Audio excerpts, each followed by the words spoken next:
Okay, I think I'm here. But hi everybody. I hope you're having a nice one. I see you, Lawrence. Welcome in. Hi everybody. Whether you're watching me morning, afternoon, or evening, whether you're lurking, because again, you don't have to say anything if you don't want to, but I appreciate it. But no worries. Or whether you're watching the VOD, I hope you're having a nice one.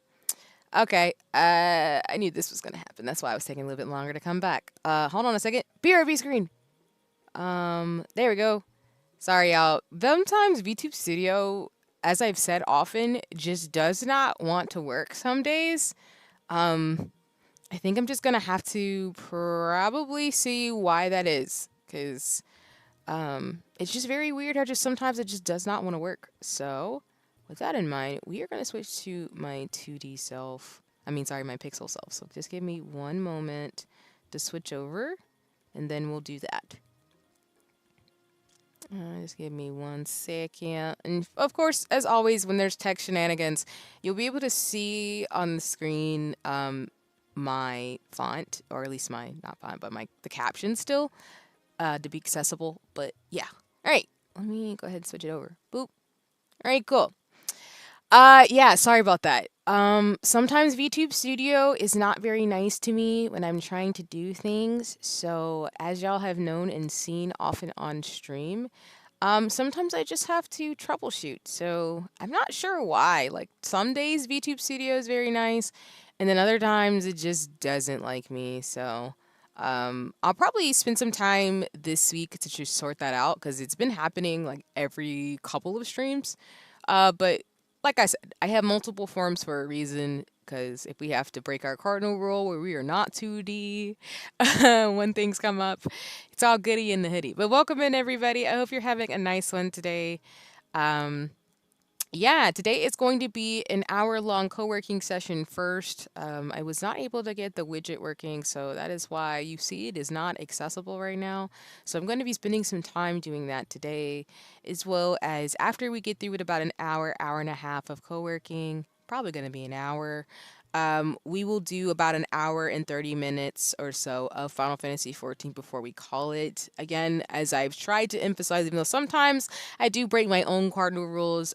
Streams are meant to be shorter on Sundays since my Saturday streams intended to be longer for a reason, versus Sundays are for like co-working, playing games, and just kind of getting ready for the week ahead. So we'll just do a few hours of gaming and an hour of co-working and go from there. So what I'm going to do is I'm going to start the timer now and then kind of lead us into announcements. And then we'll take a 5 to 10 minute break at the top of the hour with notifications between the 30-minute and 45-minute mark. So, folks, if you want to join me for co-working, you can. And then once we're getting close to the end of the hour, we'll let folks know during the break that we're transitioning to gaming and go from there. But first, let me put on my timer first, and then we'll kind of go into some announcements, and then we'll get started with co-working, which my goal today, as I've shared, is to try to get the widget to work. So that way, even though I wanted to get it done yesterday, I was not able to with the time I had.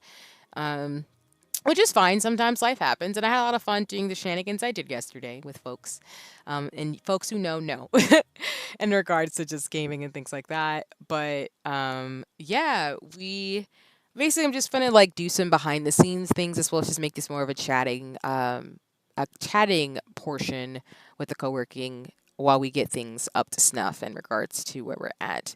Because as I've talked about primarily, the next couple, like pretty much for a while, there's going to be just some behind the scenes work I'm going to do as I prepare for the 1 year anniversary, as well as prepare for, um, what's to come. So I did say I was going to change the ambience of the music. But I think I'm just going to keep it on the track that we have actually, since, we've been having scuff and shenanigans. But yeah, um, let me see what is an announcement I can share with you all, though, first and foremost. So, yeah, I did drop my schedule. I'm going to be trying to be a bit more consistent and have my schedules more so be posted on socials by Sundays. I think it's just easier for me if I just plan out everything and post everything on Sundays. So, if I need to change and let y'all know about things, I can. I have tried to make my stream scheduled for the month, and then I'm going to go back to hopefully quarterly within the next month or two. so folks can get an idea of my general schematic. But just know I'm hoping to post on YouTube as well as when I do get on Twitch, my schedules consistently. But I think for me as a streamer, I think you can just expect me to stream on Saturdays and Sundays in the afternoons or mornings, and then expect maybe one or two other streams in the weekdays in the evenings for a couple of hours. That's pretty much what's going to be my schedule. Is probably Thursday, Saturday, Sunday, or at most Saturday, Sunday. Obviously, I learned from this week as well as what I had a feeling of after the shenanigans is that I don't mind if I have lots of other stuff going on, like collabs and things. So I don't have the bandwidth to be able to stream every day. So I really appreciate y'all kicking it with me. But for those of you looking for consistency from all the folks that you engage with or watch as streamers, just know that's probably going to be my schedule. Is that it's going to be Saturday mornings, Saturday and Sunday mornings and afternoons, and then probably Thursday evenings will be my consistent stream schedule going forward. If I do change my schedule again, like I've shared before in the past, it would just be Saturday, Sundays, or it would just be once a week, or once every other week, or worst case, like once a month. So that's pretty much what's going to work for me in regards to my schedule, in regards to this hobby of mine. But I really appreciate everybody who's been here. But yeah, I mentioned that because I did post this week's schedule. I will do a pop-up stream on Thursday with Final Fantasy 14. Saturday will be a collab. I'm actually going to kick it with Aspen, who you've seen come through very often. She's going to have her debut stream on Wednesday, so I'm going to pub her as well as other folks who are doing things this week. But I will be participating in another Goose Goose Duck collab. I might actually stream my perspective this time, but I'm not 100% sure. But that'll be happening a bit earlier on Saturday. And then after that, when the collab is done, when things wind down, I will do some Final Fantasy 14 that day, and then next Sunday will be Unicorn Overlord with co-working. So today is a little different in that I won't do the Unicorn Overlord. I do want to actually go back and learn a bit more of the strategy before I dive back into the game for y'all, so y'all don't see me get murdered by not having good units. But yeah, pretty much like I said, the schedule going forward is going to be Final Fantasy 14 Unicorn Overlord games. There will be some art stuff coming up. And then, of course, I do have on my schedule tentatively to play Palia. I do want to, like I said, have that be more of my casual, fun game, along with like Seekers of Skyvale will also be my lineup when the game officially opens in the beta next month. So I've got plenty of games for you all to enjoy and watch with me, as well as some art stuff being planned. Speaking of art stuff too, in terms of plans as we get started with co-working today, I will start to plan for my first hand cam art stream. And what I mean by art streams is that I do want to do crafts. I've always wanted to do that. I do like draw and starting to, it's not consistent yet, but developing new habits to get better at like drawing and illustration and traditional art as well as digital art, because I do want to get some more digital tools for that. But I do want to do some lace bobbin and crochet on the stream, as well as use my sewing machine, because I do want to actually get better at some of the crafts that I have. So what that basically means is that I do, which shout outs to the person who I won't name until I debut it. I will actually show y'all at the anniversary stream. But I did finally get an asset I've been waiting on for a very long time. I was very patient, but I finally got access to it. So you will see a different version of me in regards to those streams, as well as you will start to see more transition assets as well as more overlays. Because like I shared before, I am updating as well as adding to my specific stream setup to be able to bring y'all the world and the lore and the shenanigans that I want to bring as a hobbyist streamer. So with the craft streams, it'll probably be crochet and stationery, of course. So setting up my Hobonichi for 2025 and lace bobbin streams, because my classes are coming up very soon. But that will be set up, and I'll be using my new 2D self, I'll put it in quotations, anime self, and go from there. Oh yeah, thanks, Lawrence. Yeah, I'm really excited. I've always wanted to do craft streams, honestly, and stationery streams. So you can see what I'm doing. But I finally have everything I need to make it happen. So I am grateful as I get close to 1 year as a streamer, which will officially be sometime this week, which is wild actually. By the time we get to Thursday/Saturday, I will officially have been 1 year as a streamer. And I will talk more about my feelings about that on the anniversary stream, of course. But that was always my goal, and I really thought about it and tried to sketch it out and think through it in the sense of having my mind's eye. I still need to like sketch out some details of how consistent those will be. But I'm thinking those will probably be a part of the co-working slash art streams that I do once a week. They could be on a Thursday or on Sundays. I'm not 100% sure, but I just want to find some space to be able to do that along with the games. So what that basically means is that while it'll take me longer to complete games and stuff like that, it's not really that big of a deal to me because I was going to be an art, science, and gamer stream channel person. So if you're here for the good vibes as well as the, talking about social issues and what's going on in the world as well as, what I'm up to and hobbies that I'm into, I think you'll enjoy your time with the things I'm planning to do. But yeah, I have those assets coming. I've got new art. I actually have some Final Fantasy 14 related things as well that I'm excited about because I'm going to get a character sheet for that. It's for my character to start getting fan art to incorporate some of those fantasy elements into my streams, as well as I'm going to work on getting like a YouTube video, like preview for folks to kind of get a feel of some of the stuff I do. And then hopefully down the line, I'll start to think about like editing and sharing like clips from streams. I know folks have enjoyed my shenanigans, but I really want to make sure I can bring that ethos in the way that I'm doing things. And hi, Aspen, welcome in. We're just doing our co-working. I'm talking through announcements and doing some stuff. I'm going to work on the widget like I was yesterday because I didn't get to finish all the edits and changes I needed to make for it. But I hope you're having a nice one. Welcome in. I hope your Sunday is really well. And for those of you who don't know us, like I was mentioning earlier, Aspen is a really cool streamer in the space. She's going to have her debut very soon on Wednesday, as well as I'm going to be collaborating with her on Saturday with other streamers in the space. So if you're looking to follow a really creative person who talks about really cool books, games, and just has a lot of fun, is a cool person, highly encourage you to go check her out over on her page. But welcome in. What else can I share with y'all in terms of announcements?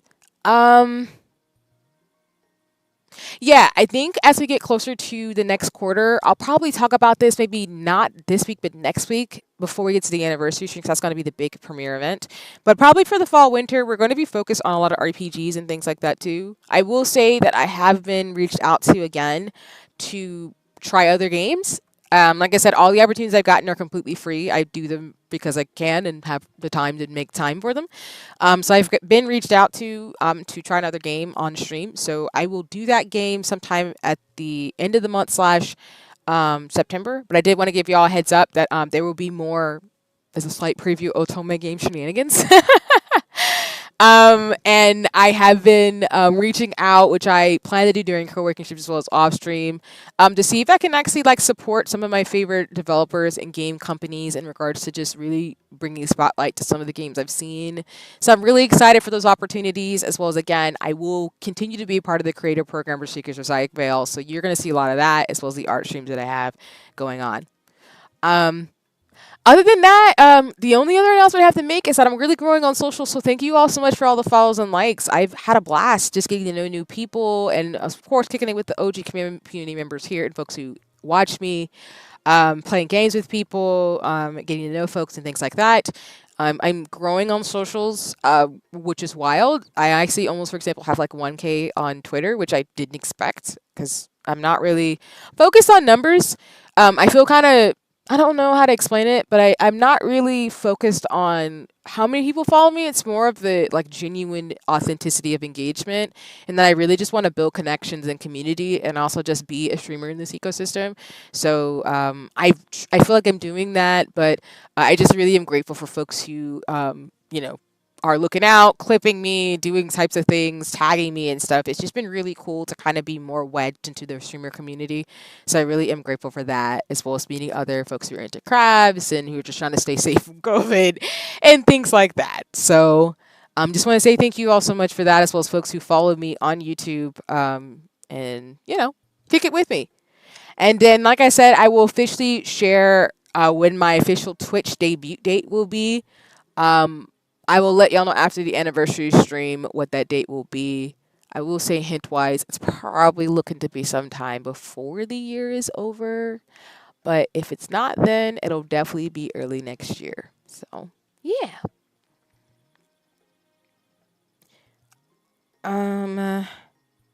Sorry, I'm trying to like follow up on things. But yeah, I'm going to use this co-working primarily to do some like, I did some Hobonichi earlier today, so because some things ended early, because I usually do some stuff with people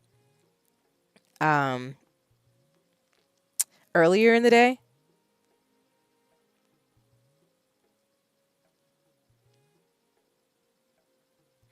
And sorry, I'm like looking through something real quick, so I got distracted. But yeah, I usually do stuff earlier in the day, but I did some Hobonichi earlier, but I think I do want to get the widget working today, as well as to try to get some to-dos that I want to get done today and reach back out to folks in regards to things, and then go from there. So yeah. But I will make sure to get this widget working, y'all, because I really do want to make sure it actually works on stream.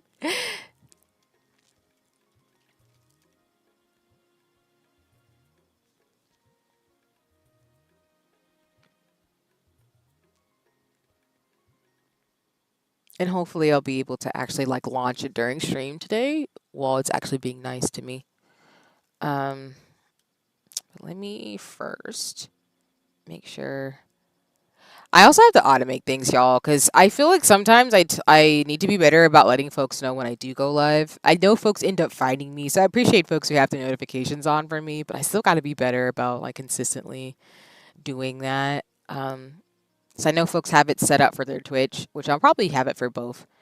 But I do want folks who are able to join in the fray to let me know, like, to not let me know, but like to know, yes, I'm here. I am around. I'm doing the thing.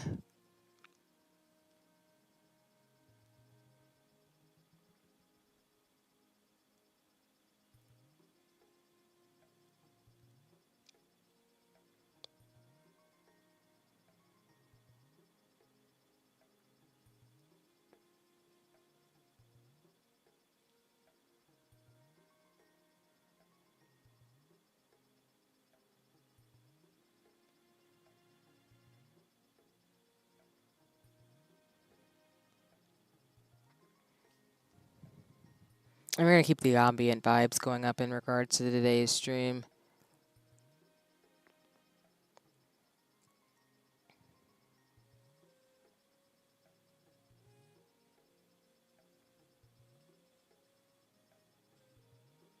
Which you should be able to hear the music, but let me know if you can't. It's the same themes that I had for yesterday, but I think I will change it up once I um, figure out what other tracks I want to have, because I do want like an ambient playlist, but I also do want more of like a like I listen to like some real chill lo-fi music, I guess, is the vibe that it gives off.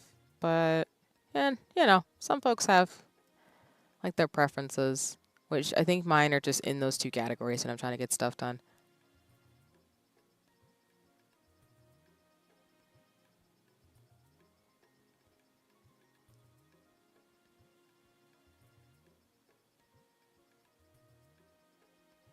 And then I will say that I will probably stream until like 6-ish.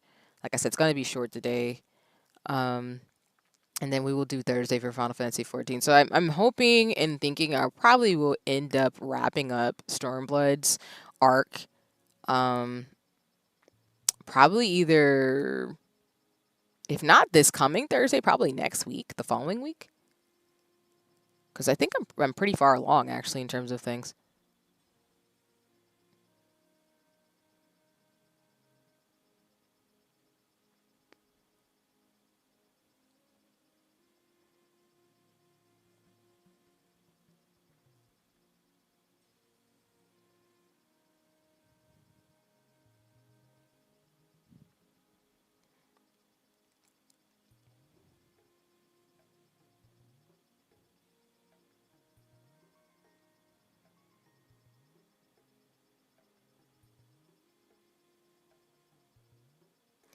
Okay.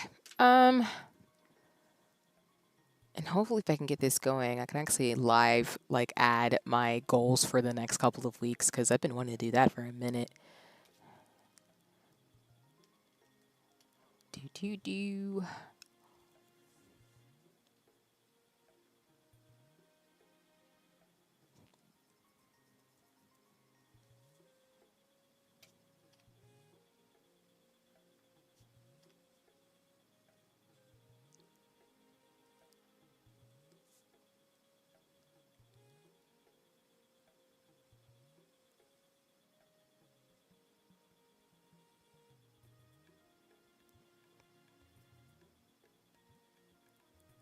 All right, I think I got one part of it working.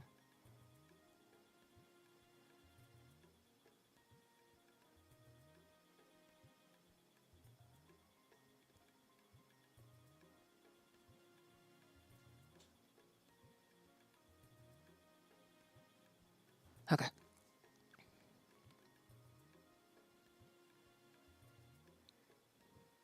Also, I think I saw that the Olympics was over today in regards to the shenanigans, and quite frankly, this one has been. Oh, I didn't mean to do that. It's been a wild ride. Let's just say that. Oh boy, I'm seeing a lot of people get freaking out. Like we were talking about yesterday about just how wild things were. So, uh, it's interesting. I think we're definitely at that part of this of what's going on in the world, where I think people are starting to realize that this isn't sustainable. And it's not to say that I'm happy about it. It's more just disappointing, I guess, and kind of sobering because it's just like, dang, we really got here in the worst possible way. Um, and it's not great, honestly.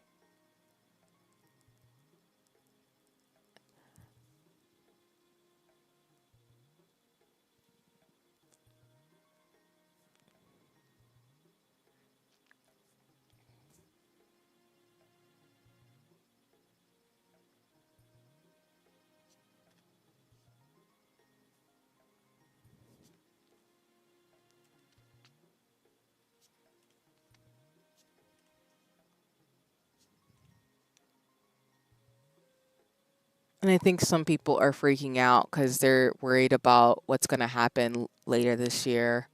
And honestly, I don't really know what to say about it. Well, it's not that I don't know what to say. It's more like I'm just thinking about like the rest of this year in terms of what's to come, and I just don't think there's. I'm the type of person where I try to plan as best I can, but you just really can't plan these things at the end of the day. So you just gotta do what you can. You know what I'm saying? So I hope folks, like I said, can just continue to stay safe because it's just a wild experience seeing. I don't know. It's just interesting to me where like I'm seeing people finally come around, but at what cost? And it's just really disappointing because it really did need to be this way. The thing that I think may be hardest is how many people I know who are immunocompromised need the mask for safety for their for I get they get ridiculed for when they need to do to live. Yeah. And I mean I think that's the unfortunate thing, which speaking for myself and nobody else goes to show that a lot of behaviors are socially like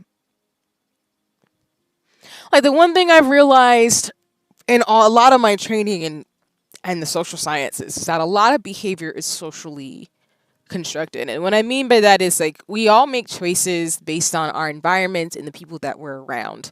And of course that means that depending on who you are and how you're seen in society, there are specific is there specific things that you have access to more or less than other people. And of course, we talk about the isms, and I've mentioned them before on the channel or at least as a streamer, but, racism, sexism, all these things exist and interact with each other to create conditions. So, specifically, Aspen, I get what you're saying in the sense of like ableism, I think, is this presumption that people have where a part of ableism is they think that because they themselves are able bodied now, that they make the assumption that they don't need to protect their health or the health of other people. But at the end of the day, the core root of public health is the public themselves caring about health. And I think we're in just in a time period where it's very easy to see that people think that we live very siloed lives, but we don't. And so I think the consequence of people who, like I've said before, have been really hell bent on trying to construct a normal that doesn't exist is that people who are trying to take care of themselves and other people who do genuinely care, because there's a lot of people who do care and who have been following and taking care of themselves and doing the right thing as much as possible. But there's a lot of people who are being mocked and treated badly for trying to do what they can. And I think that just goes to show that people really do think that they will always be able to do what they can. And I just have never operated under that assumption. If anything, I've had to check my own ignorance in regards to some of the things I used to do when I was younger, where I thought, oh, I'm young and spry and healthy and, can move in this particular way. I don't have to worry about things. But as I've gotten older and, been around family and loved ones, like, you just never know when it's gonna be you, or you just never know who's out in the world who's just trying to exist.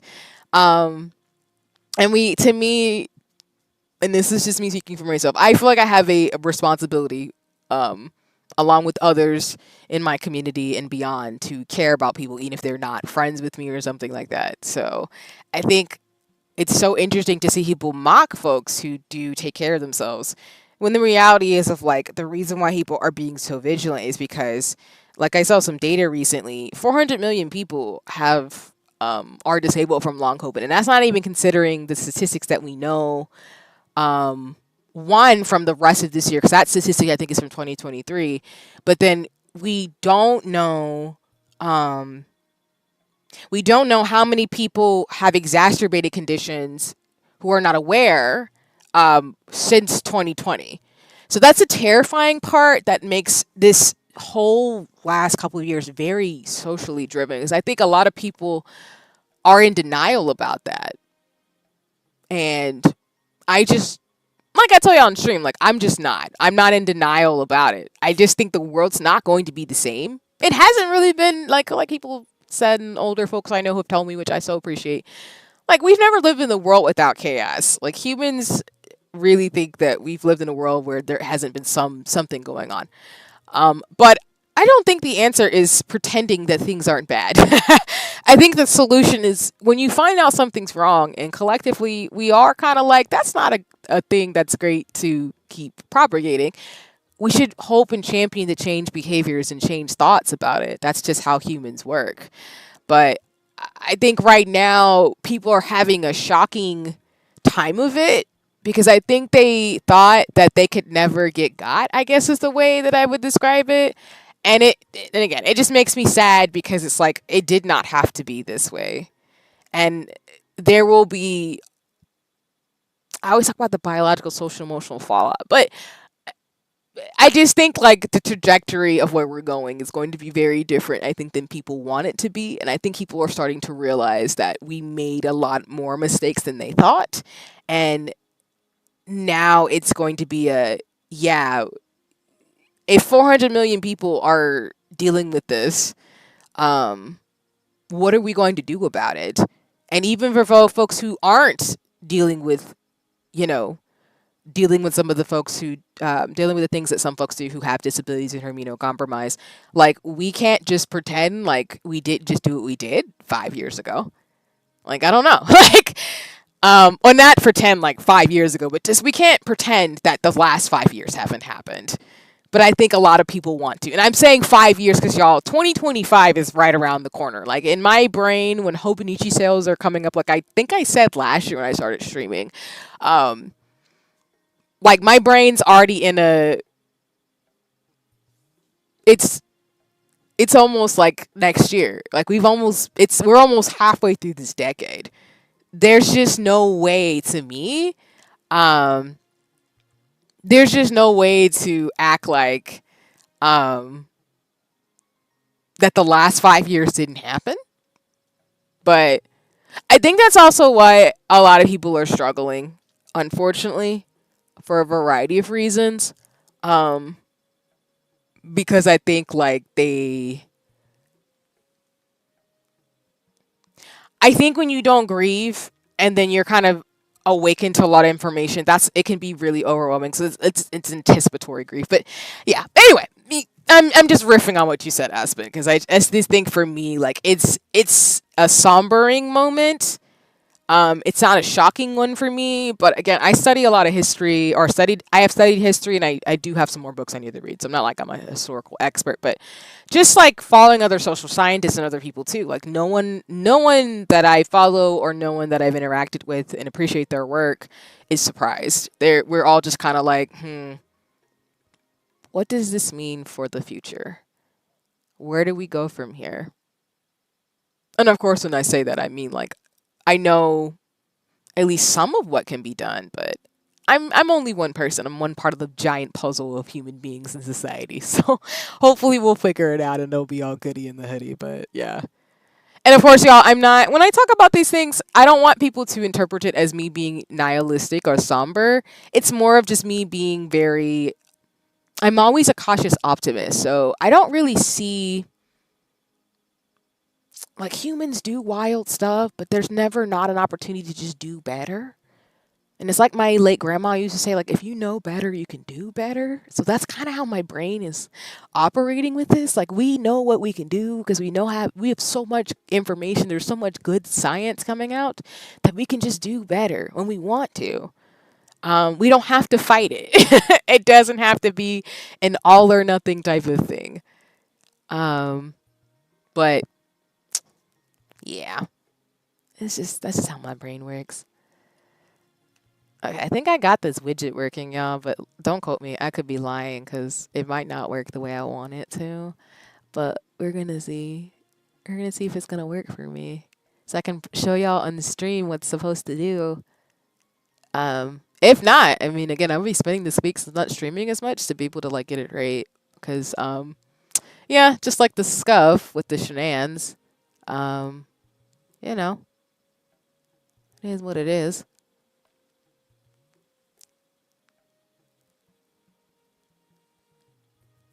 And y'all, the reason why I'm thinking about it so much is that again, I'm planning for the rest of this year, so I have to kind of keep my brain caught on some things. And like I said, I just when we're chatting, I'm just chatting about things about that's coming to my mind, and just being honest with people about like I'm just not gonna sit here and lie to people about what it is. That's the unfortunate thing when you get degrees. You just learn a little too much for your own good.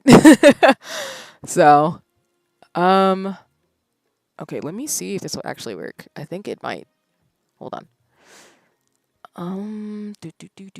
Do. I think I fixed it well enough to where I should be able to launch and execute this. And of course I don't want to be repetitive either. I know sometimes I can be, but I'm not trying to be. Let's see. I think if I do... Oh, nope. Did I get rid of it on here? Oh no, I didn't even do that. Oh, there it is. I was like, wait a minute. Oh, I had this one here. Okay, actually, I can get rid of this. This is what happens when you see people do stuff in real time. You're just like, oh, what do you mean? I'm like, yeah, I gotta get rid of some things on stream. Not C having the scuff. Hi, Zeno. I hope you're having a nice one. Welcome in the stream. Let me give you your shout out. And as always, y'all, Zeno plays Final Fantasy 14, does some really cool work with other folks in terms of creating some awesome voice acting, um, some great voice acting projects with others in the streamer and artist space, as well as just really cool and brings all the shenanigans. So if you're looking to follow somebody who streams when they won't, go ahead and hit that follow. But welcome in. I'm just talking about like I'm just talking about more like COVID infectious disease stuff while I'm trying to fix this task widget. And yes, I am my pixel self since my 2D self is having some issues. So we're going to probably look into what's going on behind the scenes to fix it. So I'm just right now trying to work. We are halfway through this co-working session. We've got up 29 minutes left for anybody's doing things while we're working together. So I'm hoping to have the task list working. If it's not working this stream, it'll be the next one for sure, because I definitely will fix it. But yeah, we're just co-working and chilling. I hope you're having a nice one. You're going to see a magic thing pop up, so apologies if that's distracting and jarring. People do test streams all the time, so I don't really mind if I do them that way. Okay. Let me see if that'll work. That's why I said, sorry, it's going to be a little jarring. Very cool. Oh, you know what I need to do? This is what I mean when you're seeing behind the scenes of my thinking and as we're chatting about stuff. Good apt plan is prepared the short jokes then. Yes, you do. You've got time. You've always got time to come up with short jokes, you know. Let me adjust the parameters on this because that's probably why it looks kind of wonky on y'all's end. I'm sorry it's coming up the chat for a second. We'll do the dimensions of that. Oh, really? I thought my dimensions would be perfect. Well, we'll do a little bit more. There we go. Alrighty. You should be able to see things, and then I'm going to make sure this is behind me, so it's not distracting. As I said during my anniversary stream, I will talk about some of my logic thinking, because I do have like a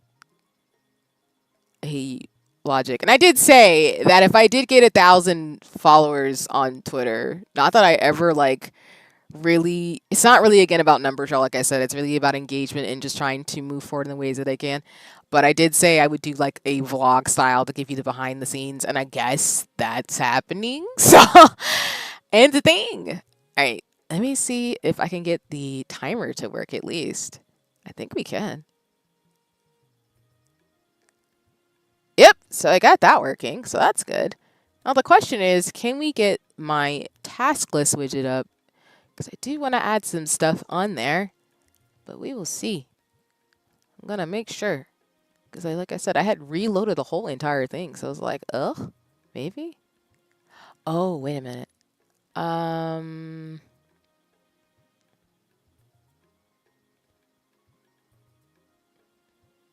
Actually, this should be yes. Okay.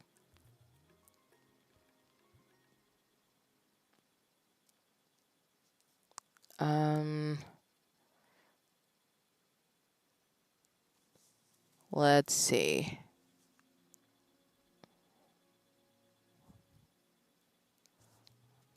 The magic test. No, it's still not doing it. The timer always works, but the task list widget never works. And that's so strange because her other widgets usually work for me, but this one just is not nice to me at all. Ugh, jeez. I'm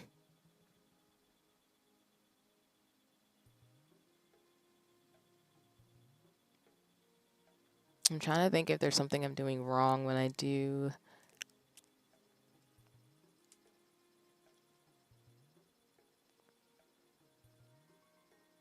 Yeah, no, it's still not working. Okay. That's so disappointing, but that's okay.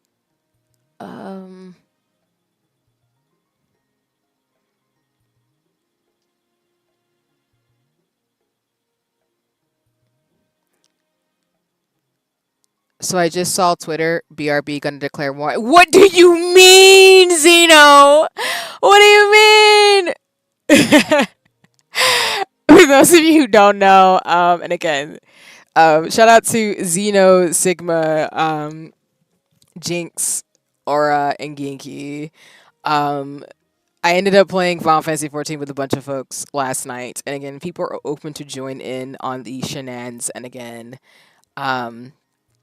but you know, like I told y'all before, I do want to have consistent like Final Fantasy XIV fun with folks. So, like I said, if you're into the games that I play, please hit me up, especially if you're a friend or mutual. But we took some photos, like people were G posing and stuff like that too, and so we took photos because I've for a lot of the Final Fantasy XIV collabs or events that I do off stream, I do like when folks want to take photos and just have fun because I cannot use G pose to like help me at all. But And welcome in, Diego. I hope you're having a nice one. Let me give you a shout out. Thanks so much for joining as always. And as always, y'all, please go check out Diego's page over on Twitter as well as socials. Really great artist, really cool person. You won't, miss it. Um, well, you'll be missing out, essentially, is what I'm trying to say. But please go check it out in the chat. But yeah, it was a lot of fun to be able to like play with other gamers and stuff like that too, as well as like I really have always wanted to have like a community that I'm a part of in terms of games, and I feel like Secret Skyveil, Final Fantasy 14, and Palia might be those games for me. I do want to play Fields of Mysteria. I still want to get on the Switch, but I really do want to actually support the game. And there's other like communities I want to be a part of, but I feel like the Final Fantasy 14 one is one I'm definitely going to consistently stay in because it's just a blast and people are really cool. Um, yeah, I don't know what to be going on with these. For not adding me or including the Power Ranger screenshot. Oh, you right. For those of you who don't know, several of us have the Power Ranger suit that we talked about, I think yesterday on stream for the Sentai suits for Final Fantasy 14. And that's true. Y'all did do like a whole photo op and things like that. So that's so funny. I wonder if he'll post it. But I mean, we have to do it anyway. If anybody has a Sentai suit in Final Fantasy 14, let me know because, of course, you have to join in the Henshin baby photos.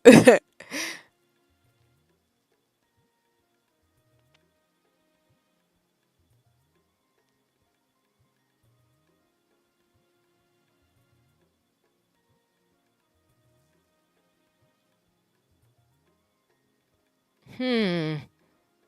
Set the revolution to 1920 over 1800? Sorry, I'm looking at the video again to try to figure out what the heck's going on wrong with this widget.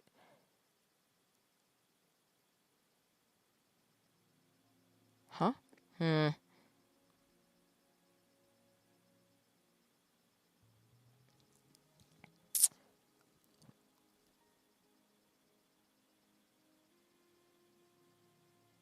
I'm so confused. Um, Let me see if others are having issues.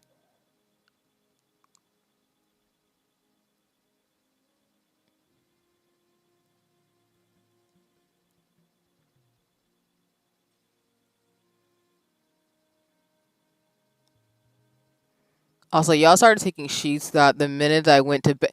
No, no. Listen, Zeno. Listen. We literally, like, what was it? I think we had proposed talking about like a photo. I think Sigma had brought it up. And then I mentioned it. And then I was like, yeah. But then I was like, where's Zeno? This old man keep up with you whippersnappers anymore. I'm screaming. If it makes you feel any better, Zeno, like I legitimately, it was so funny because when we were taking the photo, we literally had a giant spot in the back. We were like, we're missing Zeno. Like, we need Zeno in the picture. But now we were thinking about, they're like, dang, Zeno went to bed. We need him in this photo.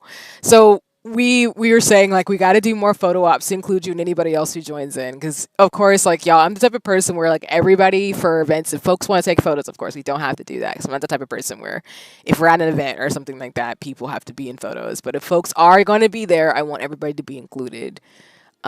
But not like literally, that's why I tagged you where I'm like, all right, Zeno missed this photo op, but now we got to do another one, and it either has to be in fits or in Henshin a Go baby fits, aka Power Ranger fits, because you will be included in these photos.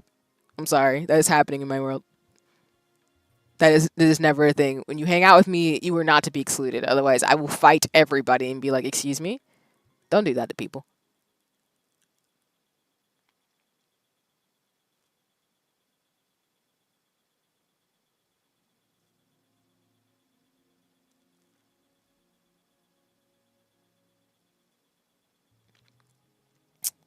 Dang, I'm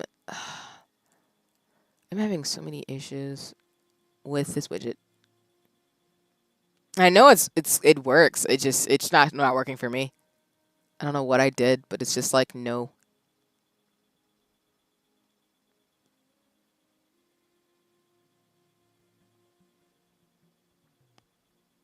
Hmm. I don't know what else to do insides of like. Jeez. Can I open this with? Yeah, let's do that.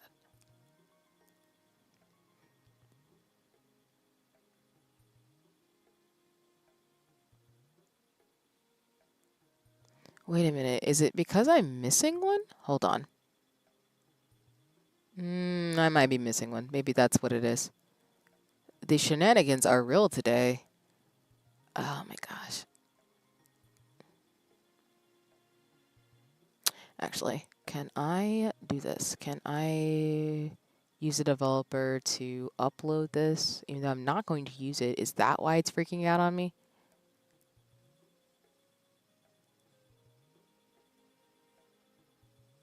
Oh, oops.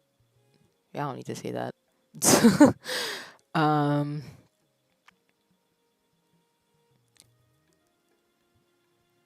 and then if I go in the task list again,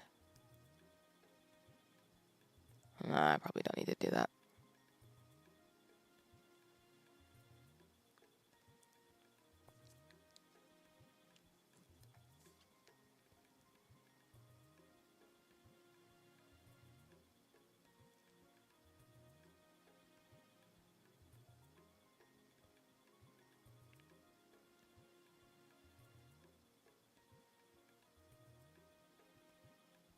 Okay.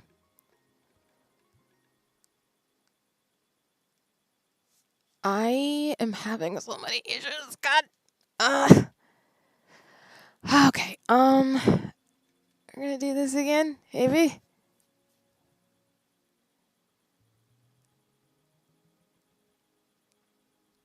Dang it. Hurts my soul. Why would you do that? And I just messed up the freaking Pro Domer timer again.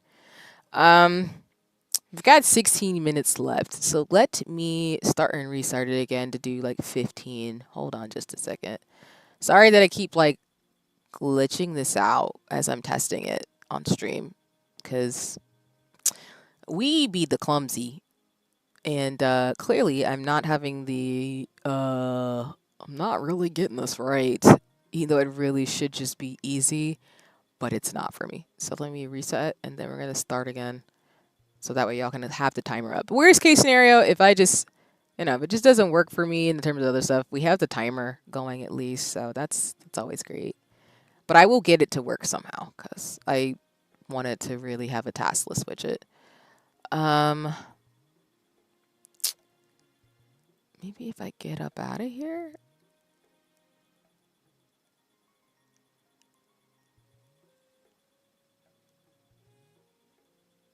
Okay. I'm just really royally confused.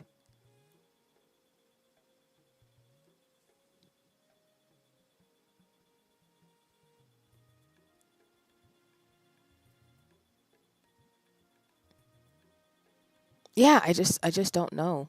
Um,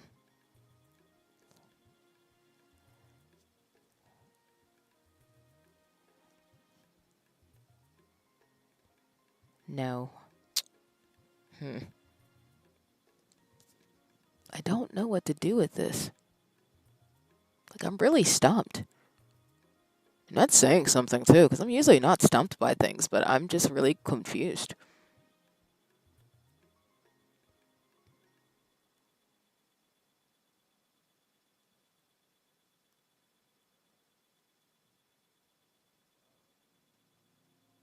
Like, what am I doing wrong that it's not letting me do what I need to do with this? It's so strange.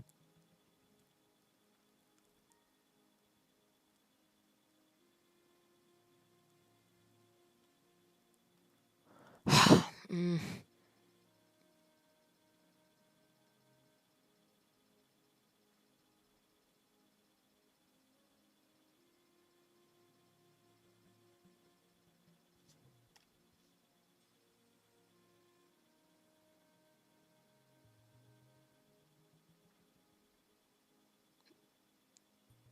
Yeah, I might just have to reach out to her and see what I can do because I'm really confused.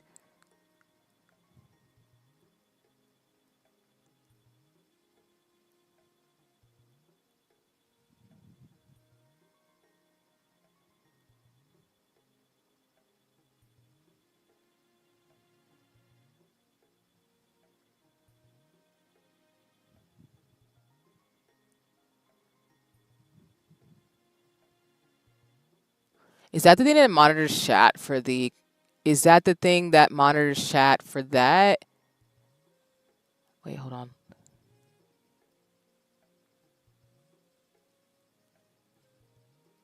Oh, is it that thing that monitors chat for that command actually in chat? I'm thinking that might be why this thing is being weird. I'm assuming my bot might not be connected to my overlay, and I think that might be the problem. Cause that's probably explaining why it's not working. Which is not fun, but that means it's gonna be an easy fix. But at the same time, I'm kind of like, but why? The strange thing is that for my book widget, it automatically sunk up with my bot to be able to edit things.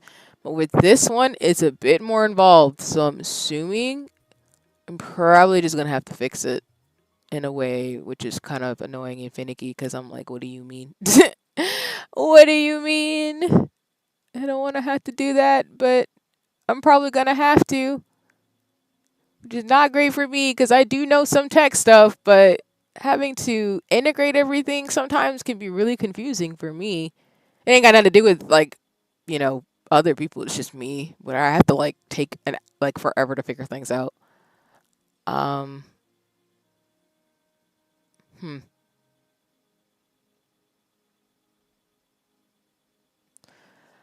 Let me see.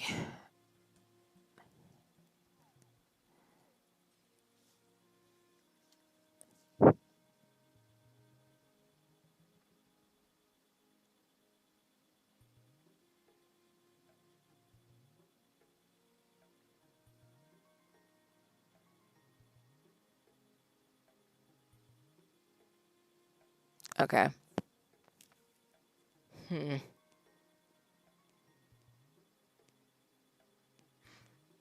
But yeah, to your point, Zeno, it might just be where it's not going to let me integrate everything, which is why I just want to move everything to one bot, which is really just streamer bot and or mix it up. I think those are the two that I want to use the most because they're not intuitive, but they're a lot easier to use versus some of the other things I've fiddled with for the last like year or some change, which I haven't been not been a fan of.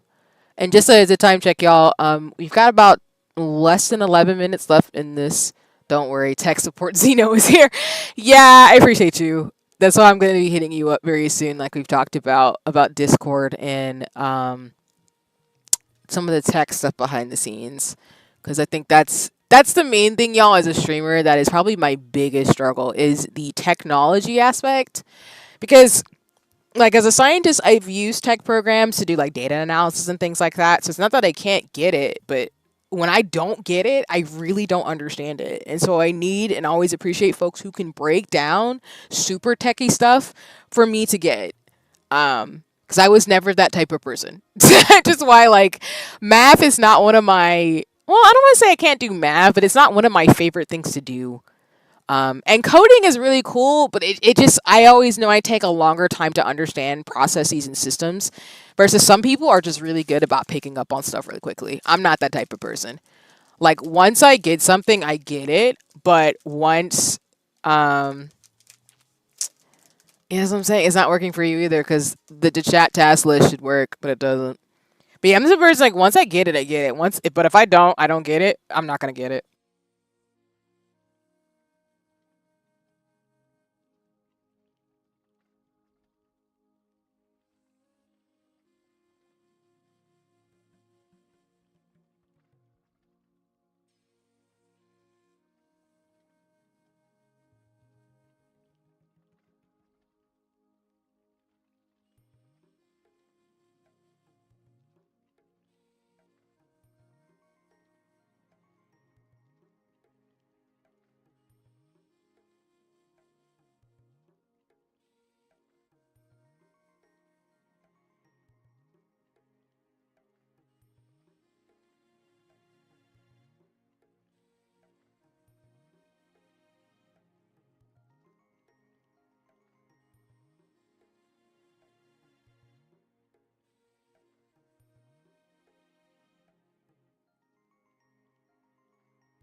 And sorry, y'all, if I'm on mute, I was crunching on things. I'm trying not to have y'all hear me munch during this co-working.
I'm at least glad I got one thing to work in terms of the timer.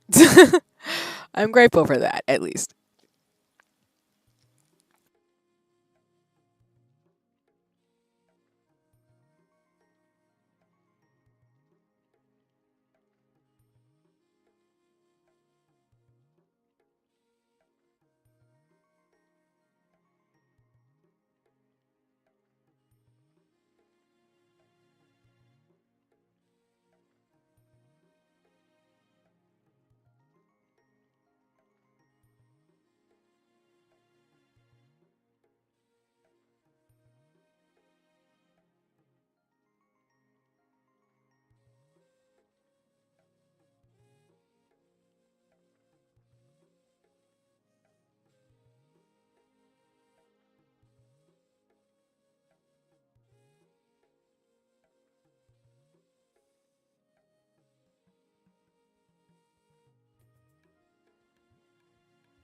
But no worries, I'll fix it. I asked in the Discord to see if I can get some support, as well as I'll hit you up in terms of shenanigans too.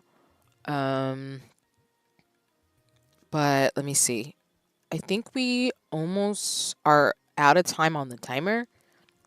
We've got about like 5 minutes and 30 seconds. So for those of you who are co-working with me, um,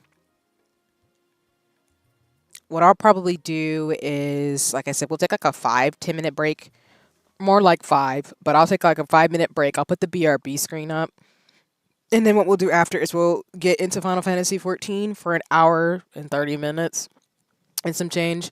Want to make a little bit more story progress, and then we'll call it at stream since, um, yeah, like I said, Sundays are meant to be a bit shorter, and I do want to make some story progress, but uh, just also be mindful of some things I gotta get through today too, as well as like plan out my week.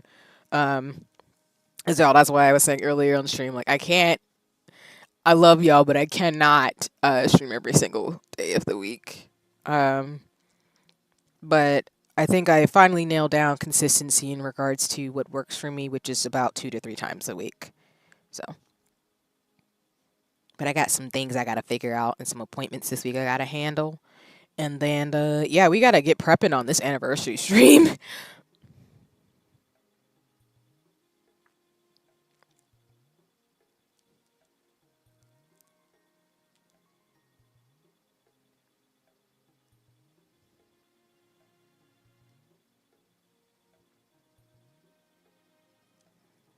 Welcome, Indy. I hope you're having a nice one. It's lovely to see you. Right now, we're doing the last 5 minutes of co-working before I start transitioning us towards a little break, and then we're gonna play Final Fantasy 14 for about an hour or so after that. I'm probably on the break going to get some food, um, and be chilling just a little bit before we get into gaming.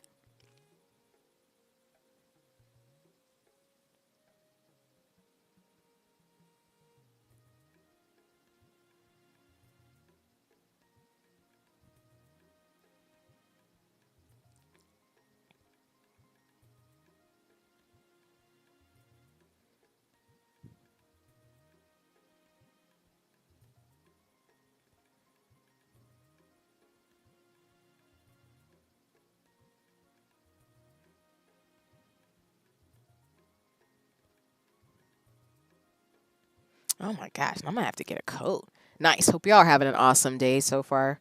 Yeah, or having an awesome day as well. Yeah. Thanks for that, D. Yeah, I'm doing pretty good actually. Like I said, this weekend's been really cool. I've been able to game and have some fun. I know I do want to play some Final Fantasy 14, and then I also want to do some Splatoon because Splatfest I think is lasting until tonight. I think so. I do want to get some rounds of Splatoon in before um, the weekend is over, and then I'm try to get my to self together between today and tomorrow. But other than that, I can't complain too much. Just moving and grooving as always, especially with the week where it is. And what I mean by the week where it is, it's just like wild. That we're getting close to the end of the year. But again, y'all, my brain works like that because it's Hobonichi season, as in, for those of you who know, and I'll talk about it once I actually do a poll. I want to do it on the internet to see what folks think. But I'm still thinking about doing a Hobonichi stream for stationery. And right now, it's the preview stadium for the Hobonichi. And for those of you who been following with me, I use a stationery system or a journal system using the Hobonichi Techo, which is a Japanese style planner system or book. And so it is a Hobonichi like preview. They have basically the Hobonichi website has a preview page. So the preview stadium starts from August 1st all the way until September 1st. And so you're able to see all of the different new like books as well as the themes and things like that for Hobonichi. So that way when sales officially start on the 1st, you can buy your Hobonichi to get it to prepare for 2025. So I have been the reason why my brain immediately switches to like, oh, it's almost 2025 is because like I have to get my Hobonichi books for next year. And again, I'll do a Hobonichi hype stream like I did, I think, last year about it. I'm still just debating, which I'm going to ask on socials too, but I'm debating whether or not I want to do a Hobonichi stream book this month or I just want to wait until after I get my books next month because they should come pretty quick. But yeah, they've had a lineup so far, for example, of all the books they have, and some of the covers. For example, they are doing like the Hobonichi Techo again will have One Piece specific like merchandise. They have like a cover, a book, and everything too, and different like accessories and stationery.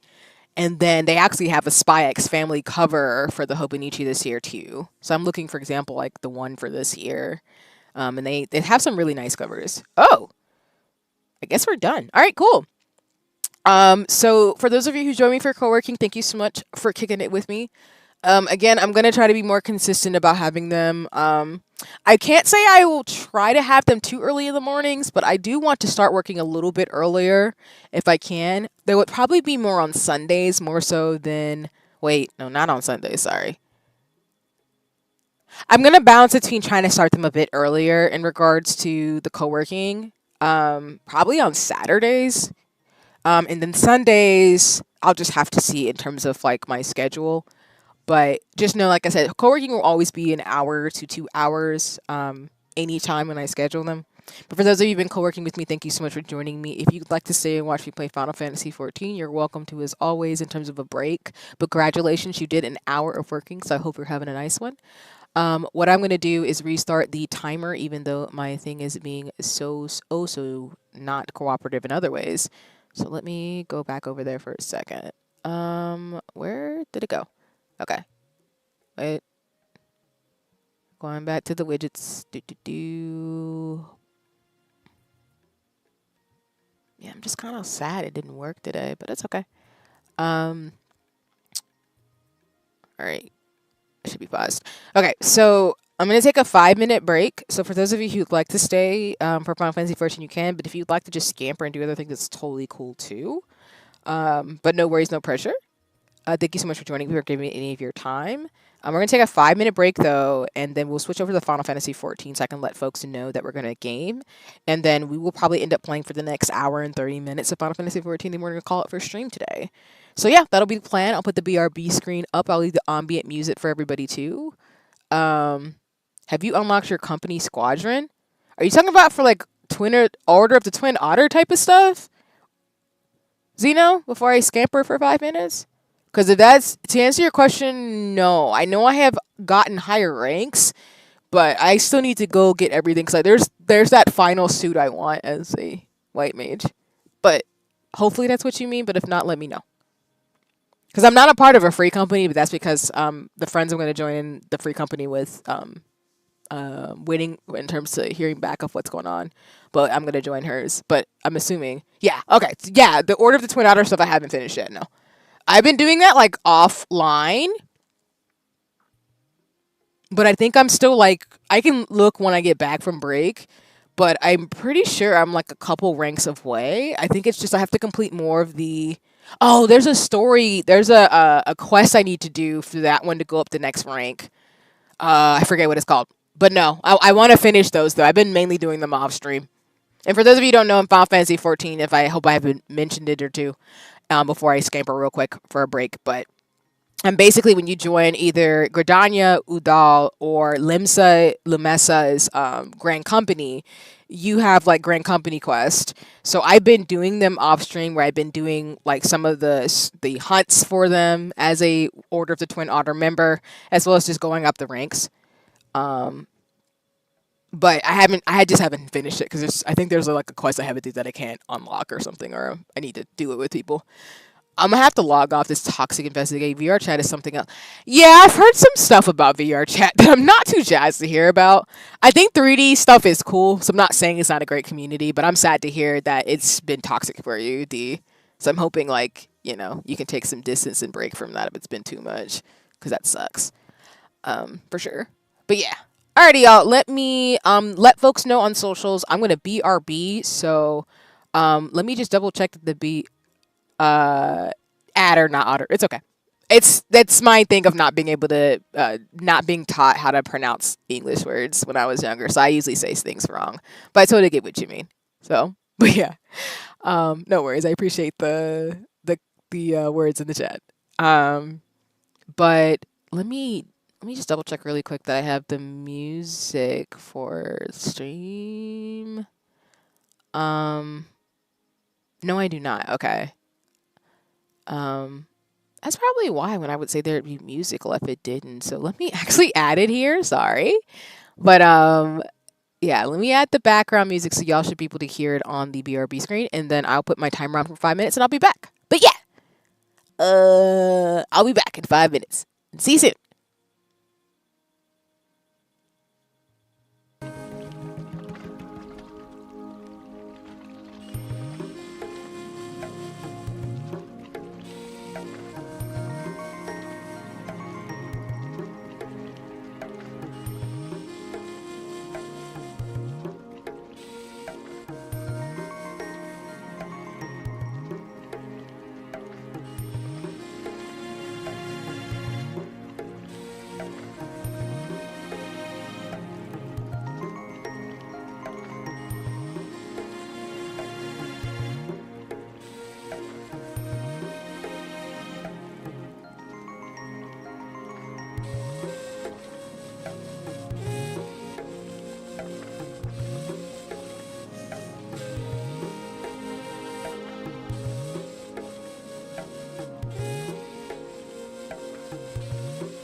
Okay, I am back. Thank you all so much for your patience.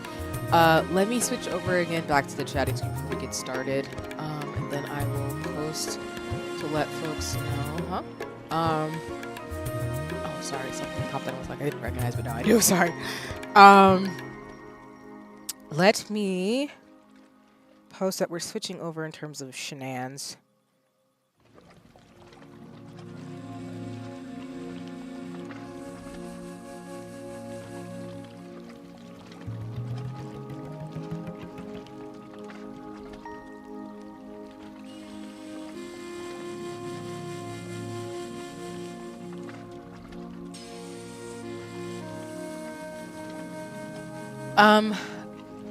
I need to get stuff going to get us to Final Fantasy XIV. Just give me 1 second, because my collab images are on the other screen. So let me just get the game going first, and then we'll move forward there.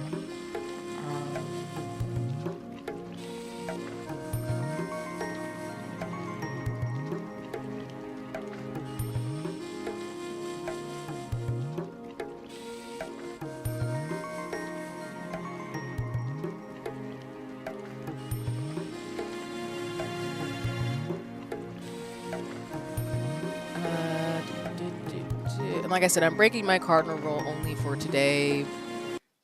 Oh, sorry, the music's probably too loud. I'm breaking my cardinal rule. Cardinal rule today because my VTube studio is not being nice to me. So we will just be our pixel self today, since we're gonna be streaming just for an hour or so anyway, and then we'll go from there. Okay, let me make sure we're all situated before I switch it over to the gaming screen.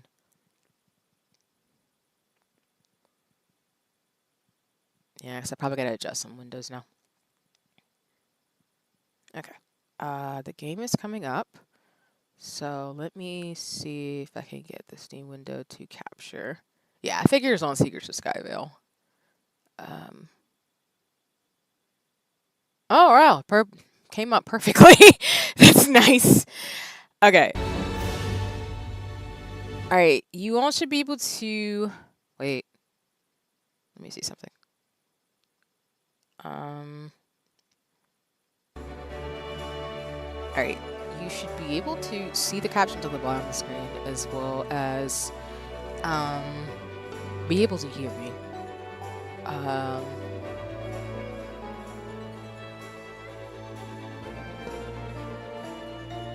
Let me actually get up in here first before it starts switching to the to the other screen.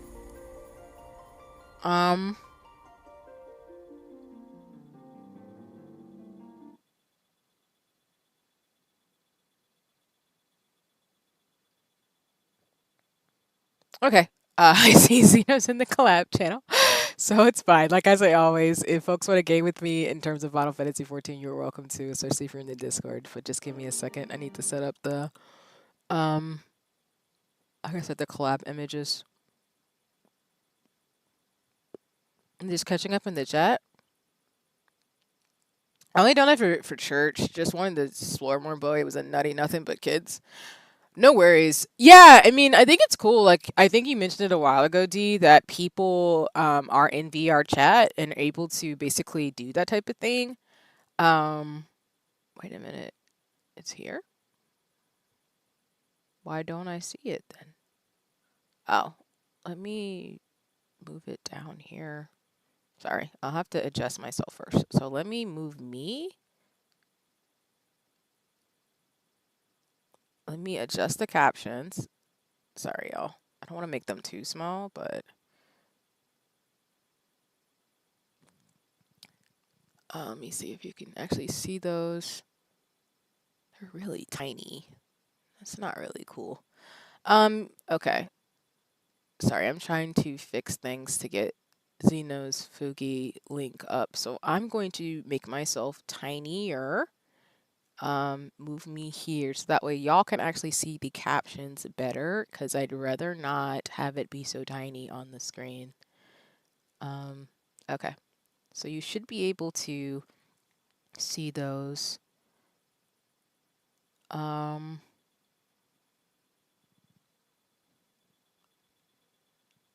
Okay. Then I can move Xeno here, and I think we should be Gucci. Okay. I think that fixed it. And then let me share my screen.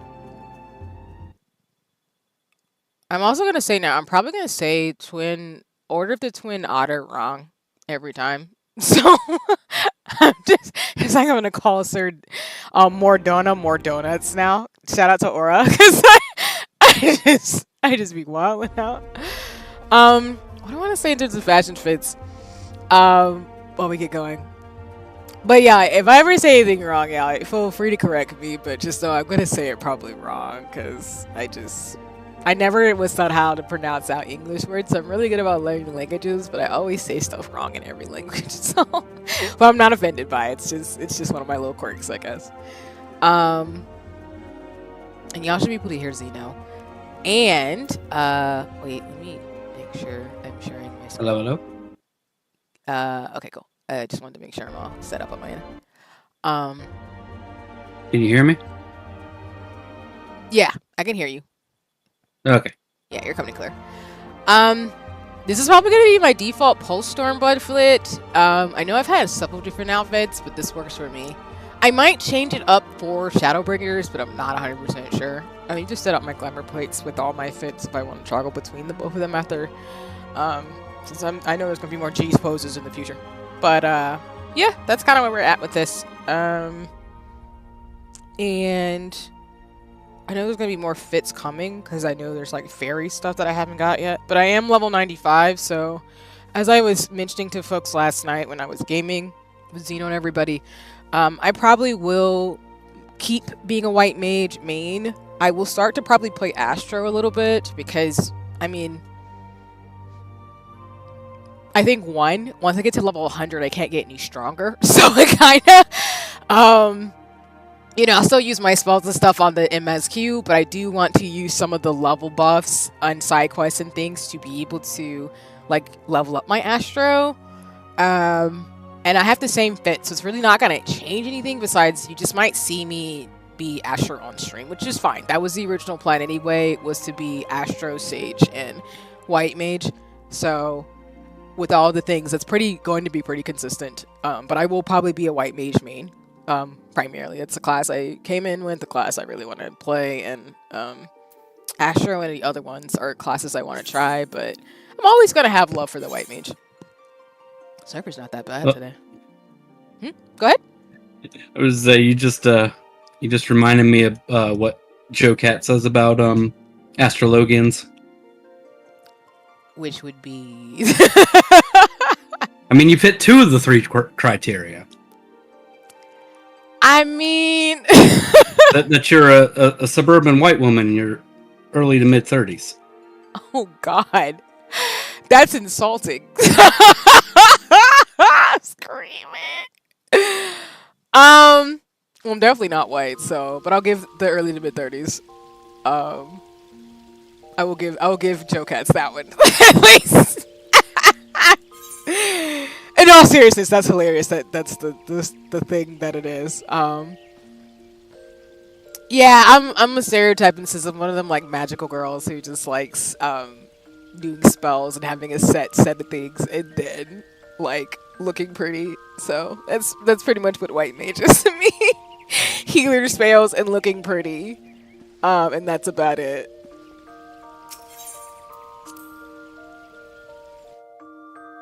I am a bit of a Miles Morales though, so I can dig it. I know, and I'm the opposite. I like, you know, summoning things to make people live through their past traumas. I mean, if that's what you want to call it, I would think it's just summoning monsters is badass as hell. It's like Beastmaster type of stuff. I know there is a class like that coming, which is always but literally summoner summons Bahamut, who made the Calamity. 3 of the primals that have like plagued Eorzea for years.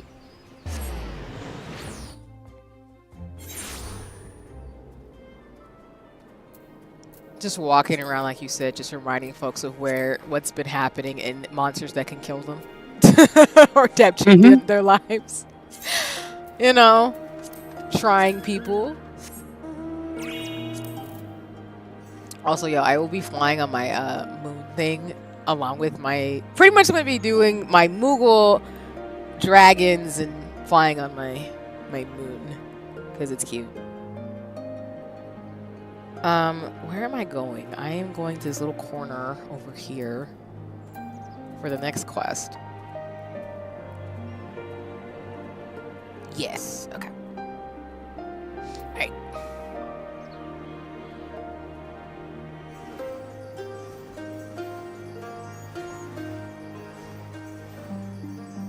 I'm probably going the wrong way, but that is fine. Wait, maybe I can go this way and not knock all my HP. There we go.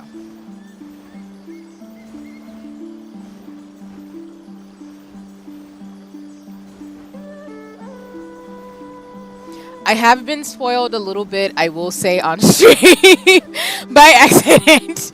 So I know some things, I just don't know how they happen, but I will not say anything on stream. So if you're watching me for the story as I have dictated as I've been playing Final Fantasy XIV, I will not talk about it. Because if I get spoiled, I'm not going to spoil other people. Sometimes it happens. But yeah, I'll try to be really good about that. I think it's because I saw some slight information about Dawn Trail, because I think folks are starting to get to that point. Oh, open your teleportation list. Oh. Scroll down. Uh-huh. Stop. Teleport to the Doman Enclave. Okay.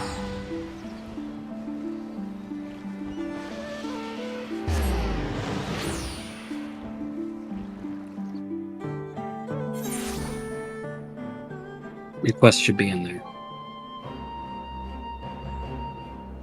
Really? Yeah, reload your map.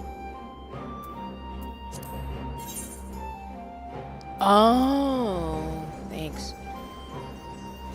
Yeah, if you ever see like your quest thing have like a little like arrow in the top right or top left corner, that means that it's telling you to go to the transporter that's going to take you to another part of the to another map. Oh, that makes sense as we're in this area too. I got you. I appreciate that. Because we have to go deal with this man that I've heard things about. Not surprised that he's the way he is. But that's fine. That's just how it goes.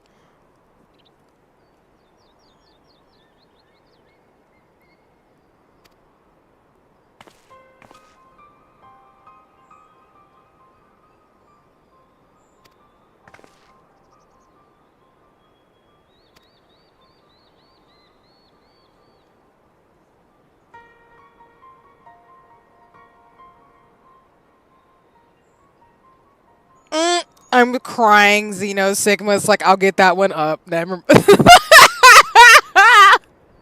In the Sentai photo, I'm yelling.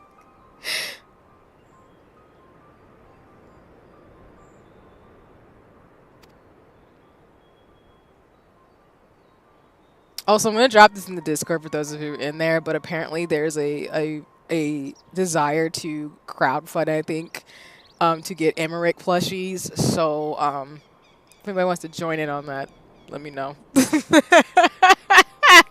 I want a tiny Emmerich in my house. I am unashamed to say that. I've got a tiny Hal plushie in my house. So it's fine. I also have Sophie too, so I had to buy Hal and Sophie. So I have Sophie and Hal plushies. But I saw Emmerich and I was like, oh! Yeah, this is happening right now.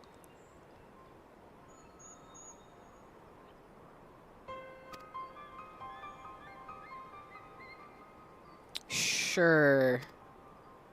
Don't trust this man.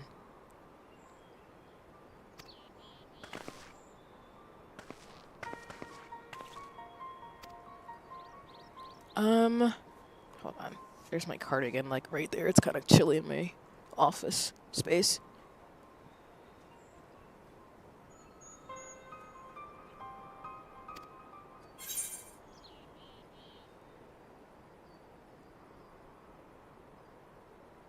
Um.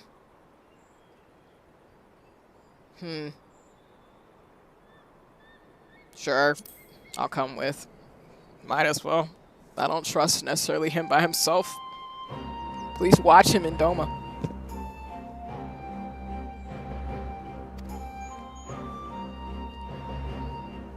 Obviously, he's giving sus Alphano vibes, like I said yesterday on stream, so I'm still going off that Alphano sus vibes. I do, again, know some slight spoilers, but again, it's not really...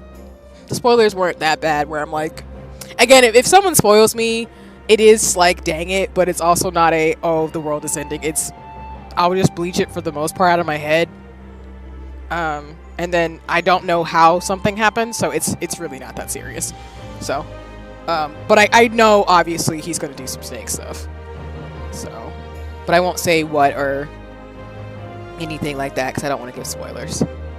I just assume that he's going to do some wild stuff because he's given, like I said, evil Alpha vibes.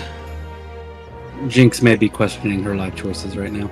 What do you mean? Look in the group chat. Oh, God. This is what happens when a bunch of people in their 20s and 30s be wilding out. This is what happens.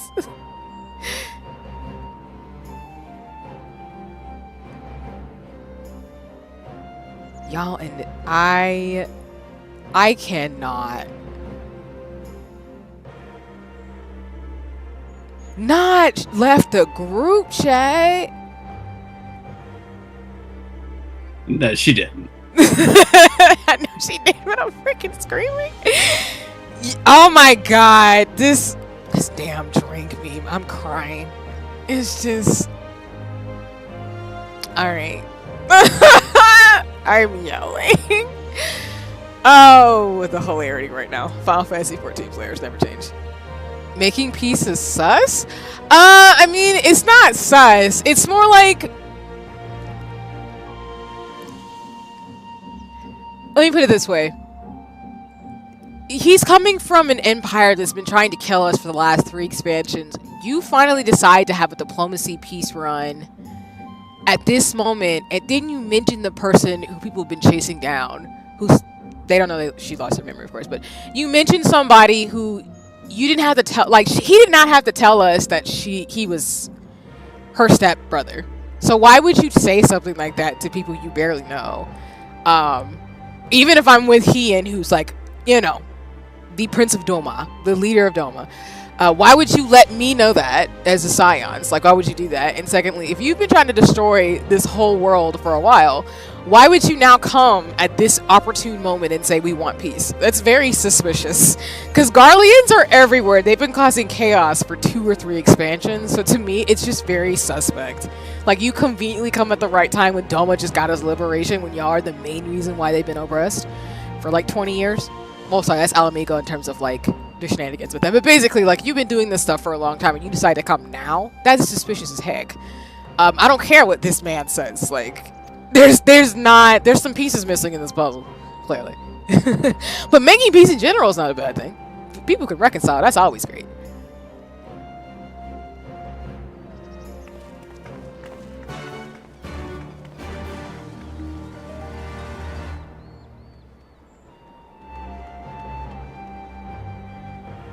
Where is this man even at? Oh, dang, really? We have to go to the House of Fierce? Okay, cool. That's fair. Oh, welcome in. Hello. I will party it up. We have to go to the House of Fierce and fly to this man? Okay, that's cool.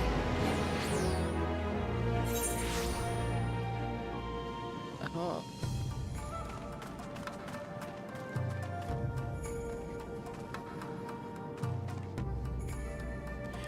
And I have thought about it, y'all, in terms of consistency. So once I do finish the MSQ for Final Fantasy 14, it's mainly going to be me unlocking other stuff, like way down the line. I'm screaming. I see what you did there in the chat. I'm probably always going to do raids and stuff with friends on stream with Final Fantasy 14. I think D, you called it. I wasn't intending to be a Final Fantasy 14 streamer, but it kind of ended up happening. Well, I mean, it technically always was, because I was going to play Final Fantasy 14 game, like Final Fantasy games. I just did not think that Final Fantasy 14 would be the MMO that I would play, but now I'm here and I'm stuck. But it'll be a rotation of like Secrets of Skyvale, Final Fantasy 14, and games. Because I'm the type of person where once I get into a game series, I'm stuck for years. I'm not casual about things. Well, I think I am. It's more like when I like something, I'm gonna like it even if people are past it or something. And I feel like Final Fantasy has always been a franchise like no matter what in life, I'm going to be just immersed. That's how Kingdom Hearts is for me though. Like you don't really ever leave the fandom. You just, as memes went for D23, you just stay in clown school because you expect some announcement from Kingdom Hearts and then it doesn't happen. You're like, all right, cool. We're just gonna wait some more, guys.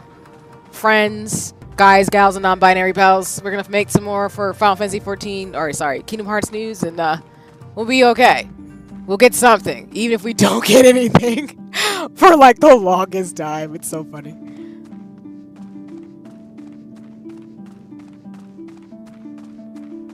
Like, it's so bad, y'all. I looked into the immersive sound thing with Final Fantasy 14. Probably not gonna get it, but it's that thing where you pretty much can take a picture of your ear and it gives you like custom surround sound for the game. And that to me is wild that you can even do that. But I thought it was kind of cool, I'm not gonna lie. But then you have to, I think it's like a subscription or something though. Yeah, something like that. Yeah. And I think that type of thing is cool to offer, though. Again, it's not something I think I'm like really looking into. I just like, oh, that's cool that they offer this where you can just get custom surround sound specifically to your ear to be able to, listen and play Final Fantasy 14. I think the most I'm going to do, like I've talked about on the stream, is get all the art books probably. And to also, what am I thinking of? The art books. Probably all the gear that I want. And then probably just get merch. That's pretty much my thing with fandoms.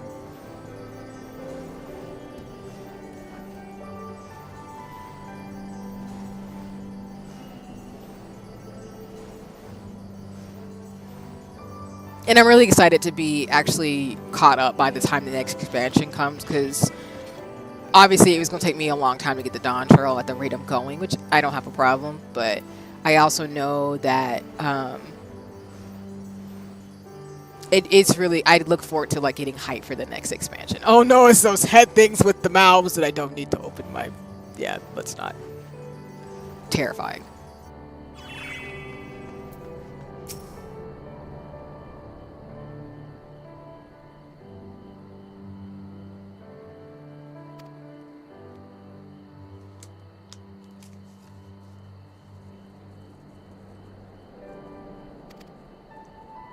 Okay, so if you knew... So again, if you knew that, then why did you do nothing to stop her?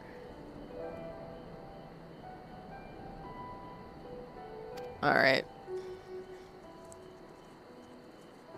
I love how you're curious. Like, sure. Not suspicious at all.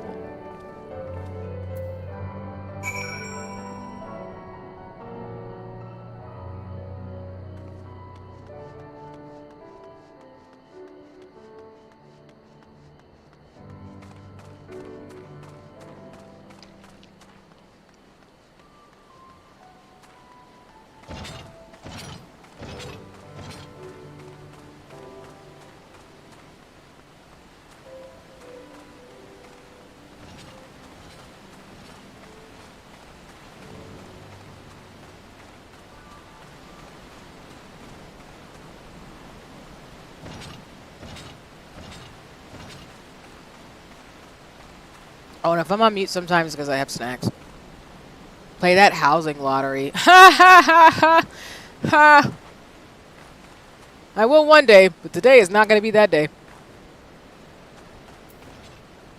Because even if I bought a house, I just, without knowing more details about where the Shenangians of the free company we're going to get up to and everything, I'm probably not going to get a house. I'd probably get more of an apartment for now. Because I Yeah, just... really, you don't need a house if you're in a free company with one. You can get a room in your free company's house. Yeah, and knowing like the lottery system is so janky in the way that it's hard to get a house, I would feel bad trying to get a house when people are like literally wanting to get one. So I'm just like, nope. Y'all get the houses y'all want. It's all good eating a hoodie.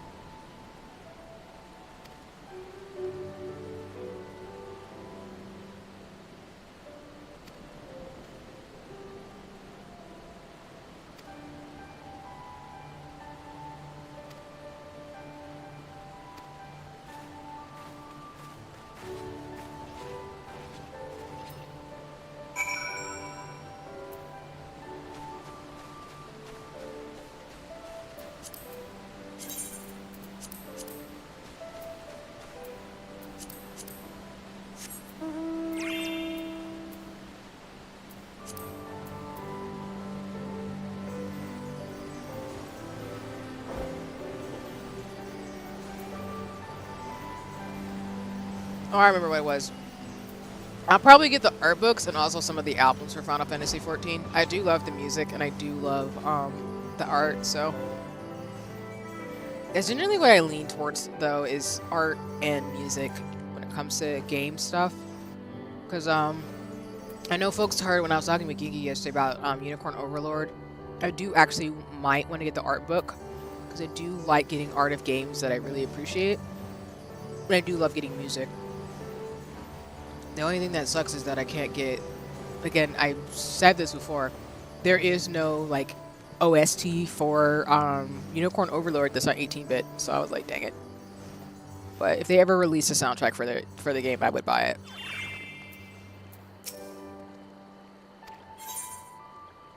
I'm leaving the party.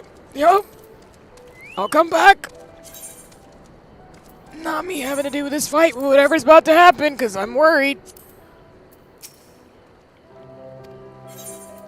I am scared.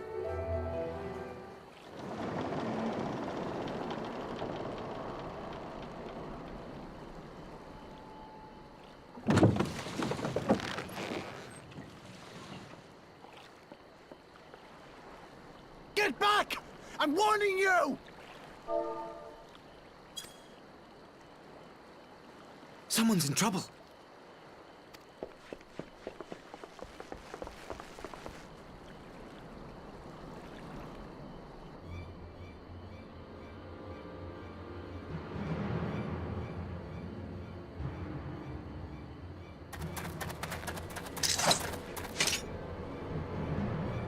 Are you all right?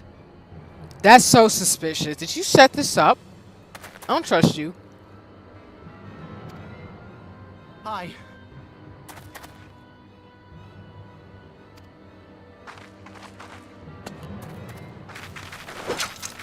What do they want with you? Yuki, and you lot too.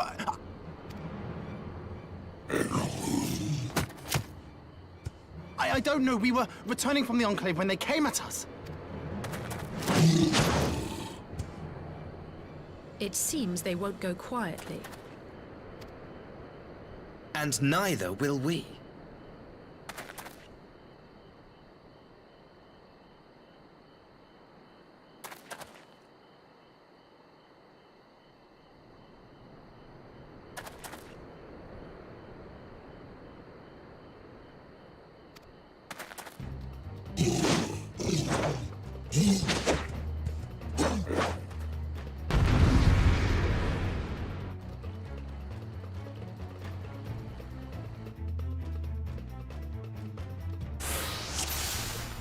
Okay. Wonder why this came about. Oh, I used Benedict by accident. My bad. Away with you! It is nothing.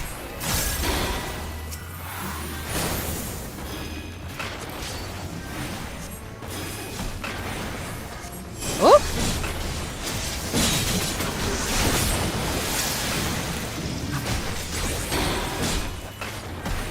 Wait. Good job.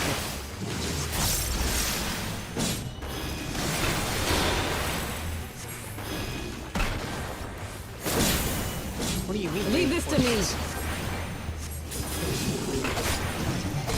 That's what I'm saying. I'm like, what?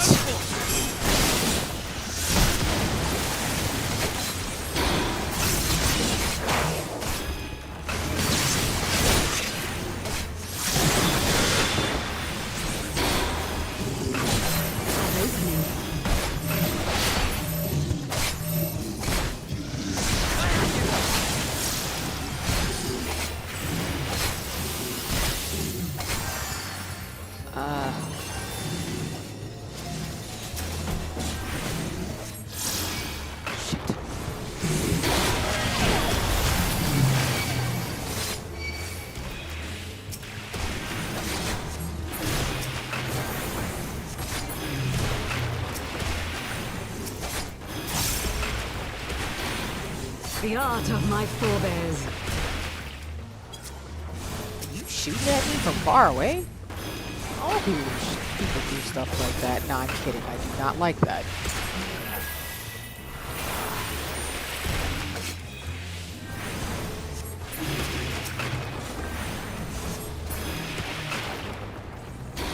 I need you to go somewhere hitting some kids. What's going on with you?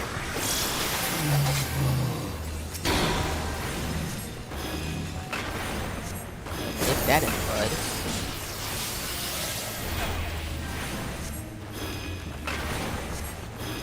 Taste my steel!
Well, that wasn't that bad.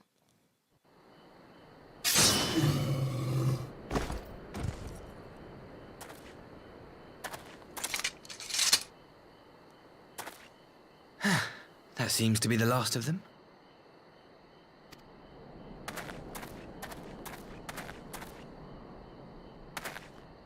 You have nothing to fear, child. You are safe now.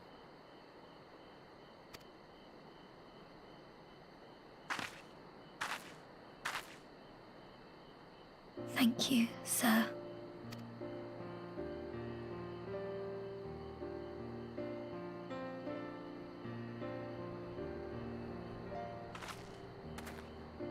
You saved us again. Thank you. If you're ever passing by our village, look us up. You'll always be welcome.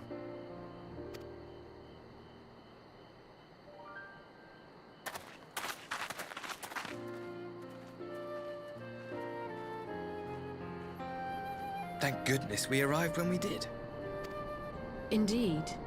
But what could have prompted the Red Kojin to stray so far from the Ruby Sea? I presume these are the sellswords hired by Yotsuyu. If so, the answer is simple. Desperation. Bereft of imperial employment, they seek other means to line their coin purses. Another sad legacy of Empire's mismanagement. The Empire to which you have sworn allegiance. Sus. That's all I'm gonna say. It sus. Must you always be so pointed? If we are to bring about lasting change, we must look beyond narrow allegiances. Did you just say that to her? Whenever people just got liberated? You better sit down somewhere. You have every right to doubt me. But in time, I hope you will come to see that we share a common goal. Sure. You and yours have fought fiercely to change the Empire from without. But if we are to end the cycle of conflict, the Empire must change from within. Am I wrong?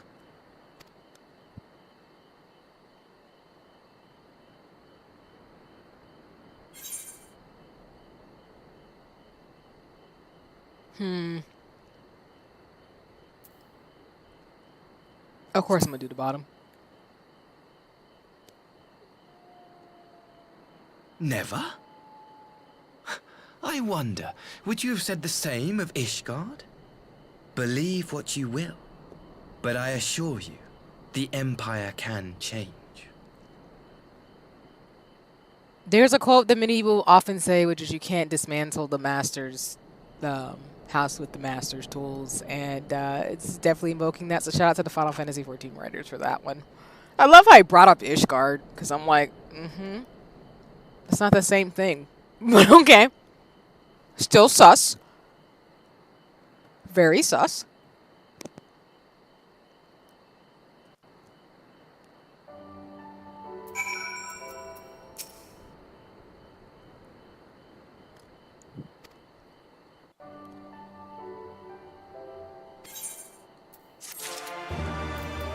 I love when people want to size me up. It's cool.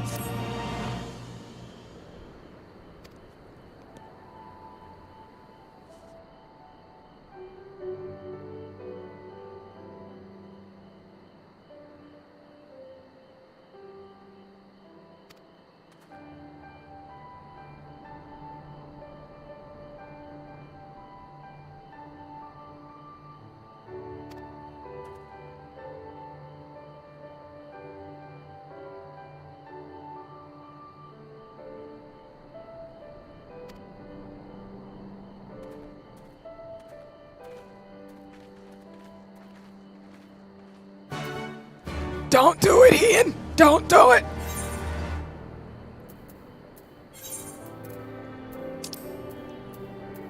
Don't do it, Ian! You've done too much at this point. Don't do it!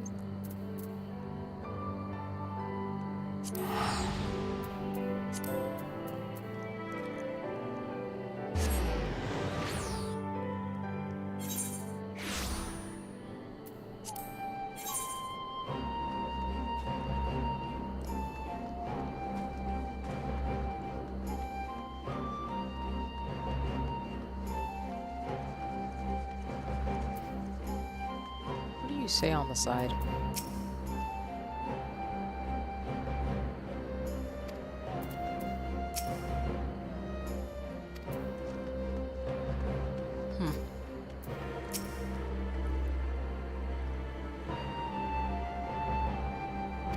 Nah, I don't. Let me put it this way. I don't think he's a completely. I don't want to say good or bad. Humans are good or bad. I don't want to say he's completely horrible, but I definitely don't think he's not here with an agenda. That's what I'm going to say. Not that I'm going to change my opinion about him being suspicious.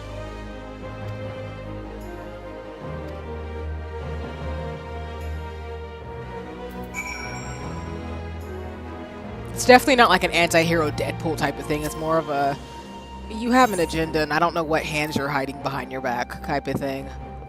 Show me 2, but you've got like 7 behind your back type of thing.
Sorry, I didn't mean to click that fast.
I had her brought here in secret while the three of you kept our guest company.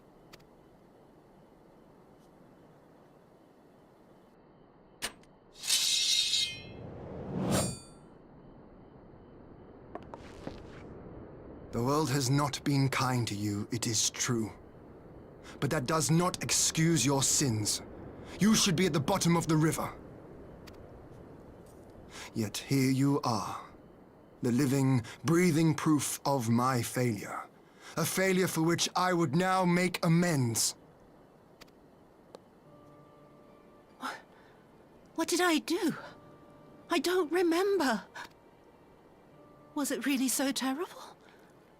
Tell me, please. What did I do? You speak of sins, my lord. But at whose feet do those sins lie? With the soldiers who committed the crimes, or those who commanded them to do so? With both, I would say. For all have a conscience, and all must choose. But with no memory of who she is, or what she has done, what sin remains to be cleansed? You ask that I show mercy. I ask why the heavens saw fit to deny me my rest. Why Yotsuyu was spared not only death, but the bitter memories of her life. You truly think it the will of the Kami?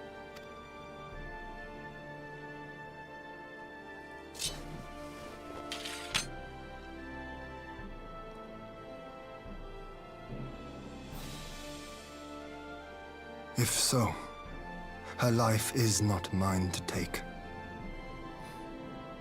It is yours to safeguard.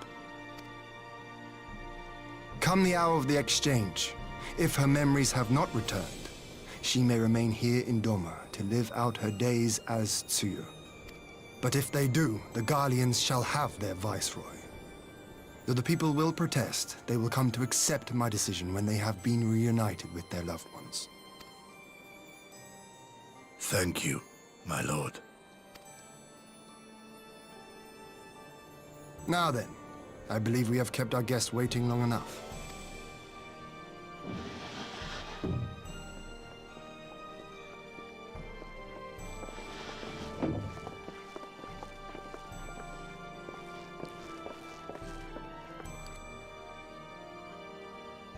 Did Gosetsu not seem strange to you?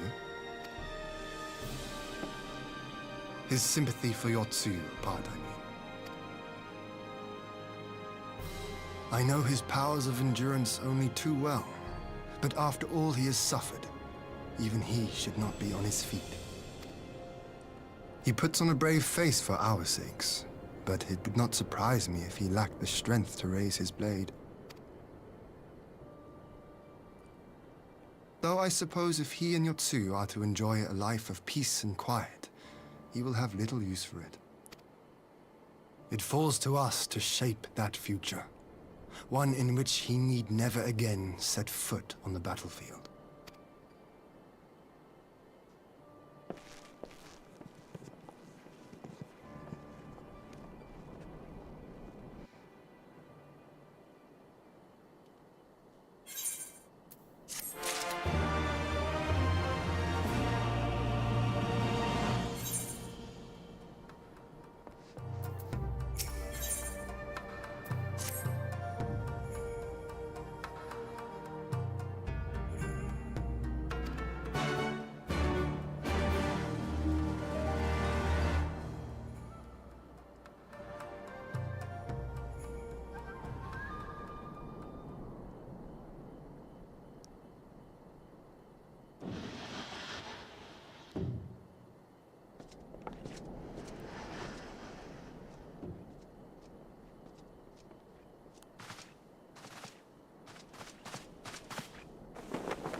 My apologies.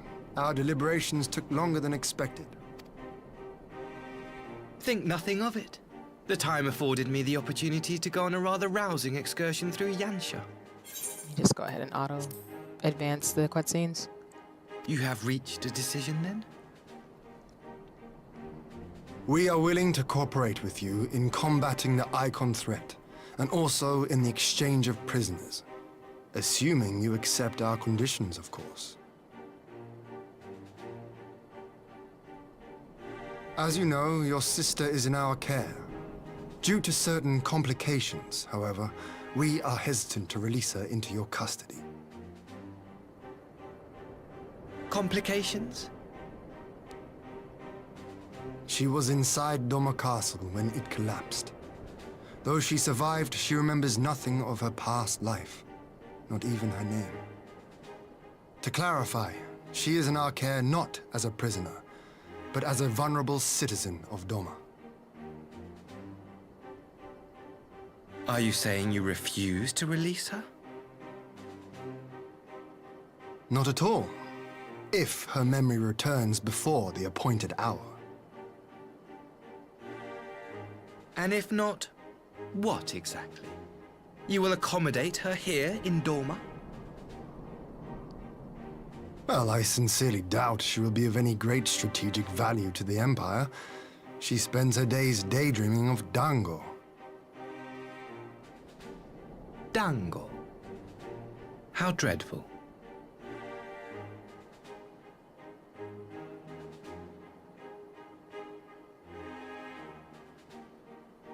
Very well. In light of our recent misstep in Sakazuki, it seems only fair that I show you the same understanding you have shown us. Though I do have one small request. Regardless of Yotsuyu's value to the Empire, she is yet my sister. Before I leave, might you permit me to speak with her in private? Of course. Perhaps you could even bring her a plate of dango. She would be most pleased. Yugiri will see you to her chambers.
Welcome in. It's lovely to see you, plush puppy. Let me give you your shout out.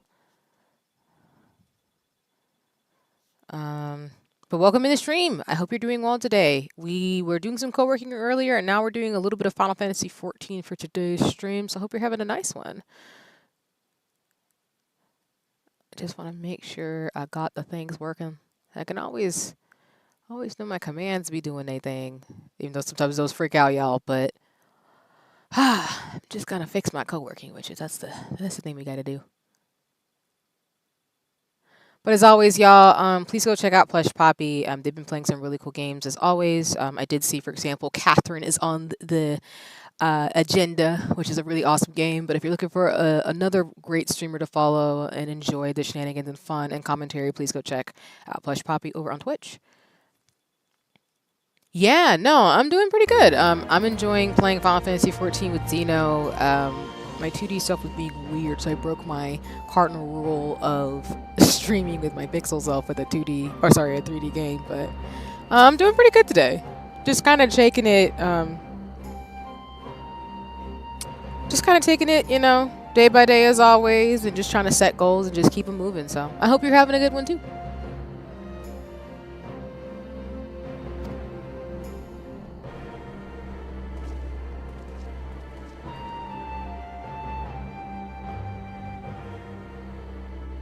But yeah, I had to put on the jacket, but I'm feeling a lot warmer now that I have like a coat on in my house.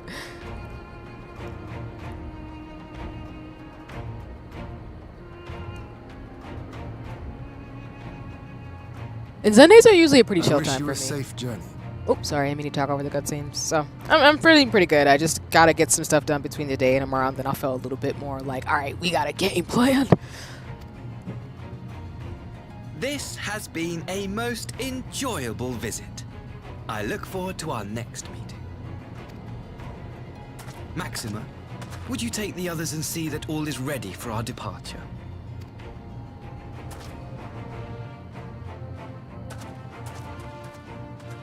He still seems very suspicious. I simply cannot leave without first giving thanks to the Warrior of Light for accompanying me through Yansha.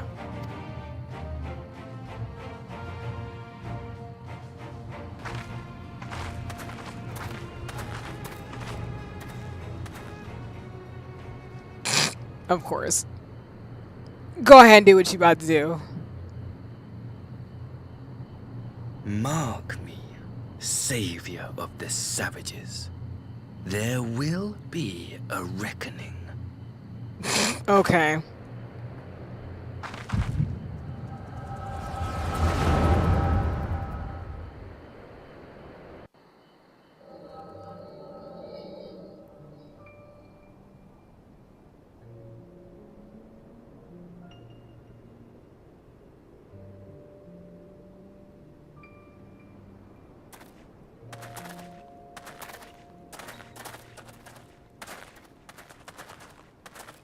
You've nowhere left to run, traitor!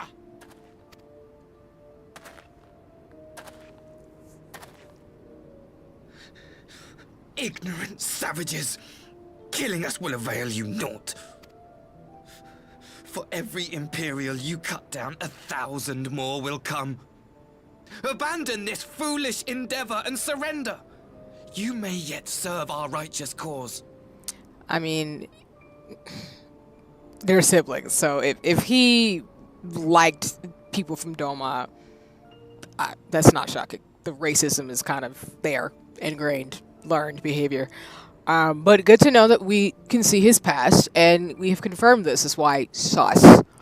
Okay, cool. How dare you speak of righteousness? You who forsook kith and kin to serve conquerors! Be glad I grant you this mercy.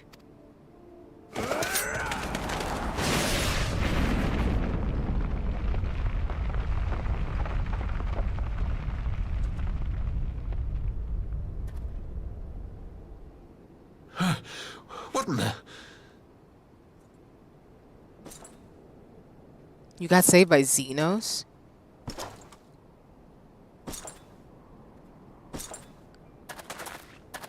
Reinforcements? No, just one. Cut him down! Oh, I know that's a bad idea.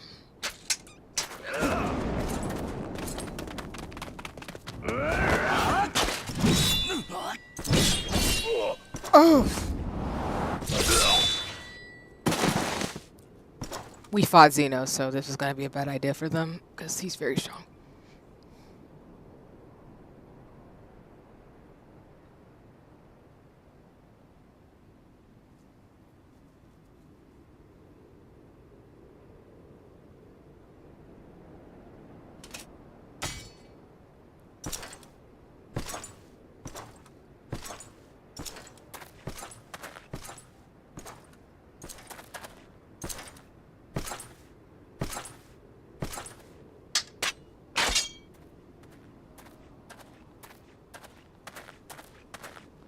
Thank you. Thank you, sir.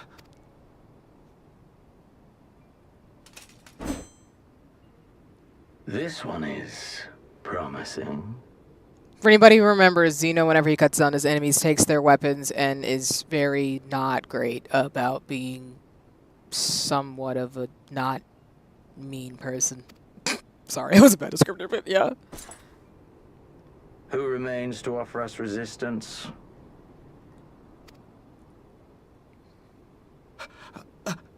A host of rebels led by Lord Cayenne hold the Enclave across the river.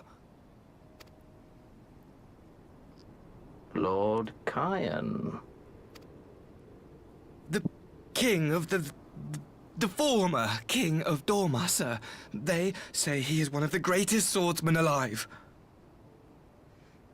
Question, why don't you put your model in your thumbnails?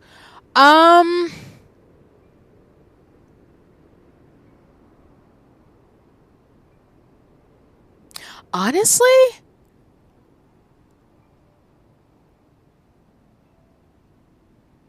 Let me put it this way. It might be because I've been like, and this is a little behind the scenes thing too, in terms of this question. This is a good question. It's kind of a style choice, to be honest with you. Not to say that I haven't done it before, but it's more like when I thought about my thumbnails for YouTube, I didn't really conceptualize them having my model in them. But that's kind of the answer to that question. But I do know on YouTube and what I've seen from the algorithm, most streamers have their face and the title and captions and then like a witty title. But yeah. Would make it a lot easier to know it's your stream at a glance. Lol. That's fair. I get that. Yeah. I think also too, how do I put this? I feel like because I have multiple models, I would have to think about it too. Because I think my big fear with some of the things I'm planning, but it's not actually a fear. It's more of,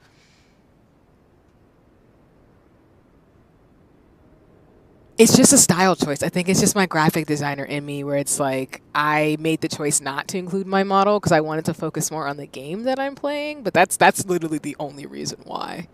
Because I used to before, for those of you who've been here for a minute, I used to include the game and my model of what form was going to be either my pixel self or my 2D self. But yeah, I just made the style choice to, when I make my thumbnails, to focus on the game I'm playing and like my handle. But yeah, that's literally the answer. It's not, it, to your point, it probably would make it easier for people to find me. It's just more of like the YouTube thumbnails that I make. I could just make a separate version where it has my mono, but it was just a style choice. I hope that makes sense. But I appreciate the question because I am like, I have been testing out different like graphics and stuff that I make versus when I post on social media to YouTube to different platforms. And it's not really based on the algorithm of what people do. It's more of my own stylistic choice. So, but yeah, but I understand the question because I know that people like, y'all, I might be a hobbyist, but I do research on analytics and stuff too. And I will say, pro tip, when you're on YouTube, if your thumbnail has your picture, whether you're a flesh tuber or a VTuber, and something to grab the audience's attention, to be able to want them to want to see your stream, and then also like some description, the details, do that. Because the algorithm will pick you up, because like to Plush Poppy's point, you will let people know it's you. You'll also make them curious to want to click the stream, and they're going to want to see what's going on. But that's a psychology trick. Because it's kind of like, what does it remind me of? The reason why in grocery stores, which people might already know this one, but the reason why grocery stores put like fruity cereals and cereal boxes with cartoon characters on the bottom shelves is because kids are more likely to pick up a cereal box that has a cool looking cartoon character on it and incentivize their parents by running over to their parents and giving them the cereal box to buy that product. So you'll see a lot of toys on the bottom shelves of grocery stores because psychology wise, if a parent sees their kid pick up something, they're more likely to buy it. Versus if you keep more colorful stuff at top shelves, kids and teenagers don't see them, so they more likely not grab them. So I understand what you mean. I think it's a valid question. So, but yeah, it was literally a style choice. That's literally the answer to that question. It was a style choice. And I'm not offended, of course. It's just, I'm trying to figure out a way to explain this without spoiling the stuff I'm going to do soon. I have like multiple models, so I think it's also going to require me to have to like update my thumbnails in a way where I would have to do some stuff with my style guides that I'm trying to develop, and I know it's going to irritate the hell out of me if I include myself in it, but it's not to say I won't ever do it. Let me put it that way. So, but yeah. Is that what they say?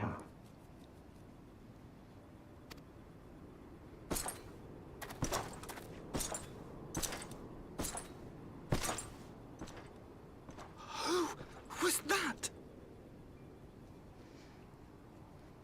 That's why you'll never see me on stream, y'all, for example, to psychoanalyze anybody. But y'all, I studied enough neuroscience psychology to know some of the marketing tricks that people do use on streams and stuff like that.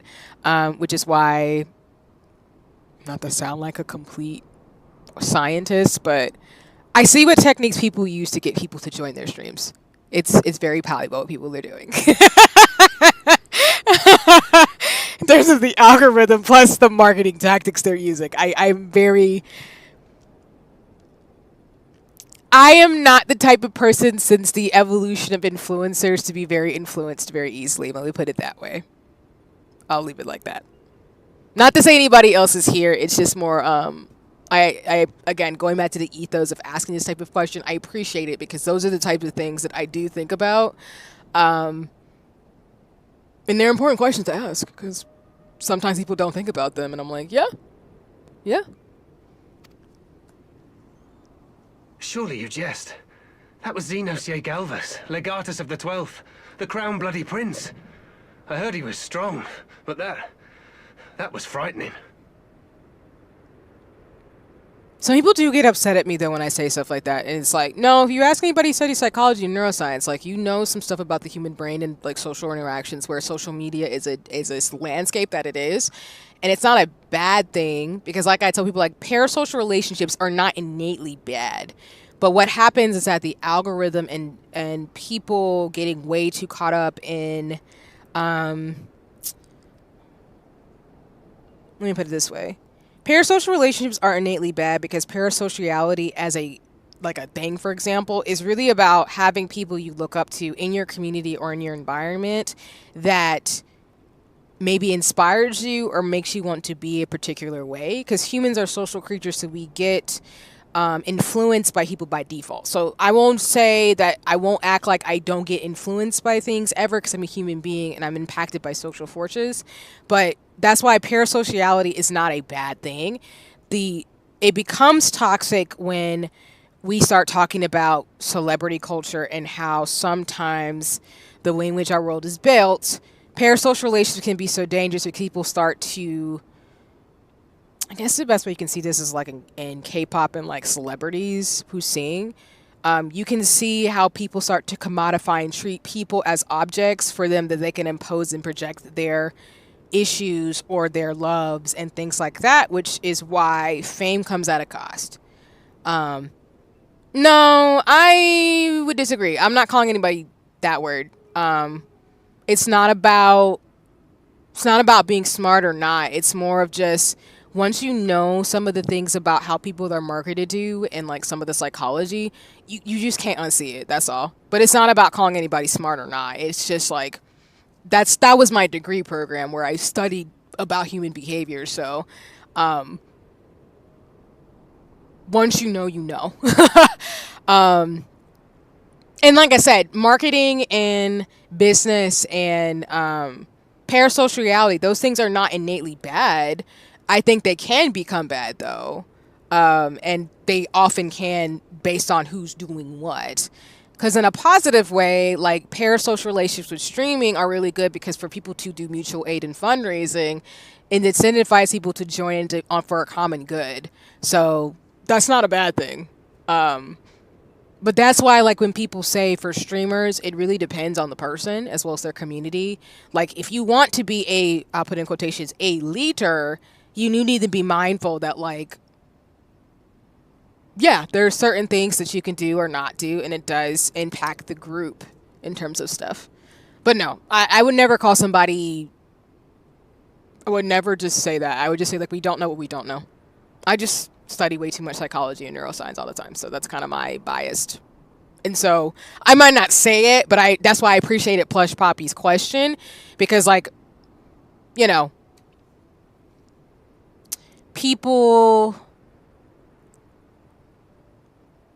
like, I'm very thoughtful about certain things, but I also know that the decisions I make too, even if I don't, again, I don't know everything. I'm not saying I do, and I don't think I will ever know everything. That's why I'm a nerd, because I like studying too much and learning from other people, because I don't want to act like I know, like, everything that there is to know. But it's more of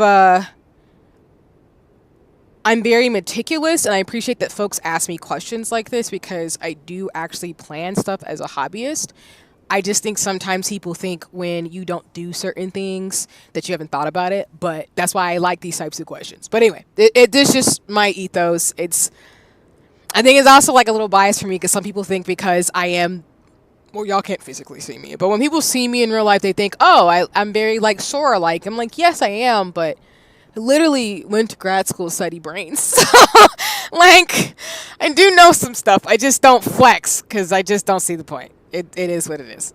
I have my niche little areas and stuff that I know, and I'll share it when I feel like it. And if someone doesn't ask me, I don't share it, because it's not because I try to hide anything. It's just nobody asked. So, but that might be my introvert coming out too. That's all. That was, yeah, and to lighten the mood a little bit, you know. Xenos. Go ahead. Sorry. I don't look up to see. I look down.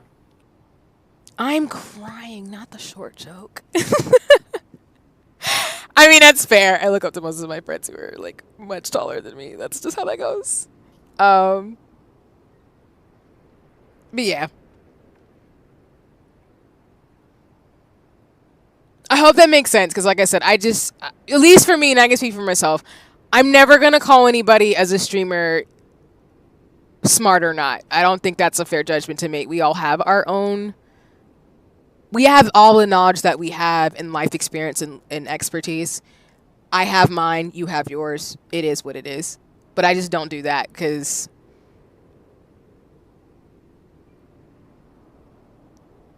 for a lot of rings, let's just put it that way. Hope that makes sense. Yeah.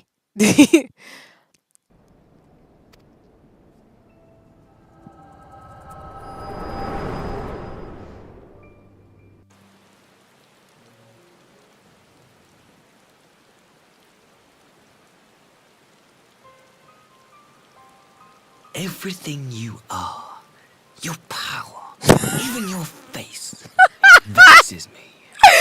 I knew it! I knew he didn't like us! No shit. Listen. How do I put this?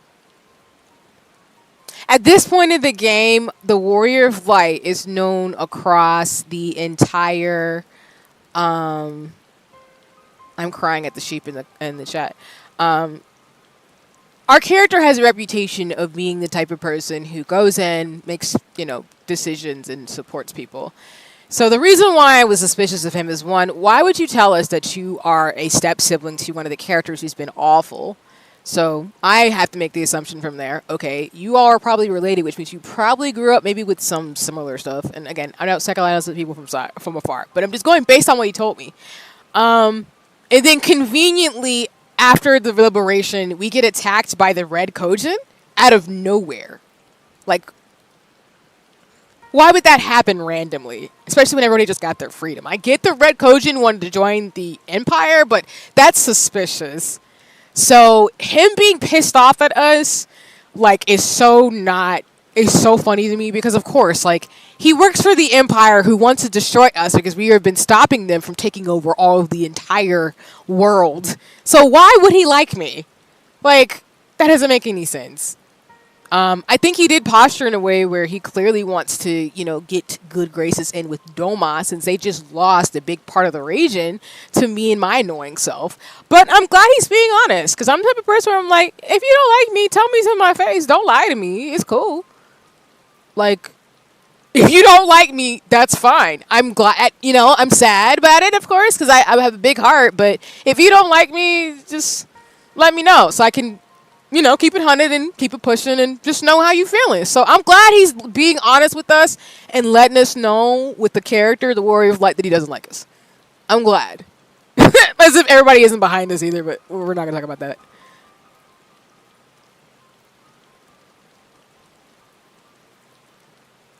Go on. Lash out like the beast you are at an emissary and jeopardize the newfound peace between Dorma and the Empire. Why would I do that? What?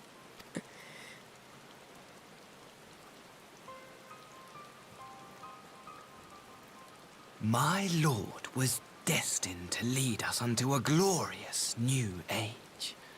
Your light is nothing to his radiance. Okay, sure. I need you to back up 3 inches or something, because you talking all this noise for what? I will cherish this moment. Lock it away within my heart. Until the day we meet again. I can't wait to kick your ass, but cool. I was about to say, Asahi, your little ass hat's showing. I cannot wait to beat your behind, man. Alright then, it's cool. Good to know. Again, we knew that you were for the Empire. No shit. Now you're showing me your cards. So just do not be upset when I bring all the smoke. It's cool.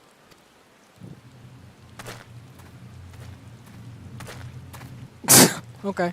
Good luck, dude. Have fun. Thanks for coming.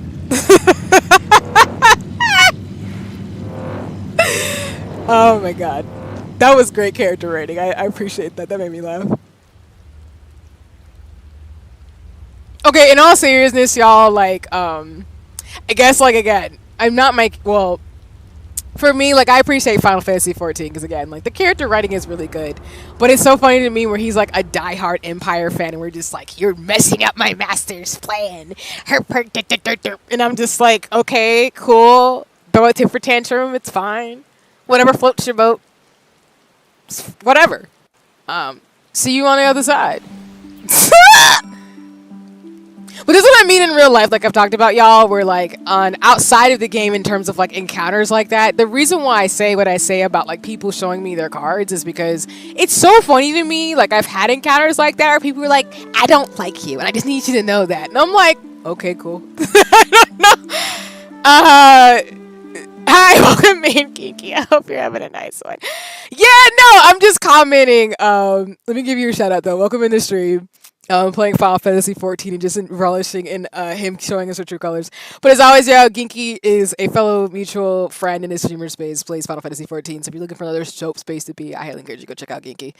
But yeah, no. And I don't mind sharing, it's I'm the type of person where once you've been through enough like bullying and people making fun of you, and then seeing the flip side of what happens of that, when people really just show you just their true colors, it just makes me laugh, because it's like, I'd rather be around people who tell me the truth about how they actually feel about a situation than to try to placate and play peacemaker just because like you want to be like on both sides of stuff. And I'm just not that type of person. So whenever I've had like really funny encounters with people, and I call them funny because at the time I was, you know, younger, and you're just like, oh my god, why am I going through this? And then you get older, you're kind of like, it's fine, kids.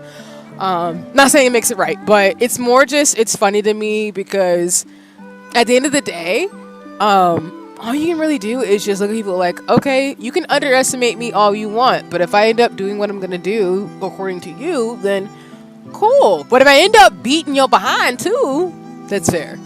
But I've also had that before where I remember this one time, and then we'll keep going with the story, and just got out on my stream, I'm crying in the club. Crying because you're getting more into Shadowbringers. I see you, Genki. Go for it. Like, I remember this one, and y'all, again, I'm not a violent person.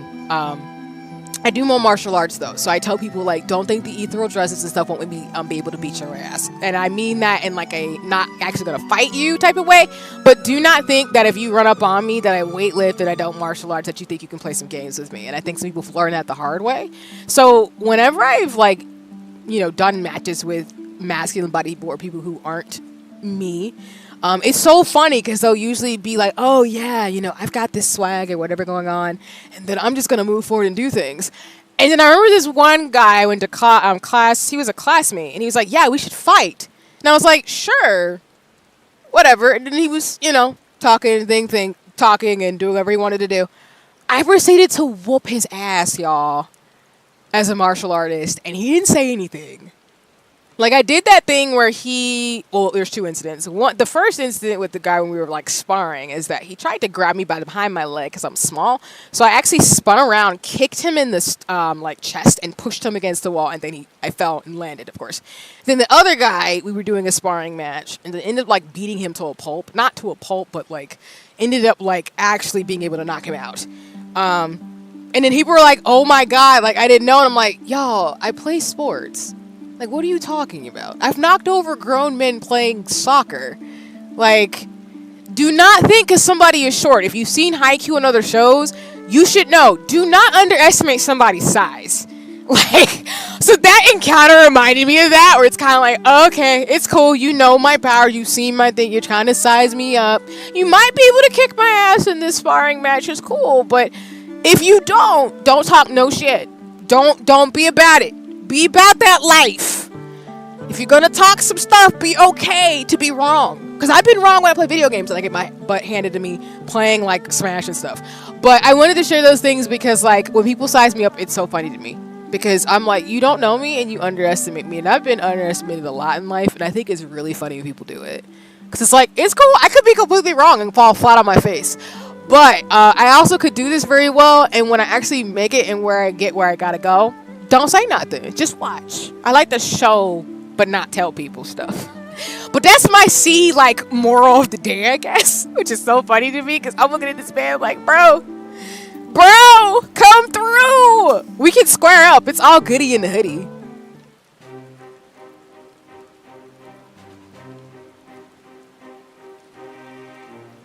You look troubled, my friend. Was it something he said? And I mean that, and that's why I tell people, like, I'm kind, I'm not nice. Because people will try it. And it's unfortunate, but they will try it. And I don't mind taking jokes because I'm just a really chill person. But people have tried it with me where I'm like, I'm not going to do these hands as E for everybody because, again, I don't think as a martial artist that I want to actually hurt people. It's more of defending myself. But people have tried it, and then they've learned, and they're like, dang. And I'm like, that's why you probably shouldn't try people. I am not that one. I promise you I'm not that girl. It's cute, though, you think that. But believe me, no. I am not that girl. I promise you. I promise you. But I mean, I can say that and people don't have to believe me too. It's fine. People can believe whatever they want. But I'm pretty much like the type of person where I'm like, I don't underestimate people. And you just never know. You just never know. You don't know somebody well enough to know what they can and cannot do, and I just don't do that. Because I've also seen my other friends who I know who know martial arts beat people up in the sense of like in sparring matches and competitive matches. I'm not talking about like windbreaker type of street fights. I'm talking about like sparring matches I've done, and I've seen people like actually get tousled from people like half their size, and I'm like, yeah, that's how martial arts goes. Like it's not necessarily about just brute power. Sometimes it is about technique and like structure and like how you're using the moves that you know. So yeah, but that's me. Maybe I shouldn't have said that on the stream, but now y'all know it's not a secret. All my friends know. They're just like, oh, she's like this ethereal person. Yes, but I make that joke about having like if I was like a medieval like fantasy character, I'd have like a dagger underneath my dress. It's that type of vibe. Like I can take care of myself if I need to. It's totally fine. I've had to learn how to do that, unfortunately. So. Yeah, we were gonna tell our friends. I don't know why he wanted to come up with some smoke like that right now. Like, bro, he really was about to come snub. Like, come on, just fight us and whatever. It's cool. Of all the memories to witness. Oh, and that too. I forgot. I had my doubts about him, but I would never have guessed he was a disciple of Xenos. Actually, now that I think about it, if he was a disciple of Xenos, that's why he's probably got extra smoke and stuff like that too. Because we just killed him, or supposedly he's dead. I don't know. My lord. I don't necessarily trust sometimes if Final Fantasy 14 says somebody is dead, because that's happened twice now. We were like, oh, they're dead. No, they were just poisoned. They were in a stasis state. They're actually alive. Yeah, because not with Papalimo, but it was with Nanamo. We thought Nanamo was dead. She was alive. Xeno's body we saw on the ground, but I mean, I don't trust the Garleans, so he could very well still be alive. It's very on par for Final Fantasy. Calm yourself, Yugiri. I set no store by him or his enlightened brethren. People are like, dang, see, problem. Like, I mean,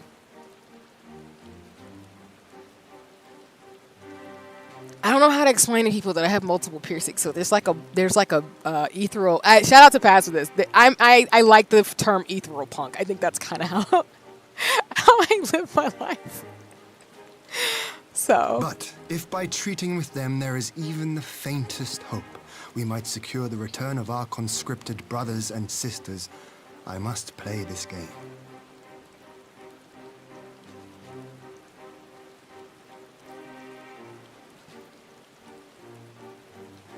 Xeno, no! I am screaming. It's okay. I mean, to your point, Xeno, it's actually one of those things of like, and this is just not to be like half serious, but to be serious, I've been like joking and jesting a little bit. But if somebody says something to me that I'm not comfortable with, of course I'll shut it down. I don't really mind short jokes because I think it's something that's more endearing or anything. But I would definitely let you and other folks know on stream if it's something that's like a little too much. I just think, like I said before, I've been one of those people where people have tried it with me a lot. So I've just gotten better as I've gotten older about boundaries because people do, like, play around. But I know y'all should know that Xeno is making short jokes because mutual's friends in the space. Like, it's just for fun. It's not an expectation that it's going to be something that's super, like, cruel or callous. Otherwise, I would say something for sure. Or make a comment where it's like, actually, no, let's not, or something like that, and just being firm. So you're fine. No worries. Like, literally, like, my parents make a short joke all the time. Because they're like, how did you become so small? Even though my dad's side of the family is all shorties. But they make short jokes about me all the time. So you're really fine. I just think, like... I mean, I kind of feel you in them because I'm the shortest of my my other two brothers. But you're taller than me because you're above, like, 5'5". True. So, no. I'm only 5'8". Wow, I'm only 5'8". What is up with... Okay, I have to do a tangent. What is up with people in saying, like, oh, I'm just 5'8"? I'm like, what are you... You're, like, 8 inches taller than me. I don't, like... That's a tall to me. Like, if you're above 5'5", 5... Oh, I don't know what happened in terms of sniping, but my bad. I don't know what happened with that. Apologies. I gotta fix my bot on streams. if you're above like 5'5", you're taller than me by default. You're tall to me. Like, my brain cannot comprehend the extra 5 to 8 inches. So, like, again, most people in my life are about 5 height or bigger. Like, my best friend, one of my closest friends, she's like average height. She's like 5'5", 5'6". So that's why, like, I'm used to it, because most of my family is about like 5. Oh my god, that's so cute, Ginky. You are not beating a tall person dating a short person allegation, though. You not. Because that's the other thing. It's usually like people who are above 5'5" who are like, oh, I'm just 5'8", 5'9", I'm not tall. I'm like, what are you talking about? Like, I'm 5 foot. You've got extra 8 inches. I have to get a stool to get on top of things in my house. What are you talking about? If I had an extra, like, arm of inches, I'd be able to, like, grab more things, but I can't. And if I'm not careful, I can fall off stuff, and it's a longer tumble, and that's not great. But, Ginky, you're proving the allegations of why do talls be looking out for shorties? Because I'd be looking at y'all like, what are you doing? Why do you not want person who's, like, your height? Why are you going for my short behind? Like, I'm literally, like, 10 inches shorter than you. What is it? It's probably a protective instinct or something, but I'm just like, for research reasons. Like, I'm crying. I'm not helping either, because every person I've ever dated has been above like 5'8". Well, sorry. No, that's a lie. 5'6", 5'7". Every person I've dated has been tall. I don't know why that happens. Because the tallest has been 5'10". Yeah, I think the tallest has been 5'10". Which I'm like, well, I gotta help her grab at the grocery store. That's what I'm saying. Like, I can't sit in the cart. Like, I could fit in the grocery cart, but like, I can't grab stuff. So I gotta get somebody to help me. And there ain't no stools in the grocery store, y'all. It's a hot mess. So it's cute. You say that. You say that. I appreciate that, Ginky, because you know. But then my thing is, too, like, we be short, and then we be, like, furrow in the sense of, like, we could fight back. Until they do that thing where people put their hand on your forehead, and you're trying to, like, get them. Or when they, like, scoop you by your armpits, and you're just floating because they're, like, extra 18, like, an extra 8 inches. And I'm like, but why? Why would you do that to me? That was just what I was looking. And it's funny, that's what I'm saying, you're fine, because it's funny to me, because I can't do anything when someone just scoops me by the freaking under the armpits and lifts me up, and there's an extra, like, dangly, like, 7 inches under me, and I'm like, you're 6 foot. Of course, my feet are gonna dangle. Like, my height is up to your freaking waist. Like, what am I supposed to do? But apparently some people out here are like, well, she's cute, let's just whatever, and I'm like, leave me alone. Okay, you fine. With the dudes updated, it's fine. It's just they will look at me like, oh, you're so cute, but you're so angry. I'm like, what do you mean I'm angry? I'm just acknowledging that like I'm short and you're here being tall. Like, what am I supposed to do? But not make comments or make tall jokes. 'Cause you could see like above doors and above cabinets and stuff, and I'm just sitting here like I'm confused. Short is cute. This is exactly what I do. See, exactly. And that's what I'm saying about you tall people out here. You be dating us shorties because you just wanna like scoop us, and then we be like, I'm an adult. I can't touch the floor, and now I'm scared because if you fall, I'm going with you, and I'm gonna fall harder because I ain't got no extra height. This is a common thing that short people think about. I promise you. And welcome in, Sigma. I have to make a command for you. Welcome into stream. I'm being a dork playing Final Fantasy XIV with Zeno, and just commenting on the fact that I'm short. But welcome in, y'all. Sigma is a fellow Final Fantasy XIV player, was playing with me and other folks last night in terms of off-stream shenanigans, but it's lovely to see you. I mean, if they say behold, I'm not upset about that, clearly. It's just so funny in all seriousness when, like, tall people just... Like I said, my criteria for tall is that if you're above basically 5'4", 5'5", you are tall to me. And if you're like 6 foot, you're like a giant. Like that's not even fair. Like what am I supposed to do at that point? But I think it's so funny because like people say, which of course is not always the case. Like short people can date other short people, tall people date other tall people. But every single person I've ever dated has been a tall person. And it's so funny because the one thing they'll say is exactly how Ginky's talking right now, which is, yes, you're short and cute and I want to protect you. Even though they know I could probably like, you know, I could protect myself because like I talked about, I'm a martial artist and things like that. And I do weightlifting. But they're still like, I still want to protect you. And I'm like, okay, cool. That's fine. You can do that. Just if you scoop me, just let me know because I'm going to be dangling and I'm going to be a little scared because I'm directionally challenged and also I'm vertically challenged. So I need just a little bit of support and not to be above like large surfaces where there's like big gaps where I could fall because that's scary to me. Because I'm a small. Unfortunately, the universe nerfed me in terms of height. But anyway, we don't need to hear me rant about that forever. Zeno sitting here talking about it's fine. You know, I'm just a 5'8". Really? So how tall are your other family members then if you don't mind me asking?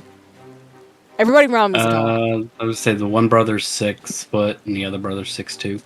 That's what I'm talking about. See what I mean? It's stuff like that where it's like, oh, I'm on the shorter end of my family with everybody being talls. See what I mean? It proves my point.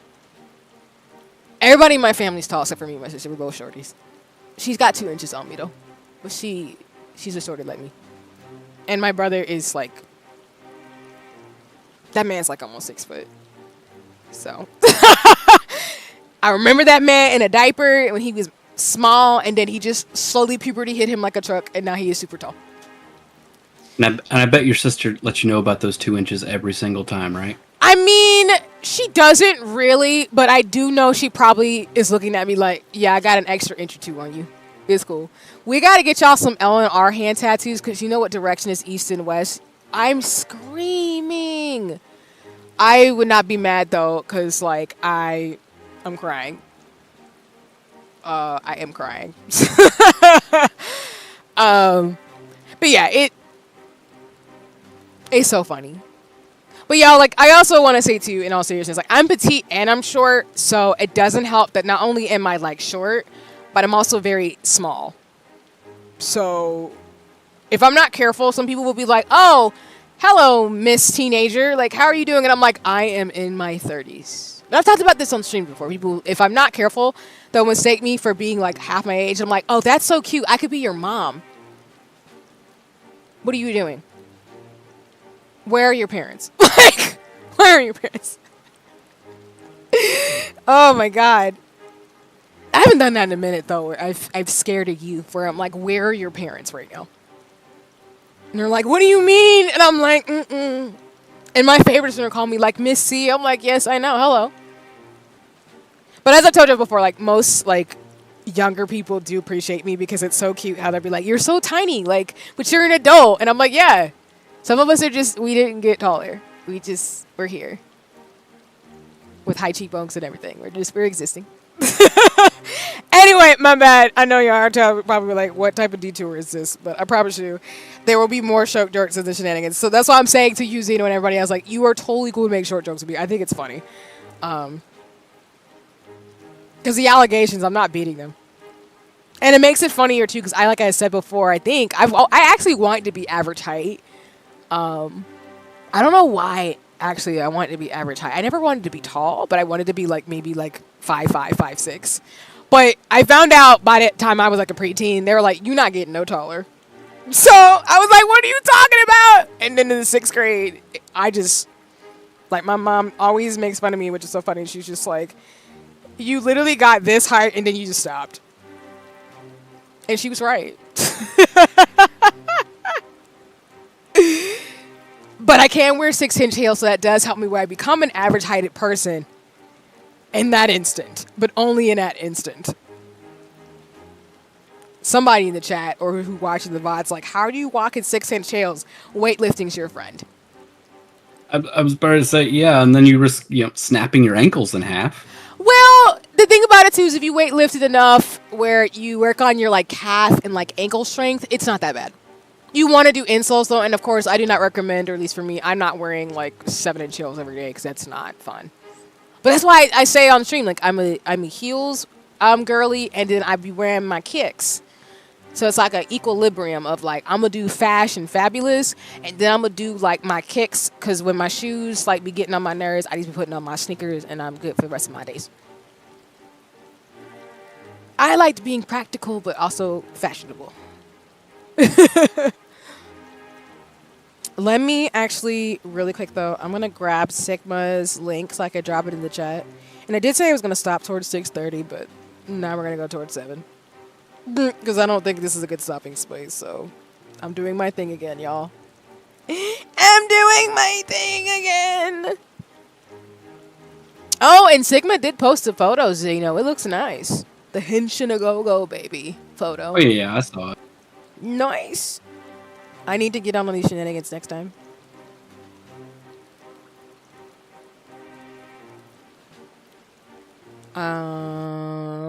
Let me make sure.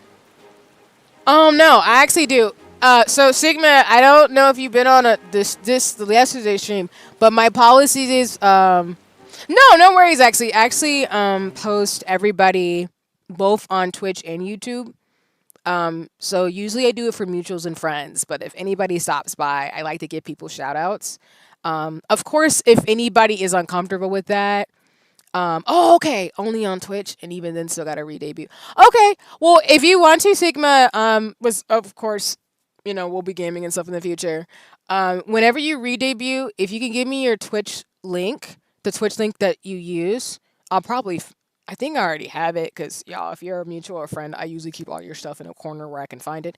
But when you re-debut, I'm happy to make a command, so when you stop by, or just when I talk about mutuals and friends, I usually shout them out on my page, or, like, on my YouTube when I'm streaming. So, but no worries. I just want to let folks know to, like, go follow my mutuals and friends when they do come by stream, so. But, of course, if anybody, which I will say this too, if you ever feel uncomfortable with me shouting you out, please let me know. I do not want to make people feel like they're being spotlighted in a way that makes them uncomfortable. I just like to drive traction from folks who watch me to other folks I think are cool or have great spaces.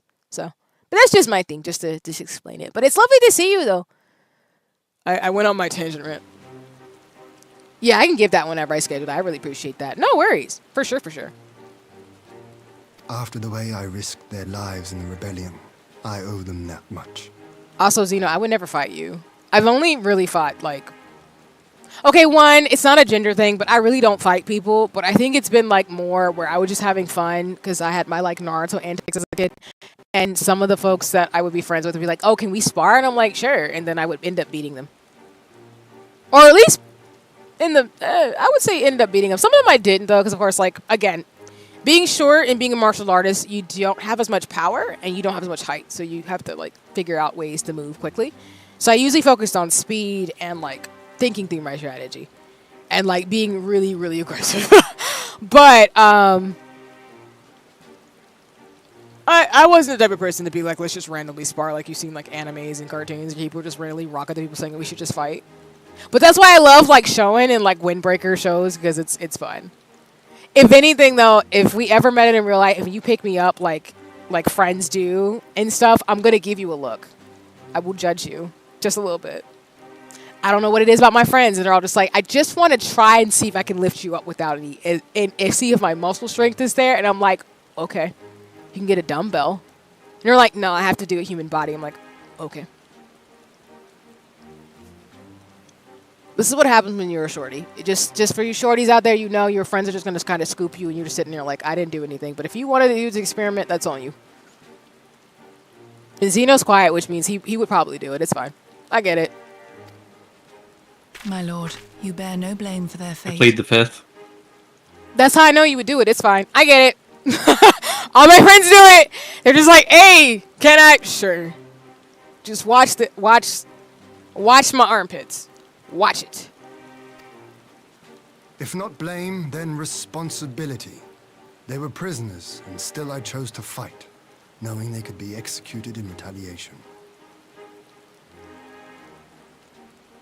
Would love you reading through Crown Worst. Is that the one you were telling me about, Ginky? That's kind of like Windbreaker? Because if it is, I do want to check it out. Because I do like fighting animes a lot. Like, I need to watch Megalobox is one I haven't seen. But But I mean, I've watched G Gundam, so you can kind of tell I don't mind like a fighting anime, and I do like fighter games. The last one though I played was Persona 4 Arena specifically, and I am looking at playing Guilty Gear Strive. So in this lane of fighting stuff, I will check it out. Cause y'all, I love Windbreaker. It's literally, I love that show. It might be my anime of 2024. Actually, I really am just gonna go ahead and call that. We're not done with the year, but I would say Windbreaker is my anime of the year. It was really, really well done. Last year was Trigun Stampede, but this year is Windbreaker. Next year it's probably gonna be Witch Hat Altair, but I can't call it too early.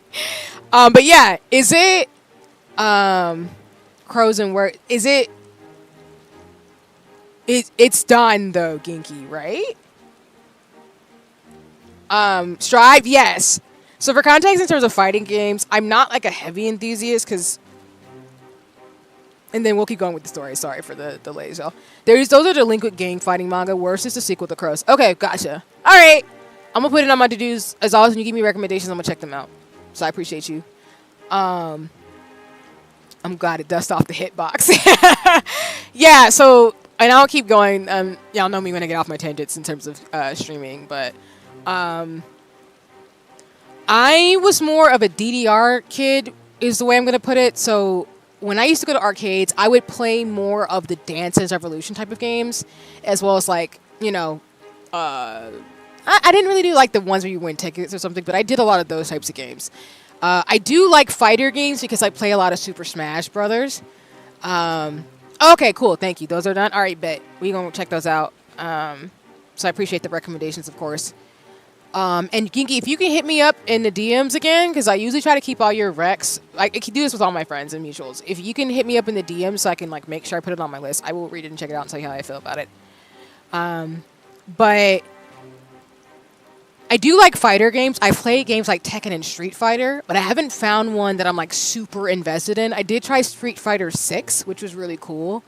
But I looked at Guilty Gear Strive, and I kind of like that Marvel vs. SNK like style of gaming. It's probably because I'm showing my age again, but I loved Marvel vs. SNK a lot. It was a really great game. So I think Guilty Gear Strive hits that for me. No, appreciate it, Genki. I build them having a little bit though. Nice. That's what's up though. So I have been looking at Guilty Gear Strive because I do want a fighter game. I do have a MOBA game, which is Seekers of Skyfall. I have my MMORPG, which is Final Fantasy 14, and I love the games that I do like to play. But yeah, I do like fighter games. I do want to get into more. I think if I had to pick one, it might be Soul Calibur. That was probably the one I was thinking of because I thought, what was her name? Ivy was really cool. But I also like Street Fighter because I love. I'm the casual who likes Capcom versus SNK. Sorry, I'm thinking of like the Marvel Capcom fan art I've been seeing, so it like completely morphed in my brain. But thank you, Kiki. I mean, Capcom versus SNK 2. Yo, really? Yeah, that's the one I'm talking about. Yeah, Capcom versus SNK was a lot of fun. But yeah, I like Street Fighter because I would play as Chun-Li if I played that game. And then I think I've tried Soul Calibur, and then with Tekken, I don't know if I had a main. But Guilty Gear Strive looks cool. So, but anyway, that's some of my background in terms of fighting games. I played a lot of video games in my lifetime, like I've talked about, but in the fighting game genre, there hasn't been one I've consistently stayed with. But I did like Capcom versus SNK. I played Tekken, Soul Calibur, or no, maybe I think I tried it for a second. But I've tried like all of them. I just haven't found a series that I'm like, this is my series. It might just be Street Fighter and Guilty Gear Strive, though. Probably is. But now we have a chance to bring them home. If it means bargaining with a monster, so be it. Because, what game am I thinking of? I was just talking about a second about, but, I like the cast of Street Fighter. I just don't think I've gotten it into it in terms of the community. And then Guilty Gear Strive looks cool because Bridget and the other characters I've seen look awesome. So it just looked like a lot of fun. But I do like fighter games and fighting anime. Probably why I'm a One Piece fan. Yeah, that's probably why I like One Piece. Tekken's the only fighter I use for hitbox for. Everything else is by controller and pad. Nice, nice. That's what's up. I don't think I've done it. I think I primarily played fighting games with controller. I don't think I could do PC, though, with a fighter game. I think I would have to get, if I do get Guilty Gear Strive, I'd probably have to do it on PlayStation.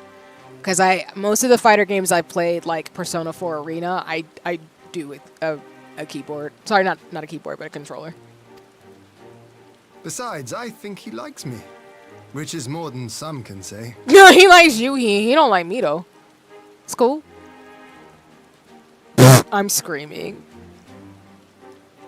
I mean, we can be offended, but it's fine. He don't have to hate us. A lot of people don't like the warrior play, so it's fine. It's just... See, you mentioned it, so I had to add it to the server. I can add sound bites too. Okay, you added more like sounds that are related to fighting games like I talked about. This hand of mine is burning red. Gee, Gundam, that's cool. I appreciate that.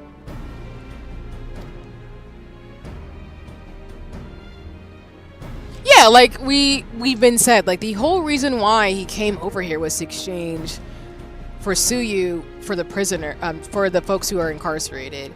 So once he did that, he didn't have to be nice to us anymore. He got what he wanted.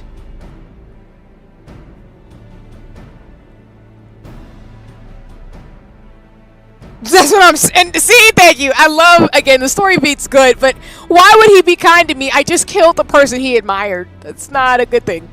Even if, you know, he killed himself technically, but he's not gonna like me because he has all the smoke for me, so it's fine. Anyway.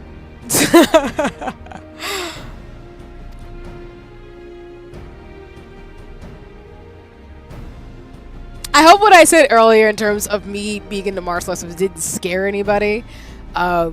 It's more so just saying, like, I'm at that age now where you just kind of know who you are and you just have to move forward, like I've always talked about on stream. So I just know not everybody's gonna like me or engage with me, and that's fine. I don't get offended at all. If anything, though, it's more of I'd rather be around people, like I've said earlier, who genuinely just going to tell me whether they like me or not versus trying to guess, because I just don't... That's too much drama and too much stuff to be in ambiguity with people. And, you know, if you make a judgment call on somebody and they end up doing stuff that you later are like, whatever, I know people can change and things, but it's also kind of like, nah, you know, it is what it is. I've just had a lot of... I've been through some stuff in life where... I've just really known how it feels to be underestimated in terms of a lot of the stuff I do. So that's why a lot of my goals and stuff that you see me talk about on the stream, it's mainly for me. It's great in terms of what I want to do, but it's never really based on what someone else thinks I should do. Like, don't get me wrong, I'm always here for learning about stuff and getting advice from other people, because I don't think you can ever stop truly learning. So do not think that being ignorant is something that you can do on purpose. If you want to learn something, you can learn something. And if you can listen to people and get their perspectives, it'll give you something you might not have known about yourself or the situation. But at the end of the day, like, you are the person that you can rely on along with your community and friends. So you need to be able to trust yourself. And there's a really strong trust I have for myself, because I've been through stuff where I am glad I trusted myself, because then the stuff that happened as a result, people came back around and said, like, oh, we were wrong. I'm like, that's great, but that doesn't do anything for me. But cool, I mean... whatever type of stuff. So that's why I'm saying with him, like, I'm not surprised that Asashi is very much like, I don't like you. I just didn't really care for the pretenses, because it's kind of like, I can tell you don't really care about this. You're only here for diplomacy. So, you know, tell me what you really want. And he told us. So I was like, okay, cool. We can move on now. It's all good. And to Heian's point, I mean, it's really, at the end of the day, about getting more people who are incarcerated out of where they're at versus how he feels about me as the warrior blade. So, okay. That is true. I don't know if y'all want to leave or not, but okay. That's why I tell people, which, shout out to Genki for this post too on socials, like, I'm the type of person where, like, I am not desperate for friends. And what I mean by that is I can be in community with people, but I don't have to be friends with everybody. We don't have to like each other for me to care about other people. But the thing I've realized in life too, and this is just a life lesson for people no matter your age anyway, and you'll learn this over time if you haven't learned it, like you do not have to be around people who don't want to be in your space or who don't like you. If they don't like you, just go. Like it's better to be by yourself and just love yourself if you can. If you can be neutral about yourself, however you feel about yourself, it's better for you to be around people who actually care about you versus trying to be somebody you're not, or to try to go against something that doesn't work for you or the people you love. So I tell people like all the time, like I'm very open and honest and kind because I choose to be. It's not some like I haven't been through life stuff. It's more like it's a choice that I make every day to just be a kind person. I don't have any smoke for anybody in life. I'm like, it is what it is. If I don't get along with you, cool. We don't gotta be friends. It's fine. I'm not perfect either. So I get why some people might not like me, but it's just one of those things of I'm not desperate for friends or relationships that are based on false pretenses. And if you have an agenda, just tell me what it is. Like, I'd rather you just be upfront with it versus trying to, like, play me, because I'm really not that type of person. I'm very, like, private and thoughtful, but I don't play around people's lives like that either. And if you do stuff to me, I'm the type of person where it's like, eventually the door closes, and once it closes, you're not getting back in. I don't play about myself like that or people I love. But again, I've learned to. I enjoy a company that appreciate my company. You know, I extend myself too much. Like, yeah, and I think Yankee, to your point, which is why I appreciated that status and something I did appreciate, and then why I'm talking about it is because like that's the type of thing I've had to learn too. Is that I used to have really bad boundaries, so I would overextend myself to the point where some people would take advantage of that. And I hate that I have to say it that way, but it really is where, like, if someone doesn't appreciate you and what you bring to the friendship or relationship, it's time to biggity bounce. And if they come back around and people want to form relationships with you at that point, cool. But, like, I'm the type of person where it's like, I'm not desperate for somebody's attention. Like, you're not going to scratch my car door, are you? I'm crying, D. I love that. Like, if you don't like me and you don't want me to be around, I will go. I'm not going to look back. Like, I don't. There's too many people and too many things going on in this world for me to be caught up in who likes who and if I'm popular or not. I don't care. It's cool people like me and I like who I like, which is why I shout out my friends and mutuals and stuff in the streamer space. It's not about that. But I just don't spend my life trying to get people who don't like me, who never are going to like me, to like me. I don't care. If you don't like me, it's cool. Not the Jasmine Sullivan flex. I'm screaming! And I also I'm not really petty. I just don't care. I start, like, people talk about the difference between love and hate. I'm just indifferent, where it's like, okay, cool. What am I supposed to do with the fact that you don't like me?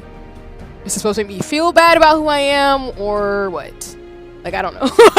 I don't know. So I know some people, like, get off or feel they feel some type of way when they do that, when I say that. But it's like, I just don't care. Like, I genuinely do not. It's just good for me to know so that if you don't like me, I can stay out of spaces where you're at and make you stay away from you, basically. But then some people sometimes feel some type of way about that, where you're like, well, why won't you try? And I'm like, because there's no point. I don't know. Versus I can go hang out with these people who do like me and want to kick it with me and then have some fun and just do whatever's supposed to make me happy in life. So, but I just don't get caught up like that. So, but again, like, I think, like you're saying, Kinky, and not to put you on the spot in terms of stuff, I appreciated what you said, because it hit. That was something that I've had to learn too, of balancing that, as well as knowing, like, whoever's meant to be in your life will make the effort, even if you go months without talking to each other and stuff gets busy. And the folks who don't, and it's cool. But, like, I know people are like, oh, well, you're gonna regret not talking to somebody. It's like, no, that's not necessarily true, but it's also kind of like, don't act like when there's somebody really good in your life that they're just gonna stay putting up with someone's BS, treating them badly. People will eventually leave because they're not going to put up with it anymore.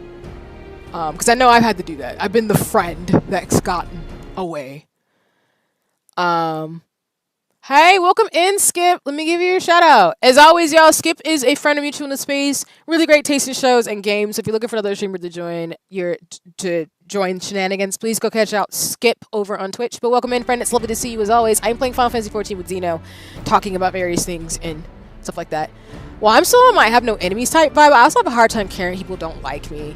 No worries, Sigma. I mean, I think that's something that, like I said, I have grown a lot in regards, so that's why I'm speaking to it, where I used to care a lot. Because I'm very, like I tell people, like, I'm very sensitive, and I have a big heart, and I understand a lot of people do have big hearts.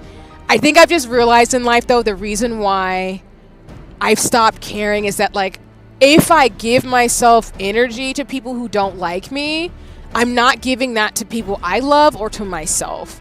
So it's just, life is too short to be worrying about people who don't like you. But I know that it takes time and it can be hard, especially if you're somebody who just wants to be kind and just hang out with people and be genuine. But unfortunately, some people just aren't, and you just have to be very mindful of having a big heart, because I know that can be rough. I feel like a lot of the care comes from people knowing they mess things up. If someone is on BS and know they get removed from my life, there's just how it is. No hate, they just don't exist. I'm the same way too, like, out of sight, out of mind.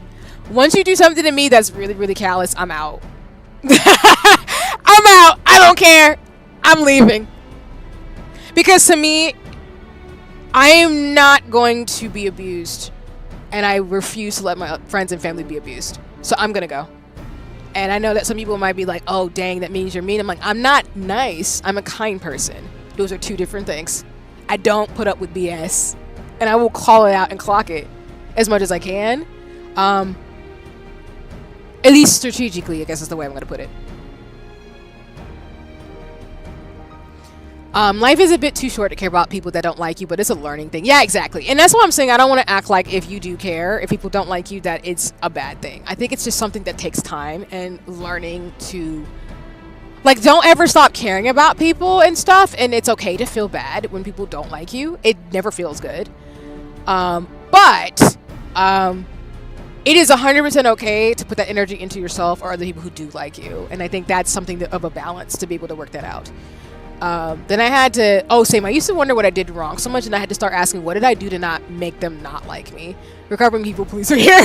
Skip, that's real. It wasn't me. If it's like you said, I can't waste my energy when people that actually want me around. And you have two different things. Exactly. It's more of the thing of, like, you have to ask yourself, did you actually like that person, or did folks move too quickly? Because sometimes we think we like somebody when we realize actually maybe not, or maybe you miss red flags. Not saying anybody in the chat, but it's like knowing about the red flags and knowing how to catch people in terms of stuff, and also being honest, and just knowing, like, people don't have to like you. That's their prerogative. They don't have to. Just like we don't have to like people who like us. But it's just knowing whoever aligns with you, those are your people, and hang on to them. Cause yeah, it's wild. It'd be wild out here.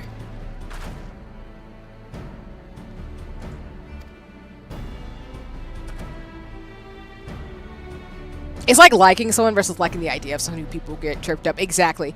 And I've unfortunately had it where people who have liked the idea of me and not actually liked me as a person.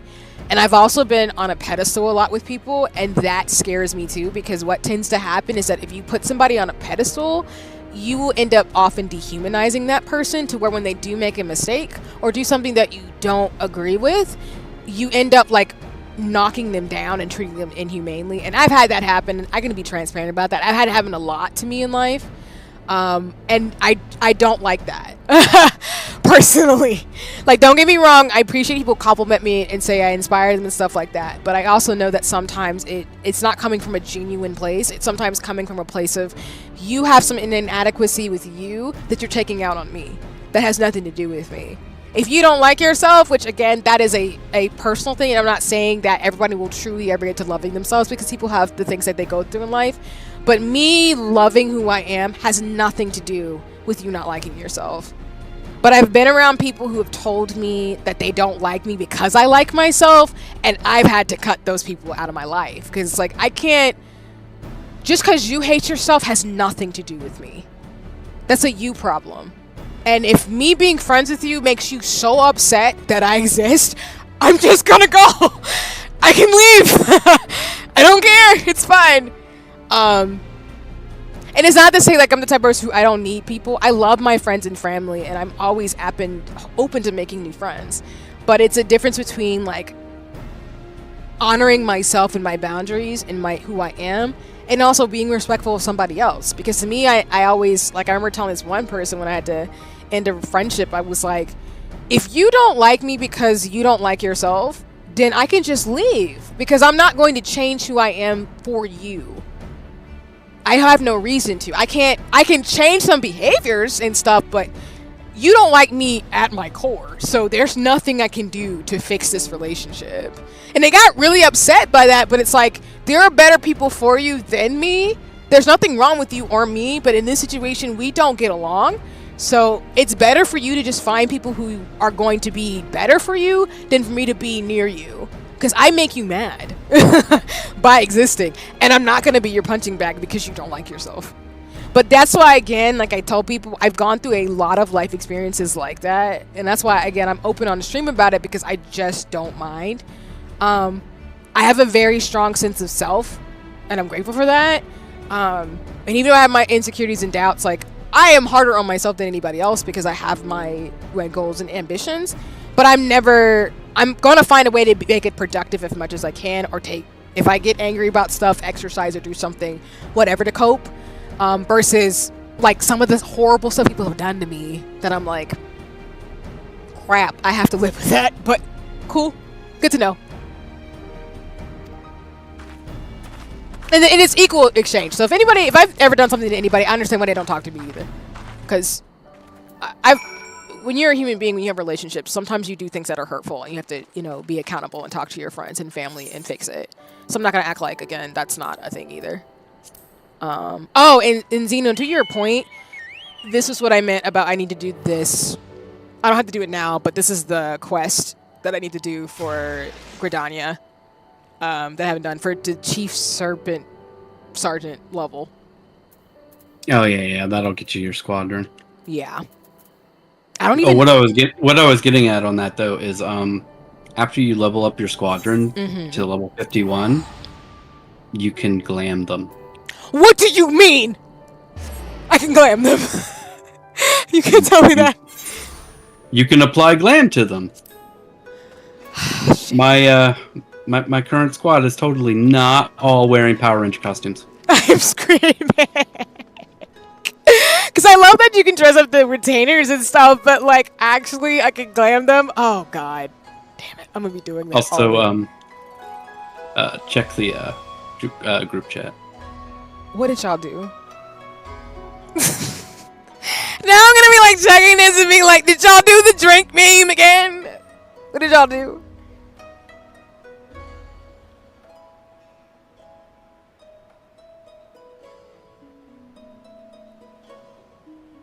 Oh my god, what is this? I'm screaming.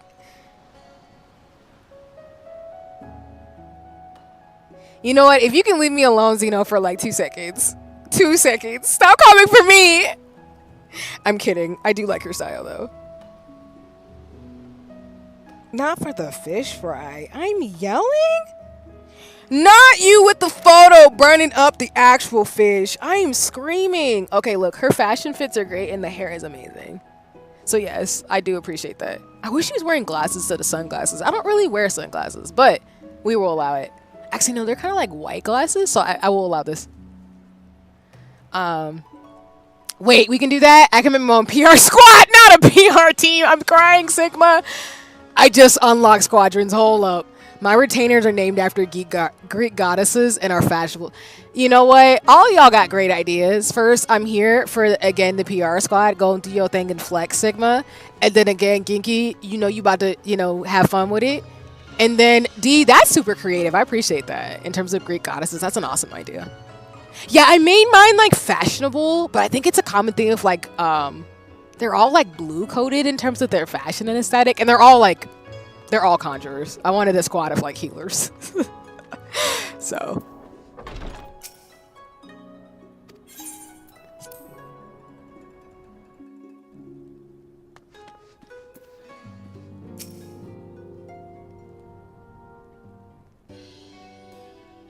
This is why I say I'm very Luffy Sora coded.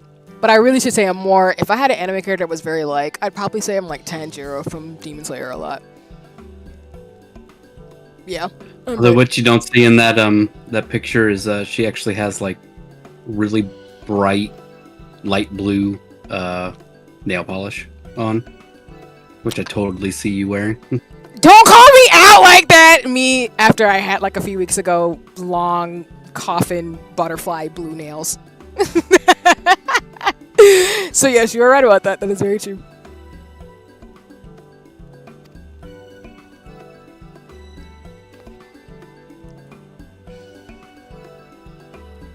I also know, y'all, as a black woman, like, it is very much a thing where I know people do get upset when black women do have confidence and are self-assured. But I can't spend my life, as I've told people and other friends of mine also say, being upset that people feel some type of way about that. It has nothing to do with me. Because the work that I know I've done and the community that's been behind me to get me where I'm at, their opinions matter more to me than people who don't bother to know where I've come from and where I'm going. So it is what it is. And again, I don't have to be friends with everybody to be in community and care about people who I might not be friends with. So that's just my ethos all the way through. Because I know some people who are not friends with me who've helped me in life. And I do appreciate them for giving me a shred of their kindness, even in that moment. So that's what I'm saying. Like, Masashi can be an a-hole all he wants. I'm like, okay, whatever. It's all goody in the hoodie. But shout out to Square Enix again. Good story beats all the way through. Oh, now we're talking about the fact that Alphino just spent a buku amount of money in this part of the game buying stuff that we didn't really need. Well, we needed the sword, but your negotiation could have haggled a little bit.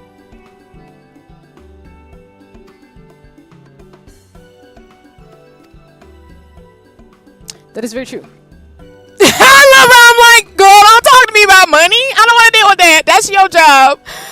I'm screaming because, girl, me, same. I will say that whoever designed the Warrior of Light's reactions, all of them have basically been me deep down where I'm like, girl, don't talk to me about the money. That is your job. I don't want to handle the finances. That's Tataru. That is why she's the final boss in this game. Don't give me no money. Don't let me handle none of the funds. I don't want to deal with that. Now, if we want to do some science and some magic, cool, but do not give me none of the finances. I do taxes in real life, but I don't have to like it. I don't have to like that part of it. I love how the kids, and this is why, again, teenagers should not handle the funds. Because of Alphino, I got to figure out how we got to pay the funds back. My teacher vibes coming out like Alphino. I'm screaming. Oh, this is going to be a running gag, so. You mean to tell me if we break shit and Alphino does something, I gotta fix it? You know what? That totally tracks, though. Because canonically, y'all, like... No. About Tataru being mad about spending money. Fair. I mean, she has the right to, because, again, we just gave her a bill. I'm laughing because, again, canon-wise, my character's the same age as me. I'm in my 30s, so it's just funny. Where I was like 17. I'm like, these whippersnappers, not knowing that money is a thing.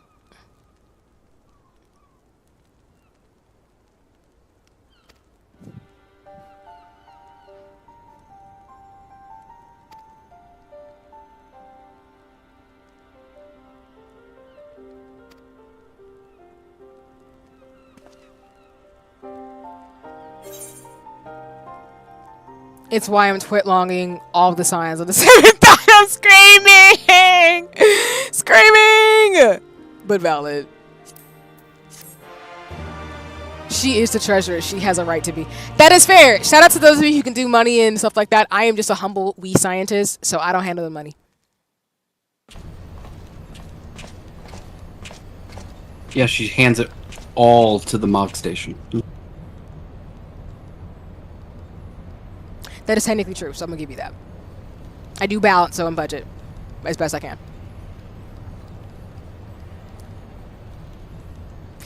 I mean, that is true. He can't swim and can't manage money. He is young, though, so he's got a little bit of time. He's just 16, 17, so I'll give him that. The rest of us, though, who is older and should know better, we don't. That's why I love calculators and programs to help me budget and stuff, because, nope.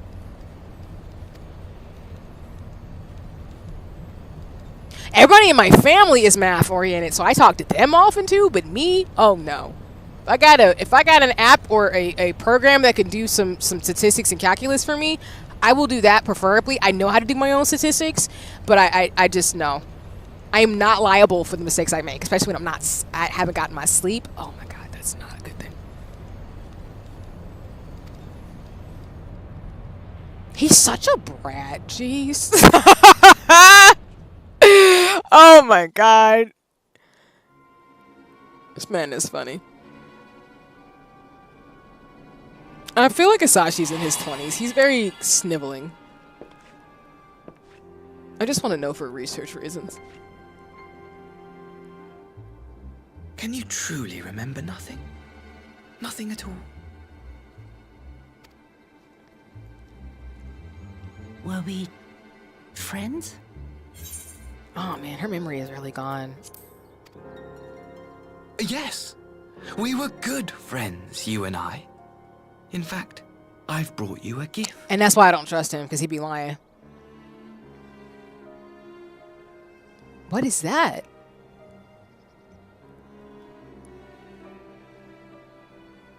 I pray that one day soon, as you gaze into that mirror, you will remember the woman staring back at you.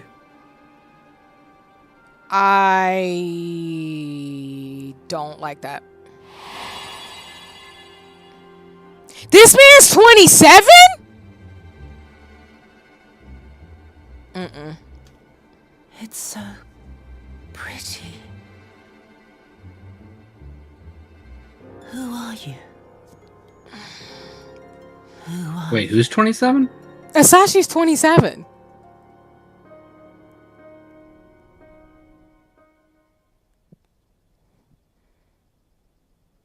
And he's 27 years old.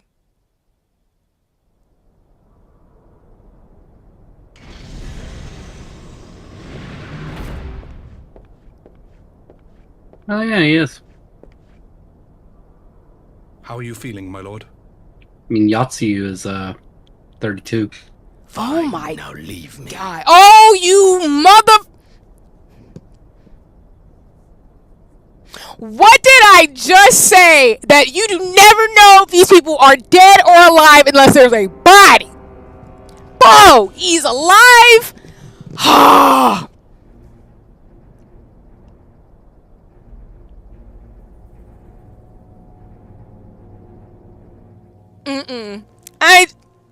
Oh my god. Are you kidding me? Also, I need to get my inventory right now. But wait a minute. So Xenos is alive? Y'all, listen. I learned this from Heavensward. Unless there is an actual body and we have confirmed they are dead, you cannot confirm people are dead in this game. You just can't. It's like Marvel, where they be doing Phoenix Downs or doing like different like worlds, and people end up being alive or not. It's like that. And you've got to be kidding me.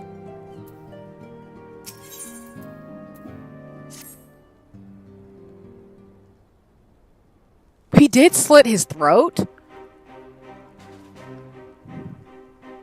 He did slit his own throat, so I mean,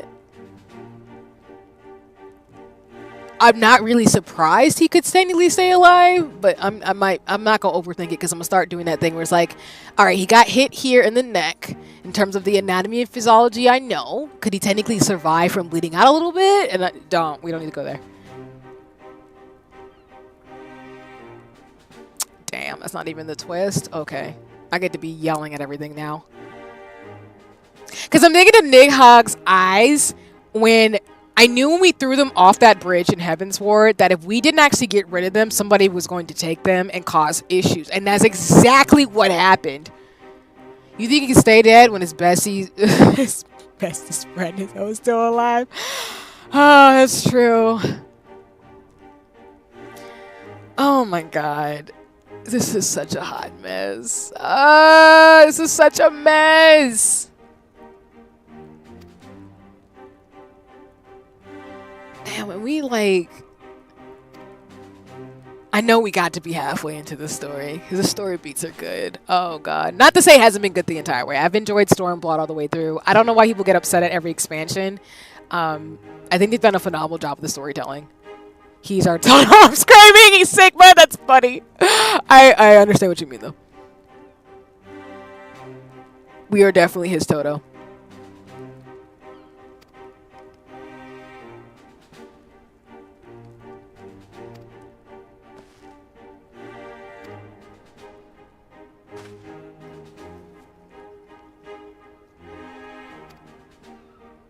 And I know, like, Lawrence says that thing of, like, 4 hours later, and now we're actually doing that thing again. It's like 4 hours later on a Sunday.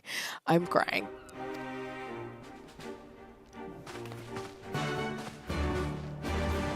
Y'all calling me out, it's fine. It's what I do. In my shenan. And again. So Xenos is alive. Question marks. Asashi's not a fan of us. And we are trying to do an exchange to get people from Doma back. So the plot thickens. Let me see where we are in terms of the MSQ. Cause you just hit patch 4.3. Really? Mm-hmm. Oh, dang. Cause there's like 2 more after this one, right? Yeah, and then a little tiny one. And then you're on to Shadowbringers. Good, sweet, merciful heavens. Wow. Yeah, then I'm definitely thinking probably by Thursday stream, I'll probably be in, well, no. Because I'm only planning to have, y'all know when I do my evening streams on the weekdays, they're shorter. So, yeah, I definitely think probably by Saturday stream we'll be in close to Shadowbringers. That's pretty much what you're telling me. Which is wild, because I'm about to have like so many feelings about this entire story I already know. It's Doman Enclave. Oh, you're right. Thank you. Bad habits. Really bad habits. Dang. Here.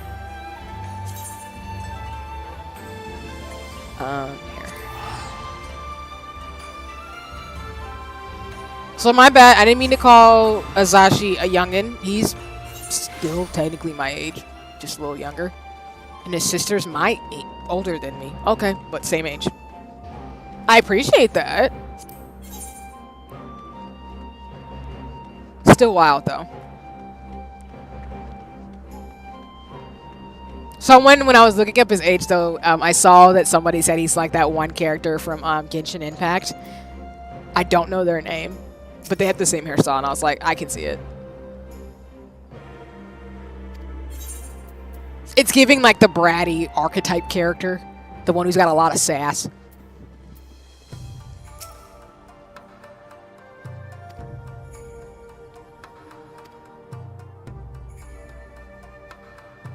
I mean, I'm not surprised if Gosetsu has like some form of PTSD. I mean, a building did collapse on him. So,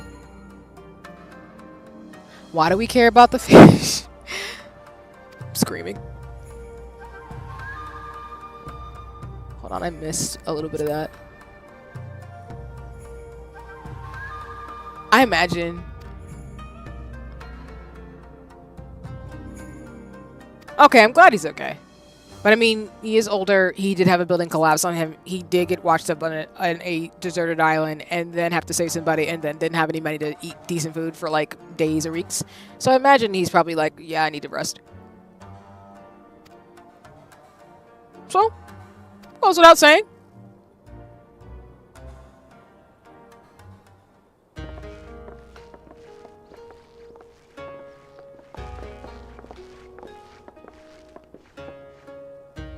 Open wide now.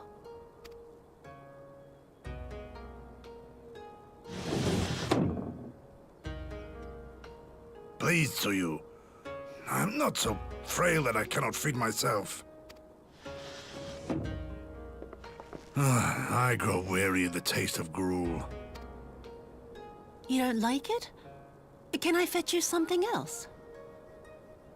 Also, I will add this one thing too to what I was saying earlier. no matter how many times I get betrayed in life, I still believe in people, and I still believe that you can find good friends and relationships.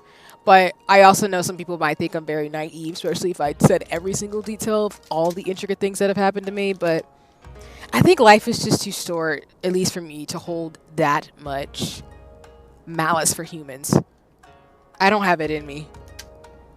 Don't get me wrong. It doesn't mean I'm not justifiably reactive to the ways in which our world is, but I think for me, like, I just don't think it's worth it to be all angry all the time, in the sense of, like, I care about social injustices, don't get me wrong. Those things make me upset and angry and all the human emotions. However, I will always believe in humans and the ability to love and to build better solutions and come together and resolve conflict and things like that. That is innately where my barometer goes to. Which is why I said Tanjiro, because I'm kind of like, when people get, oh, how can you be XYZ? I'm like,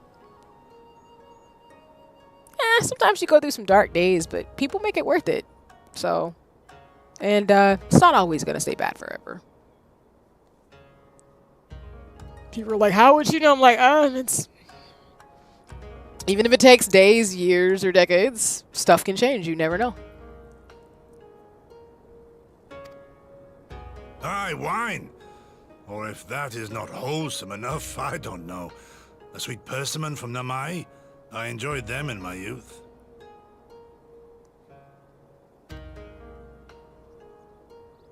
A persimmon. And then as a time check, I know I've gone way over when I said I would, but I'm probably going to end up stopping at like 7:30. Indeed, I don't have time for drama, though. I do like to listen to tea and watch from the bleachers. No worries. I mean, I think for the most part, like, it's a life lesson, too. I don't hang out with people who gossip about people, for example. So if I catch you talking about somebody, it means you're probably going to talk about me behind my back. And I don't think I'm special in the sense of thinking that if someone's doing something to somebody else, that they're not going to do it to me. And I think that's how people end up getting in trouble by accident, is that I've never been the type of person to care about what people are speculating about someone's character or whatever. I'm really the type of person where it's like, unless I know, it's none of my business to know. So to your point, D, like, yeah. But I think that's what people get in trouble with, because they start talking about people in not a productive way, and it ends up being like a gossip circle, and I'm just not a fan of that. I know sometimes when you're friends with people, as people learn and grow, that you think they won't do it to you, but 9 out of 10 times, if someone's talking shit about somebody to you, they're probably talking shit about you. So you might want to not be friends with that, or you might want to check them. But I think some people think that when you are around people who are just having a kiki, because we all talk about people, but I think there's a way to talk about folks that's, one, leading towards you're trying to find a solution and solve a problem, like I've talked about before, versus you're just making shit up or speculating about somebody, and why do you care? You're not them, you're not living their life, so why do you care about what they're doing? And that's usually the key thing that I always try to check. And there's other things I check for, but that's something I check for in people, is like, if I catch you talking about somebody, I'm going to be looking at you sideways, because, like, I don't even know them, so why are you telling me stuff about them that I shouldn't give a fuck about? Excuse my language, but I just don't care. If I needed to know this thing, they would have told me themselves. So why are you telling them stuff that I don't think you should be talking about? And why would you think I'd want to be friends with somebody who does stuff like that? But again, when I catch that, that's why I'd be like, nope. But that's what I mean about being kind versus nice, because sometimes when you're nice to people, you will entertain that type of stuff and not think anything of it, because you don't think someone would do that to you. But then you end up finding out that maybe they said some stuff about you, and it's like, no. And I'm saying that in the general sense. I'm not talking about where people are trying to oust, and hopefully this won't trigger anybody. They're trying to, like, talk about somebody who's, like, abusing people. That's different, because that's a protection thing in terms of community. I'm talking about, like, you're making shit up about somebody's relationship that you don't even know about, and I'm looking at you like, girl, why do you care? Like, that's none of your business. Who cares? Like, tell me about, like, gotta step out with Jinx for a bit and leaving the stream open. See you all. Thanks, Sigma. No worries. Tell Jinx I said hi and looking forward to gaming with you both. It was lovely to meet y'all yesterday, so I appreciate you stopping by stream. And thanks for sharing your thoughts. Oh, I think I worded that. I mean, I had your drama do nothing about, just pretend I don't know what's happening, not get into it. No worries, D. And I wasn't saying anything about you. I was just making a general comment in terms of, like, some of the shenanigans that can be, like, a derivative of that. But you're fine. I wasn't implying anything about you or anybody in the chat. It's just something that I've clocked before because I care about people, so I want to learn stuff. And of course, like, you know, we could talk about general stuff, like people who say racist stuff on Twitter, because Twitter is a madhouse sometimes. But I think some people do it in a way where it's very insidious, and it's kind of like, if you're saying something about this person, when that's not even the truth, then I know you're probably talking about me and everybody else you've been talking to the same way. And that's miserable. Like, I can't do that. So... Nay, pay me no mind. I am full. Besides, we have guests.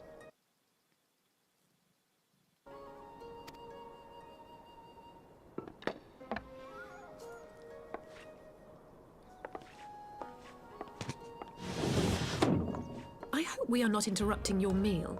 We had heard you were confined to bed and thought you might welcome some visitors. Or like sometimes when people do that and then when you check them on it, then because I've had to do that before where I've had people gossip about me only for me to dispel it. And then when I talk to the person as to why they did it, it's usually something, again, about an insecurity of like, I just wanted to make you feel bad. And it's like, okay, but what was the point of that? Why? And they usually can't tell you why. I like people who are straight up honest and talk shit about me in front of my face, but to a degree. I can't stand that. No worries. And I mean, it's different, for example, when you're like, you're hanging out with your friends or you're talking about like how they're clumsy or something when they're not in the room, because it's coming from a place of like, you care about that person.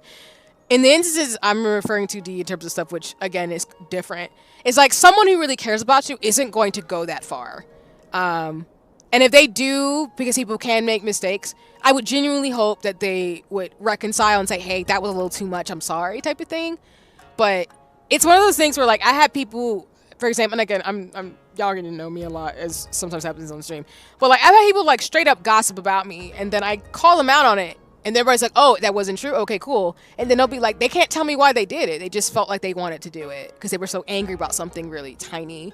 And that's what I'm saying about, like, it's those little things where if someone's capable of doing that, then that's not cool from the get-go. And that is not something that's rooted in anything but insecurity. Because to me, not rooted in anything but insecurity. There's different reasons why people do stuff like that. But, like, when in the instance I've had it happen to me, it was an insecurity where it's like, I just wanted to talk about it to make myself feel better. And it's like, do you feel better? And they're like, no. And I'm like, then why did you do it? Like, it's not gonna make you feel better. It might make you feel better in that moment to talk shit about somebody, but it's not going to solve the problem of you. If the problem is not me, it's your insecurity. Yeah, so you're fine, D. Don't apologize. You're good. I know what you meant. I completely get what you meant. So in both instances, you're totally fine. Confined to a gross exaggeration. That's why I'm very sensitive to that, and that's why, like, I can't say I can stay a safe space. I can only, you all can tell me if you interact with me, if I can create spaces that you can be yourself in. But that's why I'm very sensitive to that, because I have been bullied, like I've talked about on stream as well, is like, I've been treated really badly by people. And I've been scapegoated, and it doesn't feel good. And it's usually, like, the wildest things I've been told. Like, you're too happy to just how I looked, and at some point, like I said in life, I had to realize for myself that sometimes people, it's not you, it's sometimes the other person, and you can take on the burden too much of other people's insecurities versus that has nothing to do with you. And it sucks, but you'd rather be around people who don't treat you like an option or don't treat you badly because they're going through some stuff, you know? And I'm not saying that we don't make mistakes when we're angry or going through stuff in life, but at the same time, like I tell people in terms of like again, it goes back into the abuse conversation, so trigger warning a little quick, but I will not be abused, and I'm not going to let people be abused around me because you got some type of problem. Just because you're going through shit does not justify you treating other people like shit. And that's my big policy. Like, unless it's something like really serious in terms of some larger societal conversations, you know, in terms of like social injustice, that's a different conversation piece. But if it's something where like you just don't like somebody because they have longer hair than you, or they get a little bit more attention because of the thing they're into, like, be so serious. Like, no, that's not cool. A trifle drained from my exertions, perhaps, but with a little rest, I shall be fighting fit again in no time. This is coming from someone, again, like, I have my insecurities and my doubts, but again, it's not something that I'm not afraid to admit, because I'm human. Like, we all have things and issues and traumas and pains and things that we shouldn't have done and all type of stuff. So I'm not going to sit here and posture like I'm Miss Perfect, because I'm not. I'm not like Asashi, though, who wants to take over an entire empire, but it's fine. Take off your clothes. Sue, is this how you've been spending your time? Alice, what are you talking about? Ma'am, Miss Ma'am, Miss Ma'am, no. Miss Ma'am, the teenagers in this game is wilding out. What is going on? First, we got Alphino jump into a river in a whole freaking sage gear, and then you just out here implying stuff. Excuse me, ma'am? No. My lady, I assure you, this is not.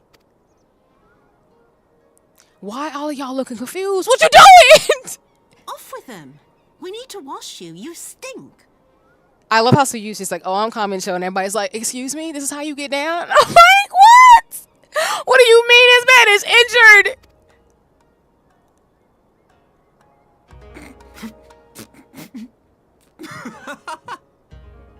I'm screaming. I love that little moment, though. We need a little tension kind of driver.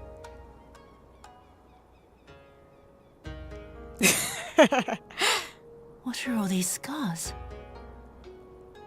There are so many of them.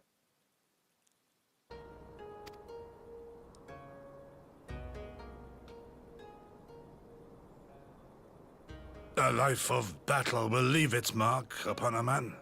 If that's not a word. Oof!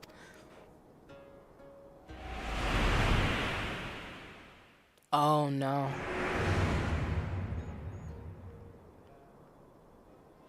Is something wrong, Tsuyu? It's nothing. I'm fine. I'm concerned. But leave me be, woman. I will not be fussed over like some newborn babe. Okay, fine.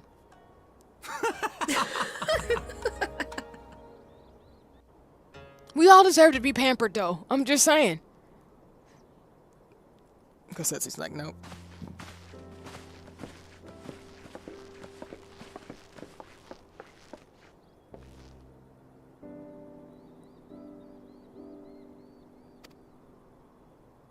If she's starting to get her memories back, though, I wonder how she's going to react, though. I'm a little worried about that.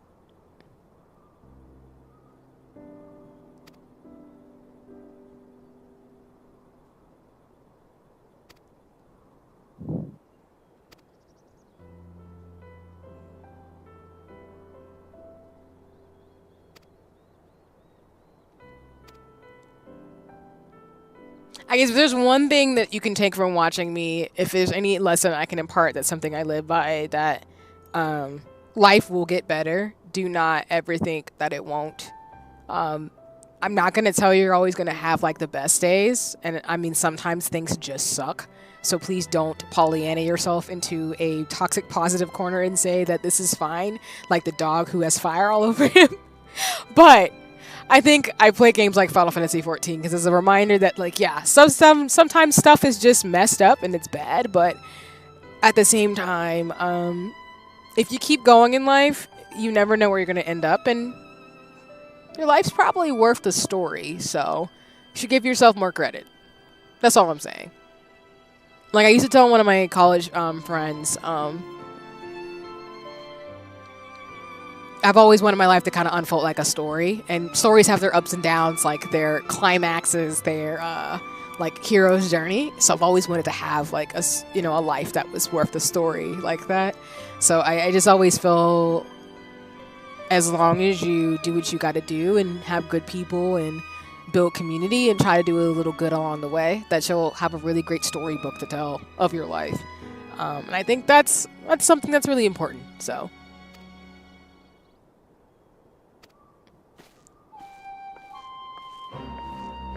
What's up, Yaguri?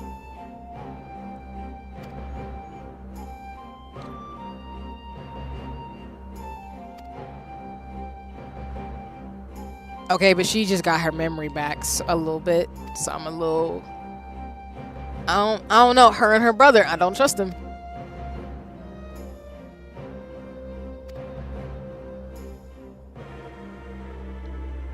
I love how they're trying to set it up to where you're gonna be like, maybe it is okay that we should lower the danger, and my black ass is like, no. My behind is like, nope. I don't trust none of this stuff. We don't been through 2 expansions. I don't trust none of this.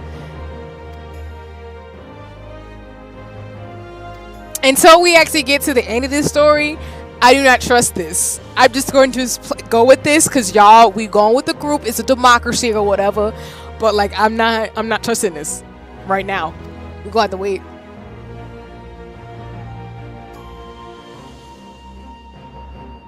Oh, I think I almost broke a nail. Shoot, that hurt.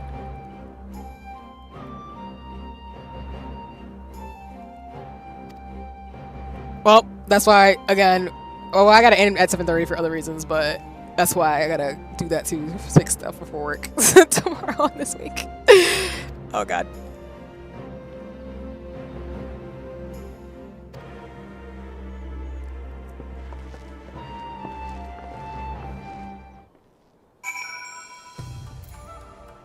And I'm just a humble scientist and a hobbyist, but I do appreciate y'all, and I will say, and I hope I'm right, that I feel like my words do help and support people, so I'm really grateful for that it could be somewhat therapeutic. But again, I'm not perfect. I'm just speaking from some of my life experiences as a not completely young whippersnapper anymore. And like, I don't know. I feel like a part of me is always trying to remember my younger self, where I know some of the things, as people will say, I didn't deserve. And now that I'm older, I can laugh about it now. Back then it made me upset, but now I can just laugh about it and be like, yeah, that was a life lesson you needed. See, it's okay. You'll be fine. You will be A-okay. It's deep, but you'll get through it. It's fine.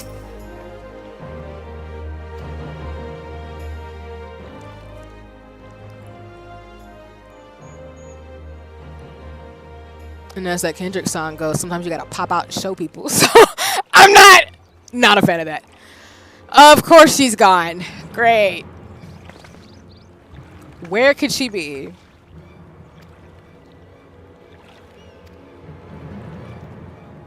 What the fuck?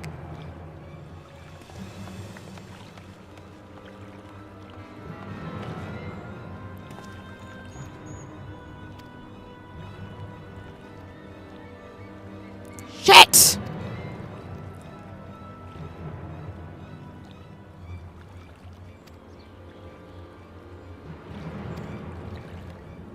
Huh. So did she get her memories back and now she's just doing what she's doing? Okay.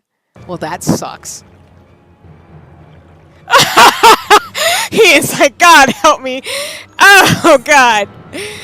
Oh, this poor man in his 20s. He's like, I'm always stressed. You poor 20-year-old baby. I'm so sorry. These people got you stressed out every damn day. Oh, God. I probably don't have any space in my inventory. I'd be surprised. That's why I gotta end shit, because I gotta clean out things. It's fine. Oh, my God. I really just gotta drop all these like food things. I'll keep into heart what you said about life. No worries, D. I appreciate that. Of course, people don't have to. Again, I'm not. You know, I'm not gonna act like I am somebody who knows, and I have a lot of life I think to live still and to learn. So I'm not gonna act like I figured it out. But I I think, as they say, there's common truths, and I think they hit. And when life things be happening, sometimes it just be blunt stuff that's like, this is what it is, and this is what you know about this common life lesson. I'm like, okay, cool.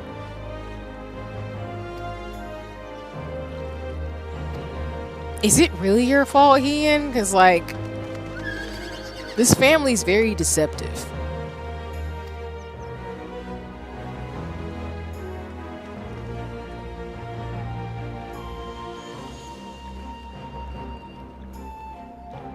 And I'm at that stage in life in my 30s where maybe I've kind of always been like this, but I'd rather be...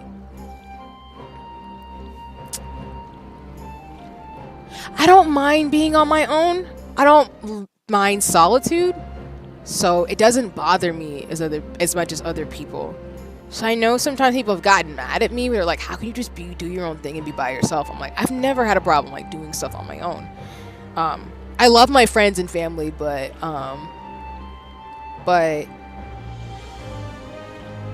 I don't know. I've always been around people where there's a sense of interdependence where I can do my own thing and come back, but I don't have to be around people all the time.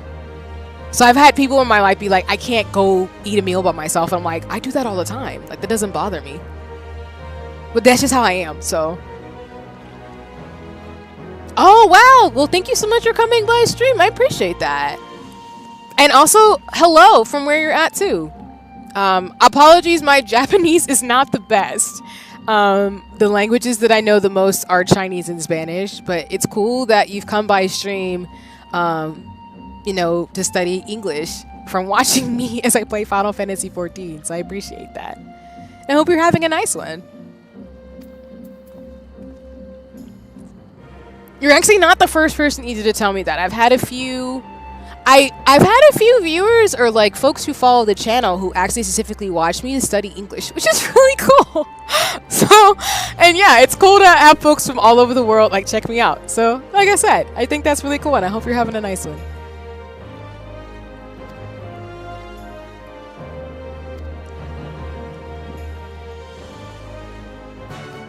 I'll probably do a few more quests though, and then I'll probably call stream. Because I just want to get to a better stopping space. Which I think we'll be trying to figure out where she ran. Because that's not great. Where the devil is this at? Where am I going? Usually they give me a cursor. Oh, I was like, they usually give me a cursor of where I'm going. And I'm sitting here like, where is it at? I'm just going to flex this little moon thing for a while.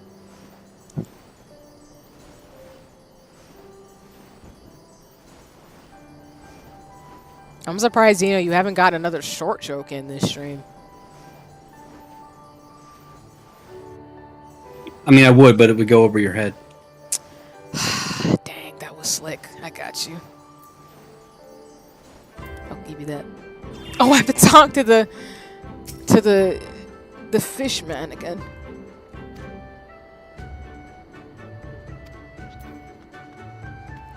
Okay, where's the other person I gotta talk to? Okay, they're in here.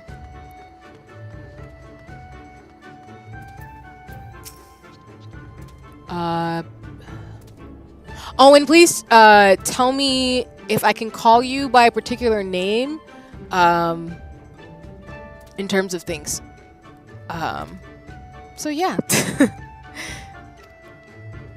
And just for context, y'all, like, I did want to, when I started streaming, to do streams in another language. But I think it's probably going to be more so. I think those might transform into language learning streams because I do want to actually get better at our move towards my goal being a polyglot of learning multiple languages. So I just got to figure out how I want to do that per se.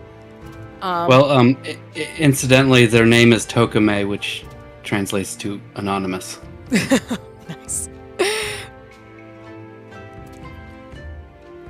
I'm happy to call either one by that name too. I think that's cool though.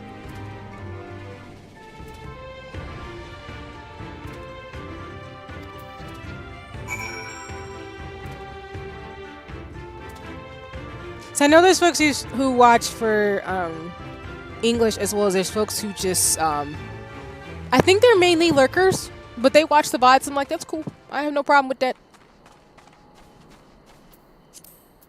Because I don't want to assume people don't have like I don't want to assume people's social levels. Because some folks like might have social anxiety or something, so maybe they just want to like watch or lurk. So that's why I always say y'all on stream, like I don't mind however you want to come, because it doesn't bother me at all, personally. Because sometimes when I'm in people's streams, I just kind of want to watch and listen and learn. Or I don't really want to say anything. Because my introvert comes out.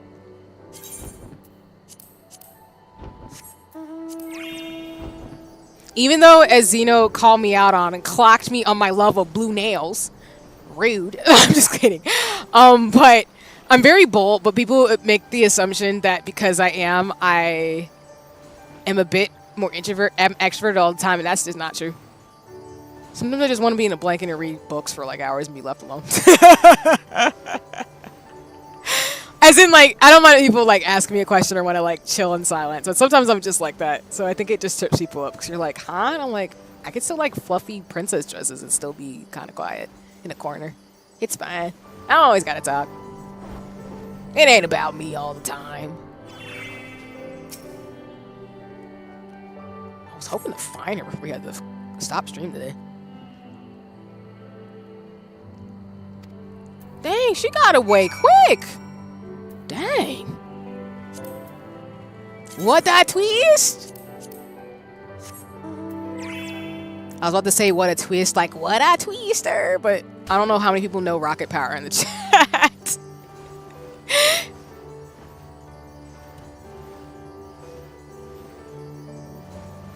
Like, I don't know if people remember that episode of Rocket Power where it's that episode I mentioned before about the Fiji flu, where someone goes like, it's a twister, it's a twister. Because one of the characters in Rocket Power, it's like an old 90s cartoon. Their name was Twister. Because they were all like skaters, basically. And so just the way they would like make fun of his name, I just remember that scene distinctively. But shout out to those of you who know what Rocket Power is. If you don't, I mean, if you catch it on like one of those retro cartoon shows, please do. It's really fun. It was a cool show.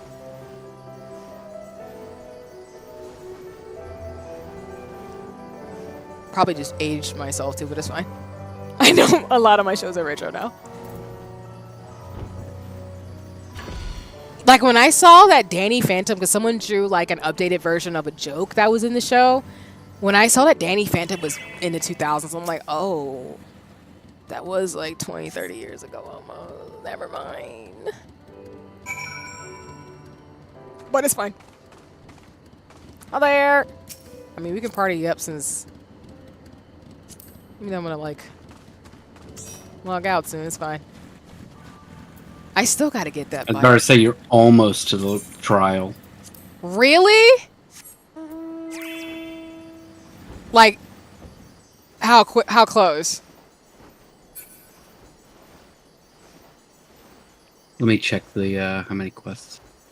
Because if we are, I could go ahead and do it. But if we're like not there, like it's gonna be at least a little while more cutscenes, I could do it next time.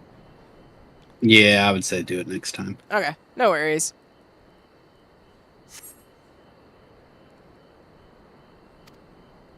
Where did she even go?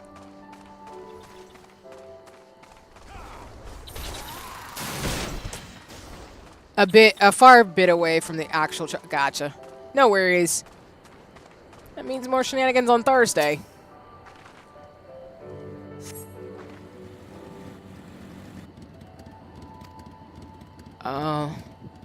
Where would she go though? Okay. If I was Yatsuyu, after having my memory come back, and I'm in the enemy territory, after a building collapsed on me with the Garlean Empire, where would I go?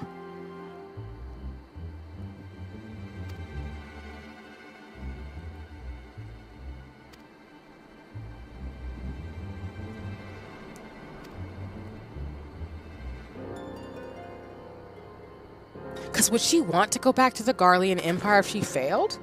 In regards to her mission.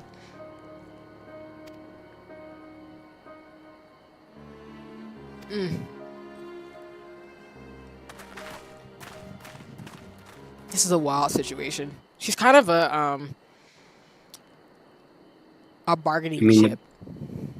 I mean, the Garleans want them back because she knows too much. Yeah. Which, you know, again, she's a bargaining chip. But we told them that she lost her memory. But she's just walking around here just running the place. Greetings. Might I have one of your... Wait! Please! I only wanted a persimmon. Oh.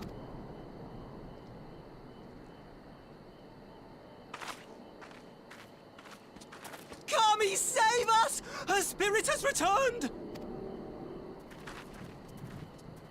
She's back from the dead to seek her revenge! It's kind of messed up, though, because before she went completely rogue evil, this happened. But then now, like, she's dealing with the same, like, people looking at her wrong. That's just messed up. Even though she's not absolved of what she did. I wonder if it's going to be triggering for her.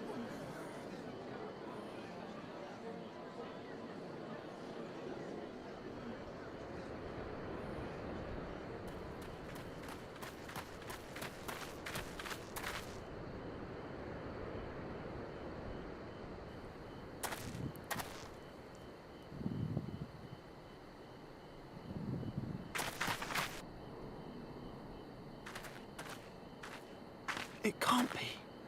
She couldn't have survived.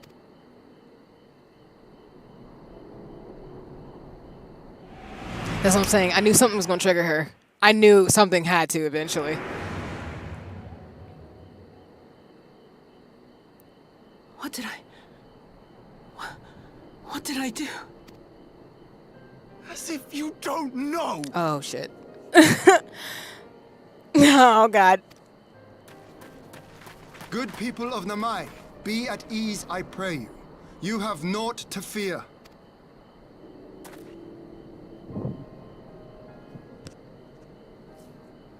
My lord, forgive me, but what is that monster doing here?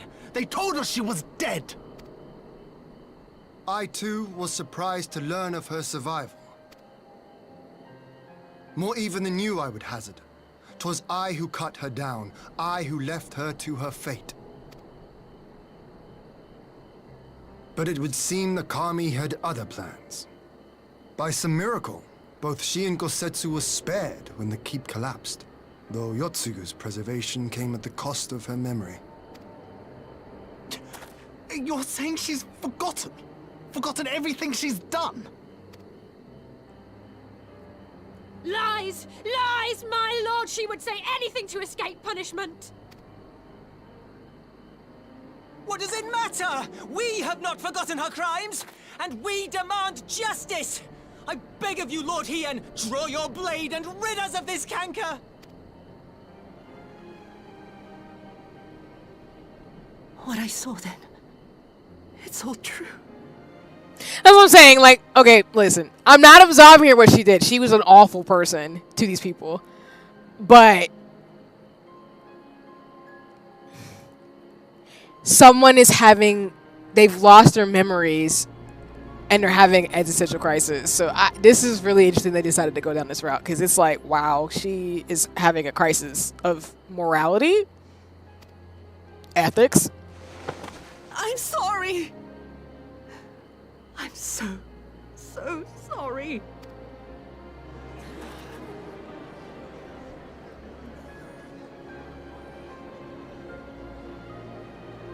You're sorry? And what? We're supposed to forgive you? Gigi, I'm crying. I mean, like, again, I'm not absolving her of what she did. So as a character... The hatred is real. She was awful. She was awful to these people. But as this story beat is trying to tell us is if the person doesn't remember what they did, I mean, what is killing her going to really do? I don't know. I'm not saying it's right or wrong. I'm just saying, like, what is that really going to do? What she did has happened. And of course, she's got to live with this guilt. So that's the big thing. And there's a lot of other things too, but I don't know. it's I see what they're trying to do. Where I'm like, I see Final Fantasy where you try to give people you try to give them backstory. Here, there's no need to cry.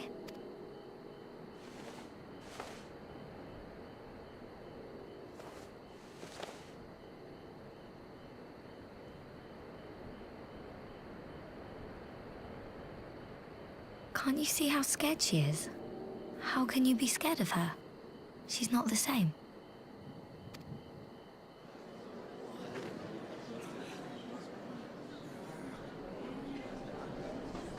Like, it's not about forgiving her. It's just like she's just a husk of a former person that she was.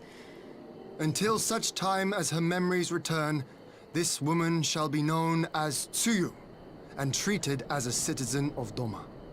I will, however, see that she is watched at all times. Rest assured that there will be no more unannounced visits to the village.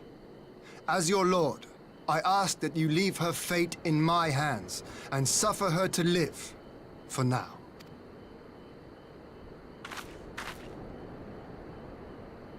Please, Issei.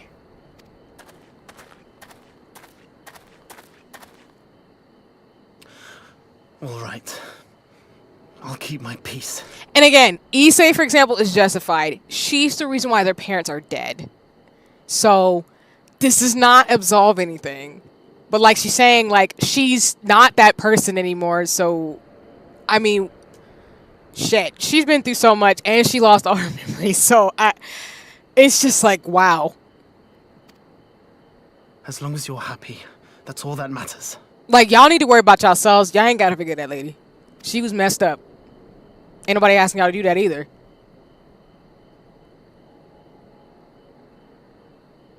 Now she do get her memory back and some bullshit pops off. Then it's on like Donkey Kong. But again, we're not there yet. I don't know yet. I don't know what's gonna happen. But either way, I'm just sitting here like, okay, story. I see what you're trying to pull here.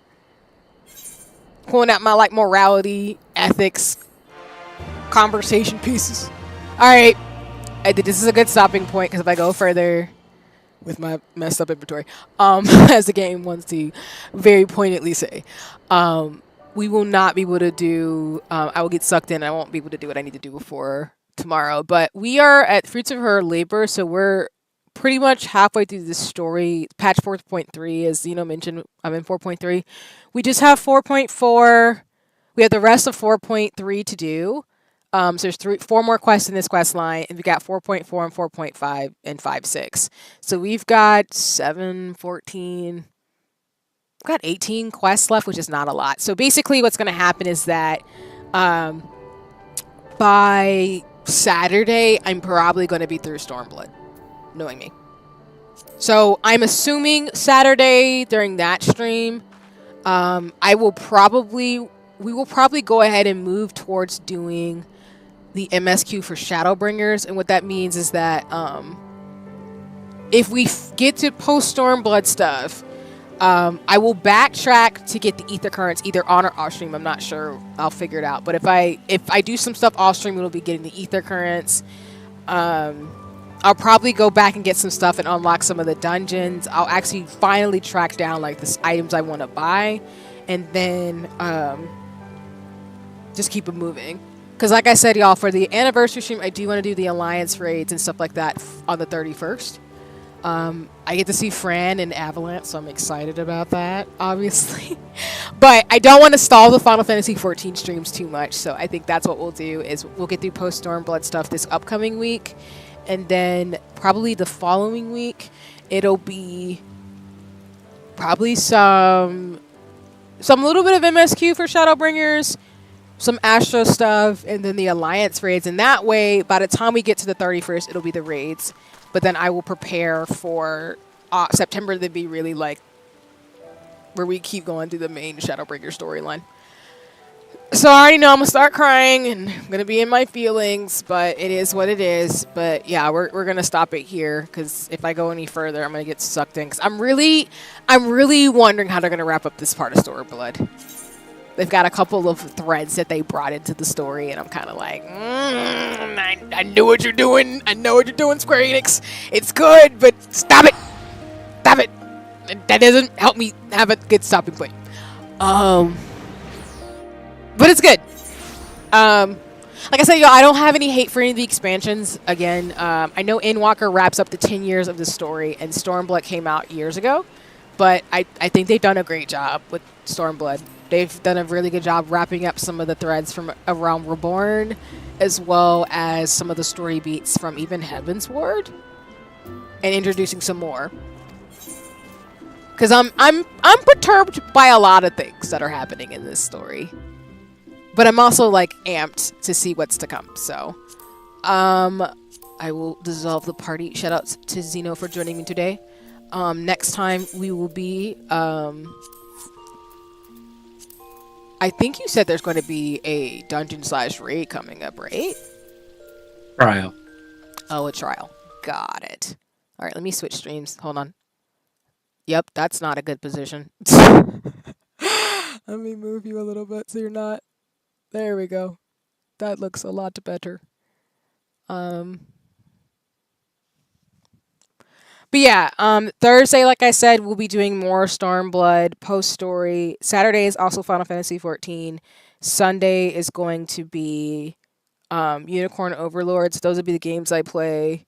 And then you'll see more information about the anniversary stream. Apologies, y'all. I will drop in the Discord as well as let folks know on socials, because I think I'm going to split it between doing some Mario Kart shenanigans and Final Fantasy XIV stuff. So I just need to circle back to folks to make sure we can kind of finalize things, and also make sure I'm prepared to have unlocked the things I need to unlock to do the raids and stuff for 14. But that's everything. Thank you all so much for coming. I apologize on socials. I forgot. I forgot to post my stream end thing yesterday, so I will give kudos for today and yesterday's stream on socials.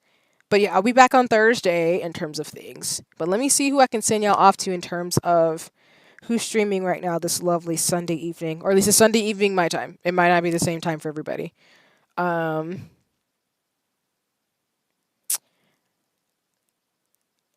I will send y'all to 3 options. So as I've talked about before over on Twitch, my mutual Mal, they are streaming right now. They use all pronouns, Animal Crossing New Horizons. So if you want to go watch an Animal Crossing stream, I highly encourage you to go check out Mal. Another mutual they're not on Twitter anymore, but I do keep up with them. They're really cool. Queerly B. They're playing Palia, so if you want to go watch some Palia stuff, please go check that out, as well as my mutual Gene, who I actually will be doing collab, stay tuned, in the future, is playing Left 4 Dead 2. So, oh, sorry, that's not the whole command. So you can either check out Mal, Gene, or Queerly B for Palia, Left 4 Dead, or Animal Crossing. Sorry, so Mal, Animal Crossing, Queerly B for Palia, and then Gene Spotted for Left 4 Dead 2. If you're not into any of those things and you just want to take a break, so I've been streaming for 4.5 hours, that is cool too. But either way, thank you all so much for joining me. Shout out to everybody who helped and was chilling with me. Shout out again to Zeno for gaming with me as always. As I say, everybody, if you are into Final Fantasy XIV and you want to game with me, please let me know. For those of you in the Discord, just know if I'm ever streaming Final Fantasy XIV, if you want to jump on, I will work with you. We will make it happen, and you can join in terms of gaming. I love playing the story with friends. If not, I ride it solo, as I always say. Yes, Skip, there is an anniversary, and yes, that's the thing I'm still working on, by the way, is the Shenanigans counter. But yes, as a reminder, I do have an anniversary stream on August 31st. It will be celebrating me officially being 1 year in the streamer space. Technically, my anniversary is on the 15th and 16th of August. But I wanted to do it at the end of the month to give me a little bit of time and space to figure out what I want to do. But I think I'm figuring it out now in terms of planning, as well as just figuring out stuff. So I know Zeno has shown interest as well as others. So it'll be friends and mutuals playing games and celebrating just all the shenanigans in this community of folks that I have formed with everybody on this lovely, hobby that I'm doing for fun. So yeah, it's going to be lit. Because after the anniversary stream, I will go full throttle into new goals and just see where I've come from in terms of when I started a year ago, which is wild. Because I have a 3-year plan and everything, and in fact, we're in year 2 almost. Is wild. But yeah, So I look forward to that, and I think it'll be lit and cool and fun. So I hope folks can stop by. But again, I have VODs, so it'll just be yelling and screaming that y'all can catch on a VOD. But alrighty, other than that, I'm gonna scamper. I got a couple of things I need to do before I get ready for my work week. Again, I will not be back until Thursday. This week was a little unusual where I was streaming almost every day. That is probably not the norm. The norm is more 2 to 3 times a week. So I'll be back Thursday for more Final Fantasy XIV. We will move forward in the story, as well as there will be more co-working as I fix the widgets. For those of you who were earlier for that, thank you so much for your patience. But alrighty, y'all, I'm going to scamper. I'm just going to immediately just switch to the music and then immediately shut off the stream. So I hope you have a nice rest of your Sunday, wherever you are in the world. But as I always say, whether you're watching me live, morning, afternoon, or evening, whether you're lurking, because again, you can always use that exclamation point lurk if you just want to chill and hang out and be here with the good vibes and things like that, and just listen to me ramble and rant in terms of things. Or if you just want to watch the VOD, because again, not everybody comes to my live stream. Some folks just watch my VODs and just enjoy the shenanigans and can go back and forth in terms of the video. I appreciate you. And I'll be around on Discord and on socials and things like that. Probably freaking out about this Emmerich plush from Final Fantasy XIV, because I want it. And some shoes I saw. And probably anime. Something nerdy. It's easy how that goes in my brain. And so it's getting my every worker being a responsible adult. So, but alrighty, y'all. Thanks so much for joining me. I appreciate you. And yeah. I'll see you sometime really, really soon. I appreciate you, Skip. Me and my rambling and ranting and my life lessons and stuff like I'm an older sister. As some of my mutuals and friends, shout out to Honey, I'm thinking of her immediately, but other folks who very much try to share and talk about things that matter and just try to have some fun too while we do it. But alrighty, y'all, I'm going to get to it. Shout out to everybody who's been here kicking it, but I'll see you very soon. I'm going to go do some things and hopefully find some time to play Splatoon because it's Splatfest, y'all. So to my fellow Splatoon players, I see you. I'm Team Rice. I'm just saying. Alright, deuces for now. Huzzle!